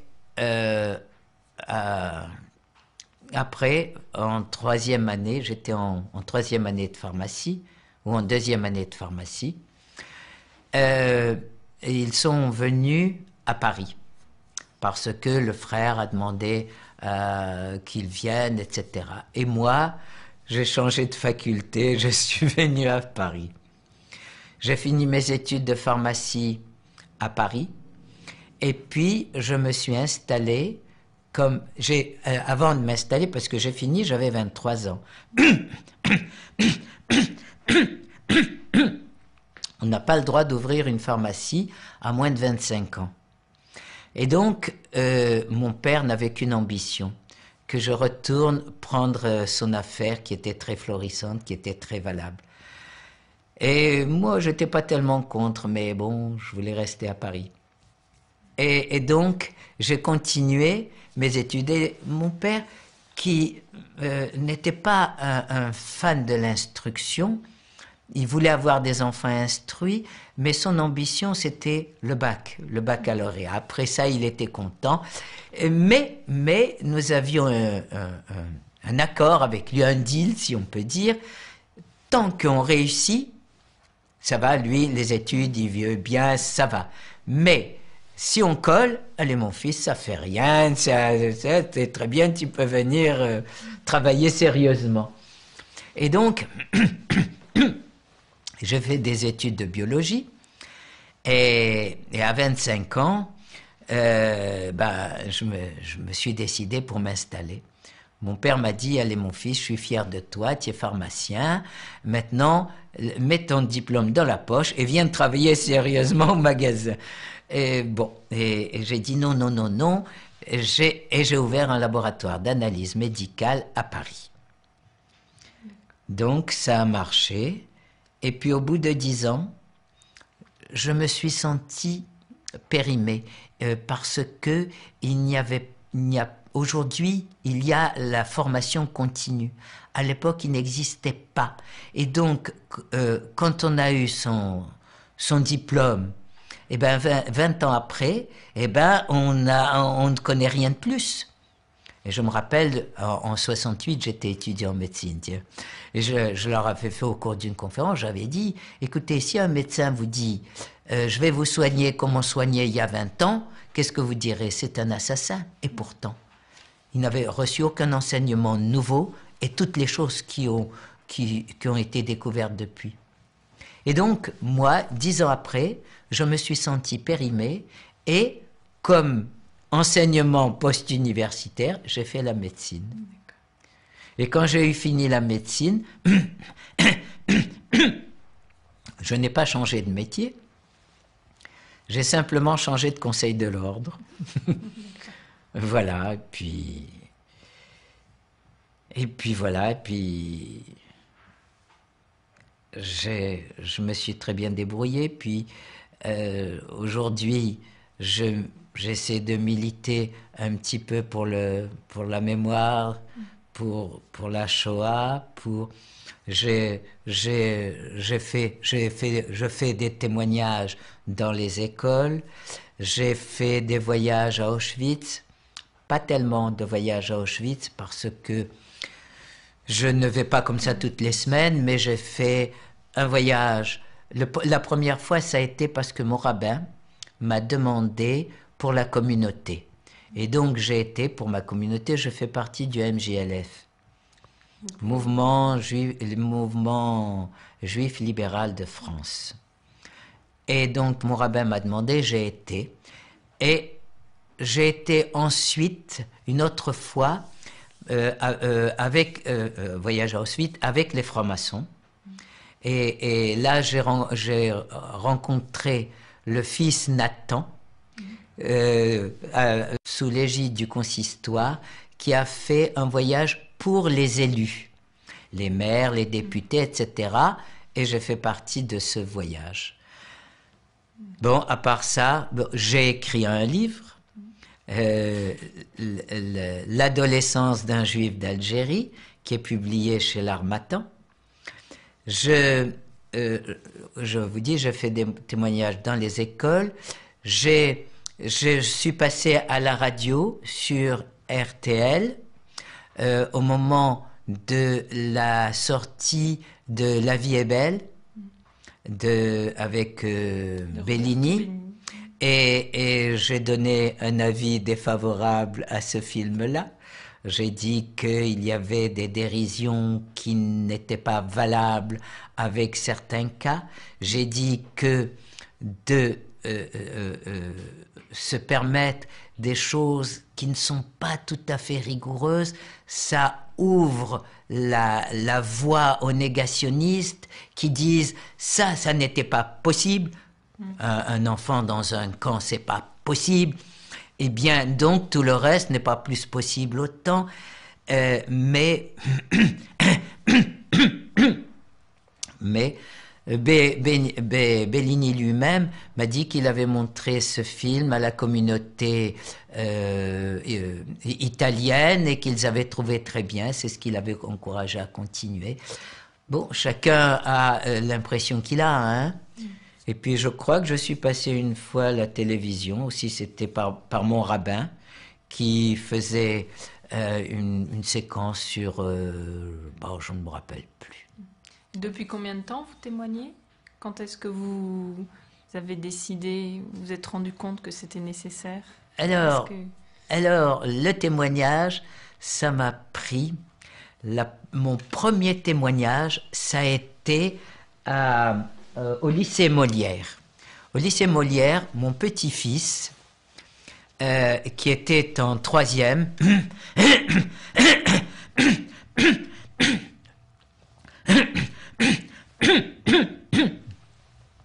quand ils ont étudié la Deuxième Guerre mondiale, il lui a dit à sa maîtresse, enfin à son professeur, voilà mon grand-père, etc. Il a dit, ah, mais ça m'intéresse, est-ce qu'il veut bien faire un témoignage? Et j'ai accepté. J'ai accepté et ils ont fait dans une genre de classe, mais où il y avait 2 ou 3 classes qu'ils ont préparées. Et donc, j'ai fait ce témoignage-là. Et puis, l'année d'après, c'est son jeune frère. Et j'ai refait. Et l'année suivante, ça a été le 3e frère, parce que ma fille a eu 3 fils. Et puis j'ai témoigné un petit cousin dont le fils est dans une école chrétienne. Ils m'ont demandé, j'ai été témoigné. Je témoigne de temps en temps à Drancy. Ils font venir des écoles. J'ai été témoigné dans des écoles juives, je me rappelle plus où, un petit peu en banlieue, j'ai été dans beaucoup, j'ai été même à pas à Brignoles, à côté, Dans le Var. dans le Var, à Saint-Maximin, la Sainte-Baume, parce que ma petite fille, qui était toute jeune, elle avait une douzaine d'années, sa maîtresse, elle lui a dit, bah, j'ai été, voilà, je ne refuse jamais je ne vais pas au-devant de mon caractère, je suis comme ça, mais si on me demande, je ne refuse jamais. Voilà, vous m'avez demandé, j'ai tout de suite dit oui, je suis venu. Et donc, je pense que c'est notre devoir de mémoire, on est plus nombreux et il faut quand même... Et la mémoire s'en va. Regardez, j'ai hésité souvent, alors qu'avant je n'hésitais jamais. J'avais tout dans la tête et maintenant... Voilà. C'est dans votre livre aussi. Oui, dans mon livre, j'ai pris beaucoup de temps, j'ai repris, mais je crois avoir dit pas mal de choses. Encore qu'il y a eu des choses qui sont arrivées après. J'ai rencontré un ami du lycée de Marseille et qui m'a retrouvé par Yad Vashem. Et il m'avait proposé à l'époque de me faire passer, celui qui m'avait proposé de me faire passer la frontière espagnole. Il m'a retrouvé, ça a été une grande joie. Mais je vous remercie. Mais je vous en prie.